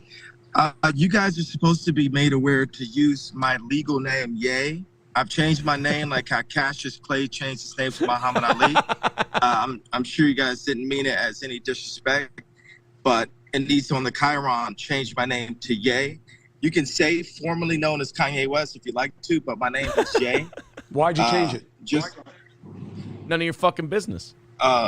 Sir, I need to have the name changed. We'll change it. Yeah, but we'll change it.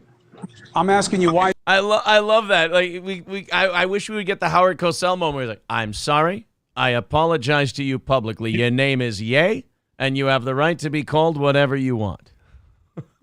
So let's skip ahead here to about 7:45. This is where Kanye starts getting into his ex-wife, the children, and then, yes, of course, the Jews. It's the same people, the 78 outlets that when I was arguing with Pete Davidson and Trevor Noah, they call me an abuser for arguing with people about my ex-wife and my family and when I get to see my kids and when I don't.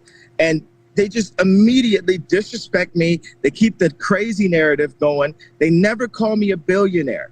We never talked about, even on this one right here, hey, tycoon, billionaire, visionary, inventor. These are never used. If you go to like... I love the Ye. I love the Ye humble brags every time he does it. You guys always call me a rapper. You never call me genius, visionary, Christ, billionaire, Superman, Batman, Iron Man, Aquaman. I can swim. Y'all racists. I mean, he has like $2 billion. You never hear about that. He does have $2 billion. I looked it up and I was surprised because you're right. Nobody ever gives him that credit of being a billionaire. Like, to put it in perspective, he has more money. He has more net worth than Dr. Dre. Yeah. I mean, he's Dr. Dre, I think, is just right around $1 billion. Yeah. New York Times or Wall Street Journal, whatever, they always say the rapper. It was hard enough for us to get fashion designer. I'm going to give a pause so you can address what you want to address. Appreciate it. So, look, there is no Jewish media cabal, mafia. Sure about that? Yeah, I love it. It would be great if Chris Cuomo went, there is no Jewish cable. Guys, what does that say on that paper I'm supposed to be reading? Wall? Why is there a funny star above it? There is no Jewish cult on CNN. Oh, shit, I'm not there anymore. Yeah. There is no Jewish cult or cabal that runs the media. If you don't say this, we'll kill your children. Oh, I'm sorry. I don't read the parentheses. I apologize. I'm getting used to that. I will do better in the future. There is no Jewish cabal that runs everything. They've changed their name to Israelites. There is no Jewish plot to control the media. We now call it Zionism, you guys. Oh, shit. Yes. Appreciate it. So, look, there is no Jewish media, cabal, mafia. I would love it if Kanye's response to that, he just went, eh. Like that was the only sound he made, was just, yeah, really? Who was the most powerful guy in movies a couple years ago? Shut up, Kanye. There is no Jewish media, cabal, mafia. That is a figment of either your imagination or a projection of a prejudice, okay? You may have had bad... Oh, so now you just hate Jews. That's what it is. Just pointing out that they might have a little power in a certain industry, that just means you hate them. I didn't say I hated them. I just said that there seemed to be a large amount of them. You know, I think it's funny that Kanye, or Ye, I guess, Yay. Oh, because it's Kanye. Get it? That's why. It makes sense now. Hey, there we go. It's the last part of his name. That's why it's spelled like that. Makes sense. I thought he was just happy all the time. Oh yeah, he seems real fucking happy these days. You think Kanye gets? I just like how he couldn't even be bothered to show up to studio. He's in a car. I love that, and it's basically black and white. Like there's no it's so dark in there. Nothing. Yep. Business dealings with people, it's about those people. It's not about their religion or faith. And I know that you are intelligent and understand that when you target people because of their faith, other people may do so the same. They've been targeted before. They've been abused and killed. Oh, God, are we every fucking time with the Holocaust? Jesus. I really have to give black people a shitload of credit because every time a black person is criticized, you don't hear them say, well, this could lead to us going back to slavery, you know. You do, actually. Oh, do you? More often than you think. I should start talking to more of them. Yeah. Sorry. I don't know. My waiters never do it. But that's the last black person you talked to was your old second mic. Years ago. I had a real good conversation with an Uber driver in Vegas. We talked football. Yeah, all right. It's really nice. Was he a Raiders fan? Browns fan, unfortunately, for him. Yeah. Sucks for him. Yeah. Because of what they believe and who they are. So we don't want to tolerate that. You know what I love about this? This is supposed to be an interview. Chris Cuomo didn't even ask him a question. He just immediately went into his defending the Jews rant at Kanye. It's just different. I'm sorry. When you criticize a certain group, it just seems like the response is different. And you're playing into that right now, whether you know that or not. I won't tolerate it as a black person. What you just said was a statement. You're trying to say that there isn't a collective. Over 50% of the executives in Hollywood, the CEOs, are Jewish. Fucking based. Dude, there's some numbers. I love how Chris Cuomo, he really thought his strategy going into this was, I'm going to shame Kanye into admitting he was wrong. He's totally not going to lean in. Good luck. And these guys That's know different than saying it's a mafia and that they act as Jews in some way, as opposed to just being businessmen. Jews. I love that. It'd be funny if Kanye went, dude, I never said Jews like that. That's fucked up. As a black dude, that offends me. I love that. You're right. Chris Cuomo just goes, Jews. I got to play that again. I love the way he says that. That's I love amazing. that. In trying to confront Kanye's bigotry, they kind of do slight little dog whistly things. Like they go, Jews. Like in a Halloween voice. Mafia and that they act as Jews in some way. As Jews. opposed to just being businessmen. One plays to a prejudice. You say Jews and businessman. I say potato and potato. He didn't say business people. He's sexist. Oh, well, they're Jews. They probably don't live, Oh, sorry. If they're Orthodox. The other one just plays to people and an ugly business, which is what the record business is. So, I'm sorry, but a lot of those like 30s and 40s blues musicians that basically created Led Zeppelin 20, 30 years later, those black artists did get fucked over hard by record executives, and a lot of them almost, universally tended to be one particular thing that was not a very large representation of the population. That's one fuck of a coincidence. Sorry. I'm just waiting for him to be like, point of privilege. Yeah, point of personal privilege. Feelings about it, just don't ascribe it to their faith. Earlier, no, wait a second. You can't tell me what to do or feel, first of all. I know, but I can tell you what is wrong about what you say. No, you said that it's not a mob. Mob culture, here's the idea of a mob. People target, there's no term. Have you ever heard the term the white vote? Because there isn't a white vote, because white people can vote the way they want. Wow. Actually, that was actually kind of brilliant what Kanye did. He kind of threw that media political speak right back at Chris Cuomo. He's like, well, you guys use shit like the white vote. Like, how is that any different than what I'm kind of saying? Black people, we fought. My grandparents, my mother fought in civil rights. My grandfather drove the first march out of Oklahoma. My mother used to work for Jesse Jackson at Operation Push. My dad was a Black Panther. My family are freedom fighters, and we fought. I'm starting to think Kanye's black. Who? I mean, Jesus, you're right. I'm sorry. Ye.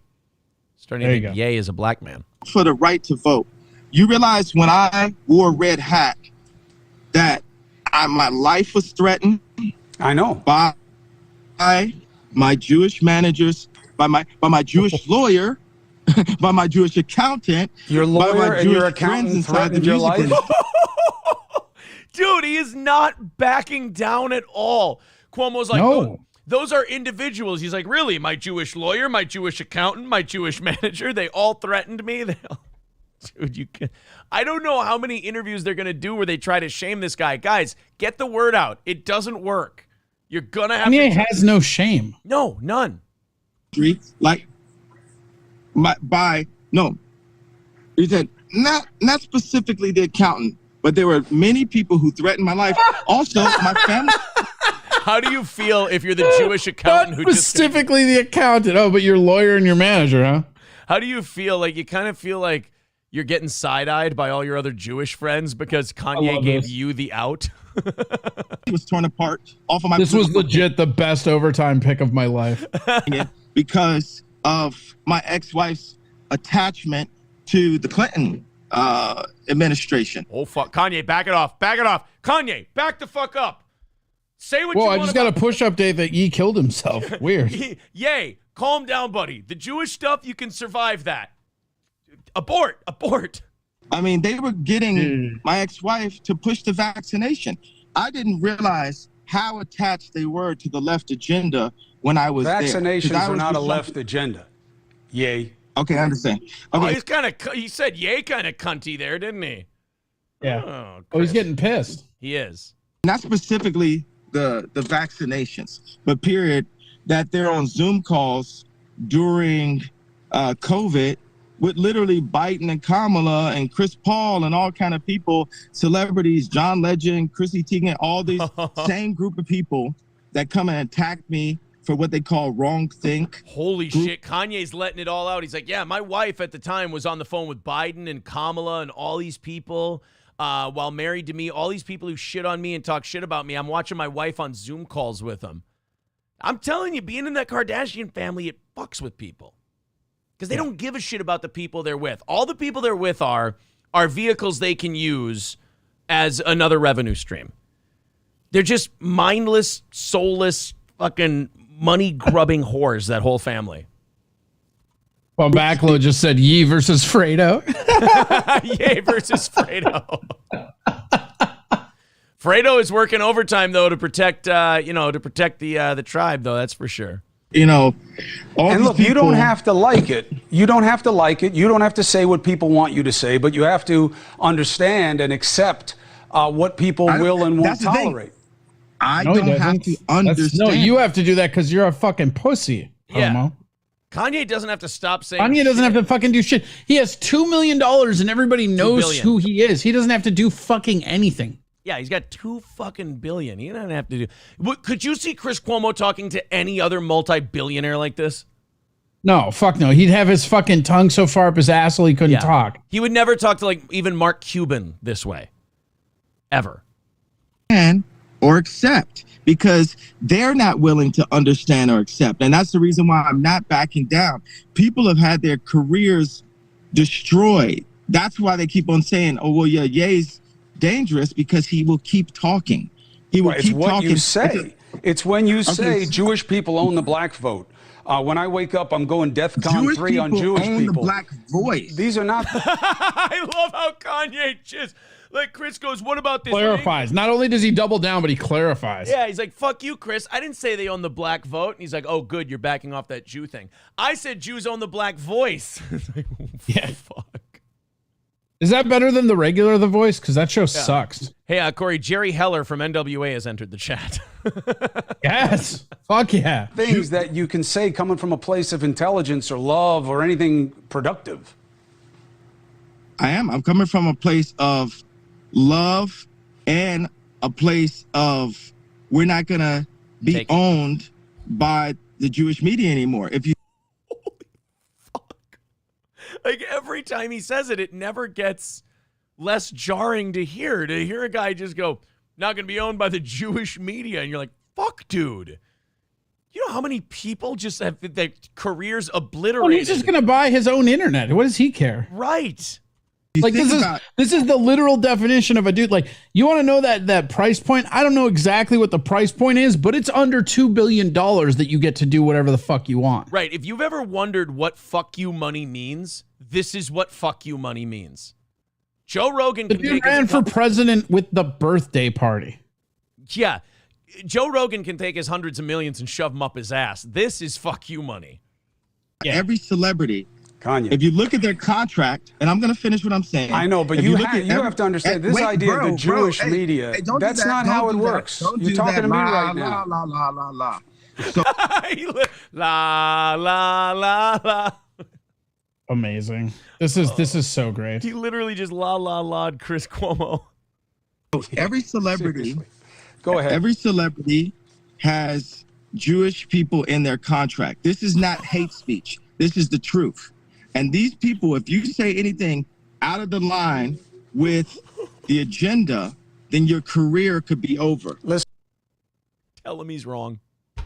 Go ahead, tell him he's wrong. No, he can't tell him he's wrong because it's in his fucking contract too, and he knows it. His Jewish contract. He worked for CNN, for fuck's sakes. Yeah, and CNN. Who ran CNN? It wasn't some Jew. Let me see. Jeff Zucker. Oh, fuck. Okay. Well, anyway, it doesn't matter. Listen, I hear you. You've made that point. Cutting off my point. Because because you're talking about his bosses and he's getting scared, Kanye. That's the problem. You have $2 billion. You can say this shit. The people you're saying it to are terrified that they're going to be fired.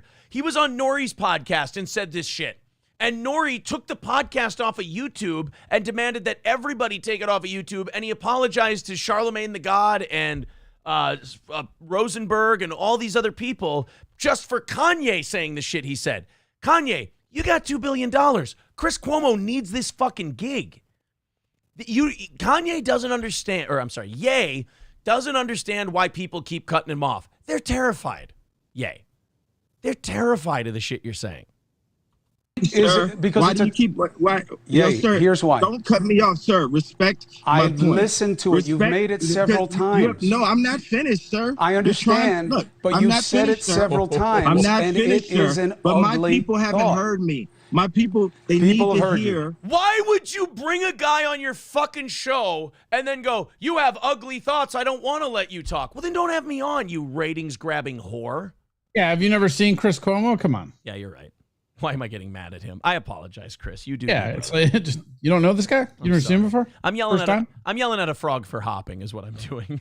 That's right. That's exactly what they you're need to hear fucking me doing. saying out loud what the truth is. There's a bunch of people in Hollywood that are actors, that play basketball, that play sports, that are in music, that know what I'm saying, that feel what I'm saying, and they're happy that I'm saying what I'm saying. It's not from a place of anti-Semitism. That is Some of my best inherently friends are Jewish, anti-Semitic. and I'm also And Jewish. if they're your friends, Some of my best, if they're why your are friends, you talking over me, bro?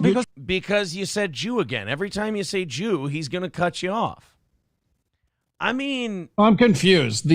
I have black friends doesn't get you out of it, but I have Jewish friends does. I was just going to say that. Yeah, isn't that interesting? Yeah. I always love these. I always love these kind of conflicts because I can finally go, oh, this is one where white guys just get to sit back and go, you guys go ahead. We have nothing to do with this one. It's Yeah, very have fun. nice. Yeah, congratulations, guys. Have fun with your drama. I like watching it for once. Because I'm trying to make it seem correct what you're hostile. saying that is It's not damaging to decency. No, but you can't talk over me. You can't talk then over stop me. and give me a chance to make the point that you need to listen to. Don't cut off. That's your job as an interviewer, dickbag. This isn't a debate. It's an interview. You wanted to know what Ye thinks. He's telling you. I need to make a clear point. When am I allowed to make a point that you don't You've cut been me off? talking overwhelmingly during this segment, and I'm Well, happy you're to give you calling the me. time, but No, you're not. No, you're not. Well, I It's can't a just hostile give you. I environment. can't give you unrestricted license to attack Jewish people and say Exactly. that I'm they're not your attacking. friends because Exactly. It'd be funnier if you hung up right there. Exactly. Yeah. That's why I can't do this. Click. anti-Semitic. And it's Okay. dangerous. Are you going to give me a platform? Are you going to give me a platform? I am giving you a platform, but Okay, listen. wait. So you talk and tell me when I can get my idea. All right, good. all the Right way after through. I ask you this, I'll give you the rest of the time before you go. Here's my concern for you. When I hear how you talk about your personal life and you put things out there and you get into these looping thoughts of what you believe, it sounds to me like you are sometimes out of control and that this is something that you should be dealing with. Now, I'm not excusing. I keep saying that about him, Corey, but every time I watch him in an interview, he doesn't seem out of control, like he's yelling and He just screaming. seems pissed. And he seems like he's talking what he believes to be the truth, and it pisses him off. That's what he looks like to me. Yeah, I mean, you can argue whether he's right or he's wrong or he's oversimplifying or whatever, but he doesn't. Everyone tries to do this. Everyone who wants him to shut up does this crazy thing. He doesn't sound. Well, you know what it is? It's because a lot of the people that want him to shut up still want to listen to his music, so it's easier for them to be like, "Oh yeah, he's crazy," you know. Yeah. Like I liked him before he went crazy. Like it's like they're gaslighting themselves just so they can still enjoy his art. Right? Yeah.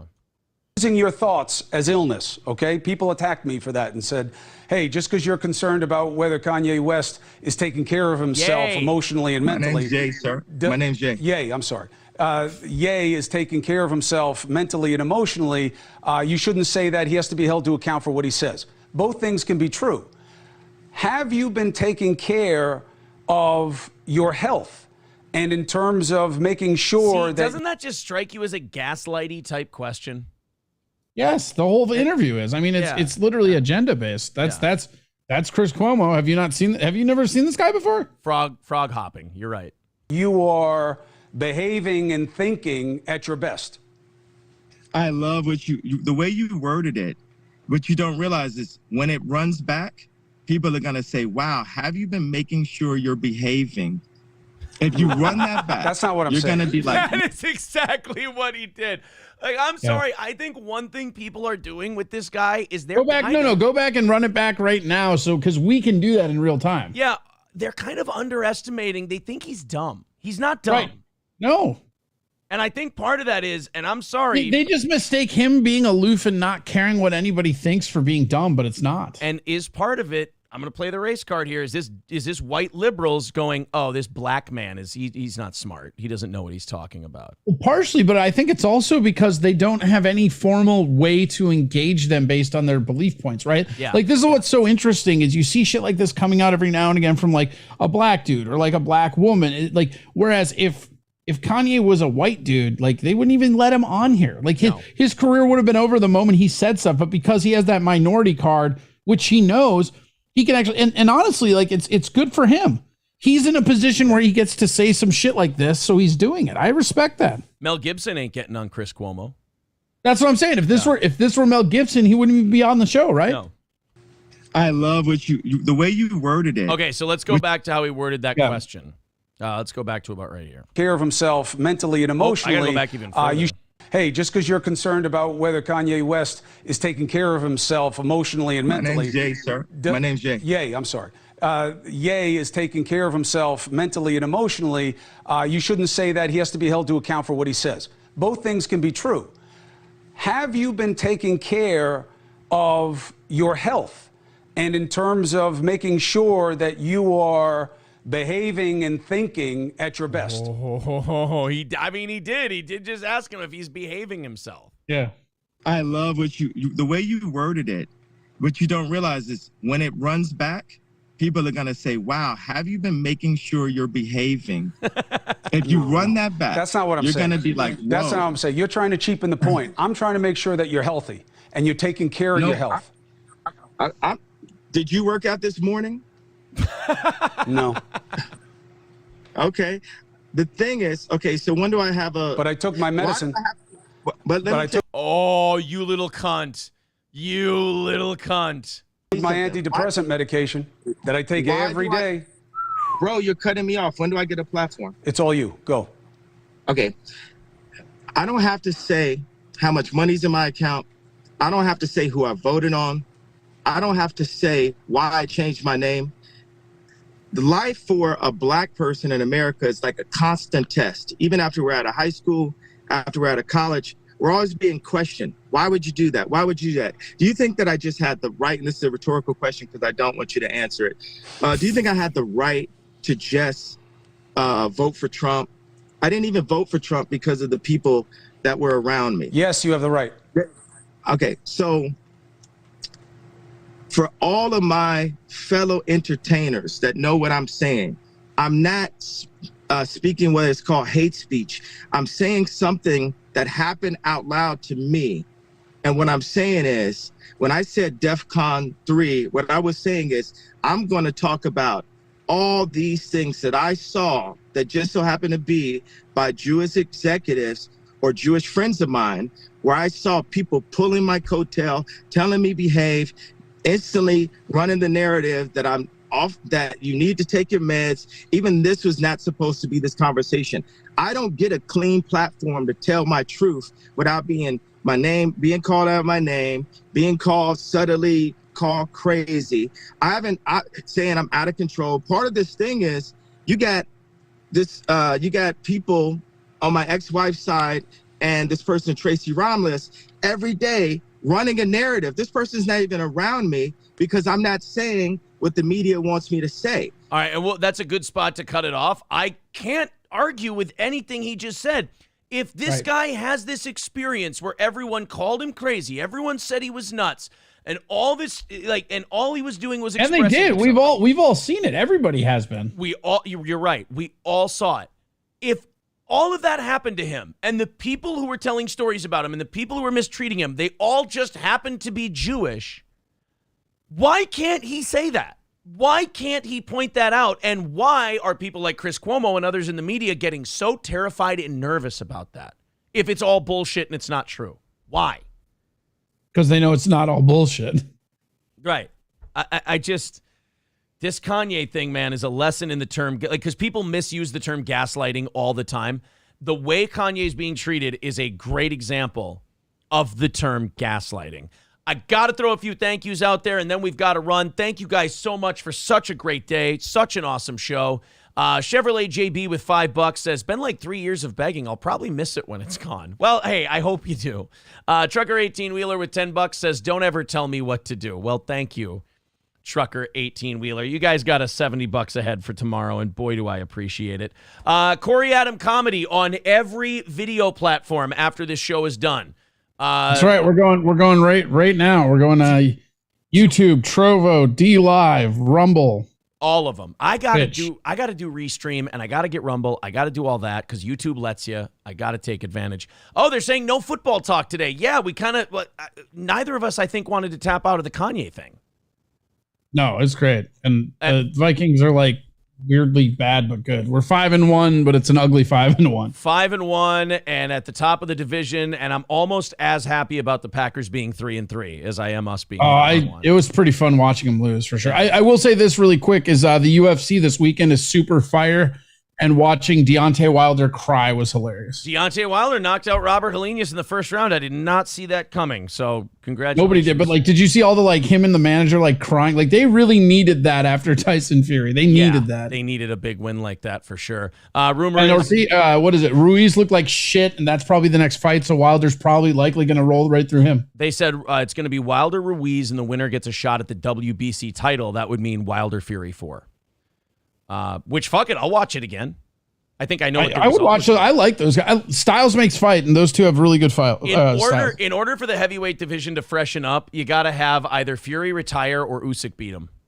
Otherwise, we're just going to get. I'm not going to fight Usyk, man. I'm telling you, he's scared of it. Like, not scared. He's not scared of anybody, but he knows it's too risky. Like, he's at a disadvantage as far as like just technique. Well, think about it. If you win, you beat a blown up cruiserweight. If you lose, you lost to a blown up cruiserweight.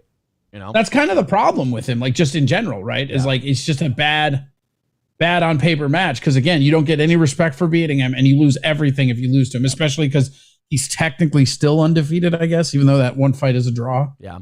Ran out of thoughts. Thanks for the 99 cents. We'll end it there. Corey Adam Comedy on literally every streaming platform there is. Go look for it now. His show is starting.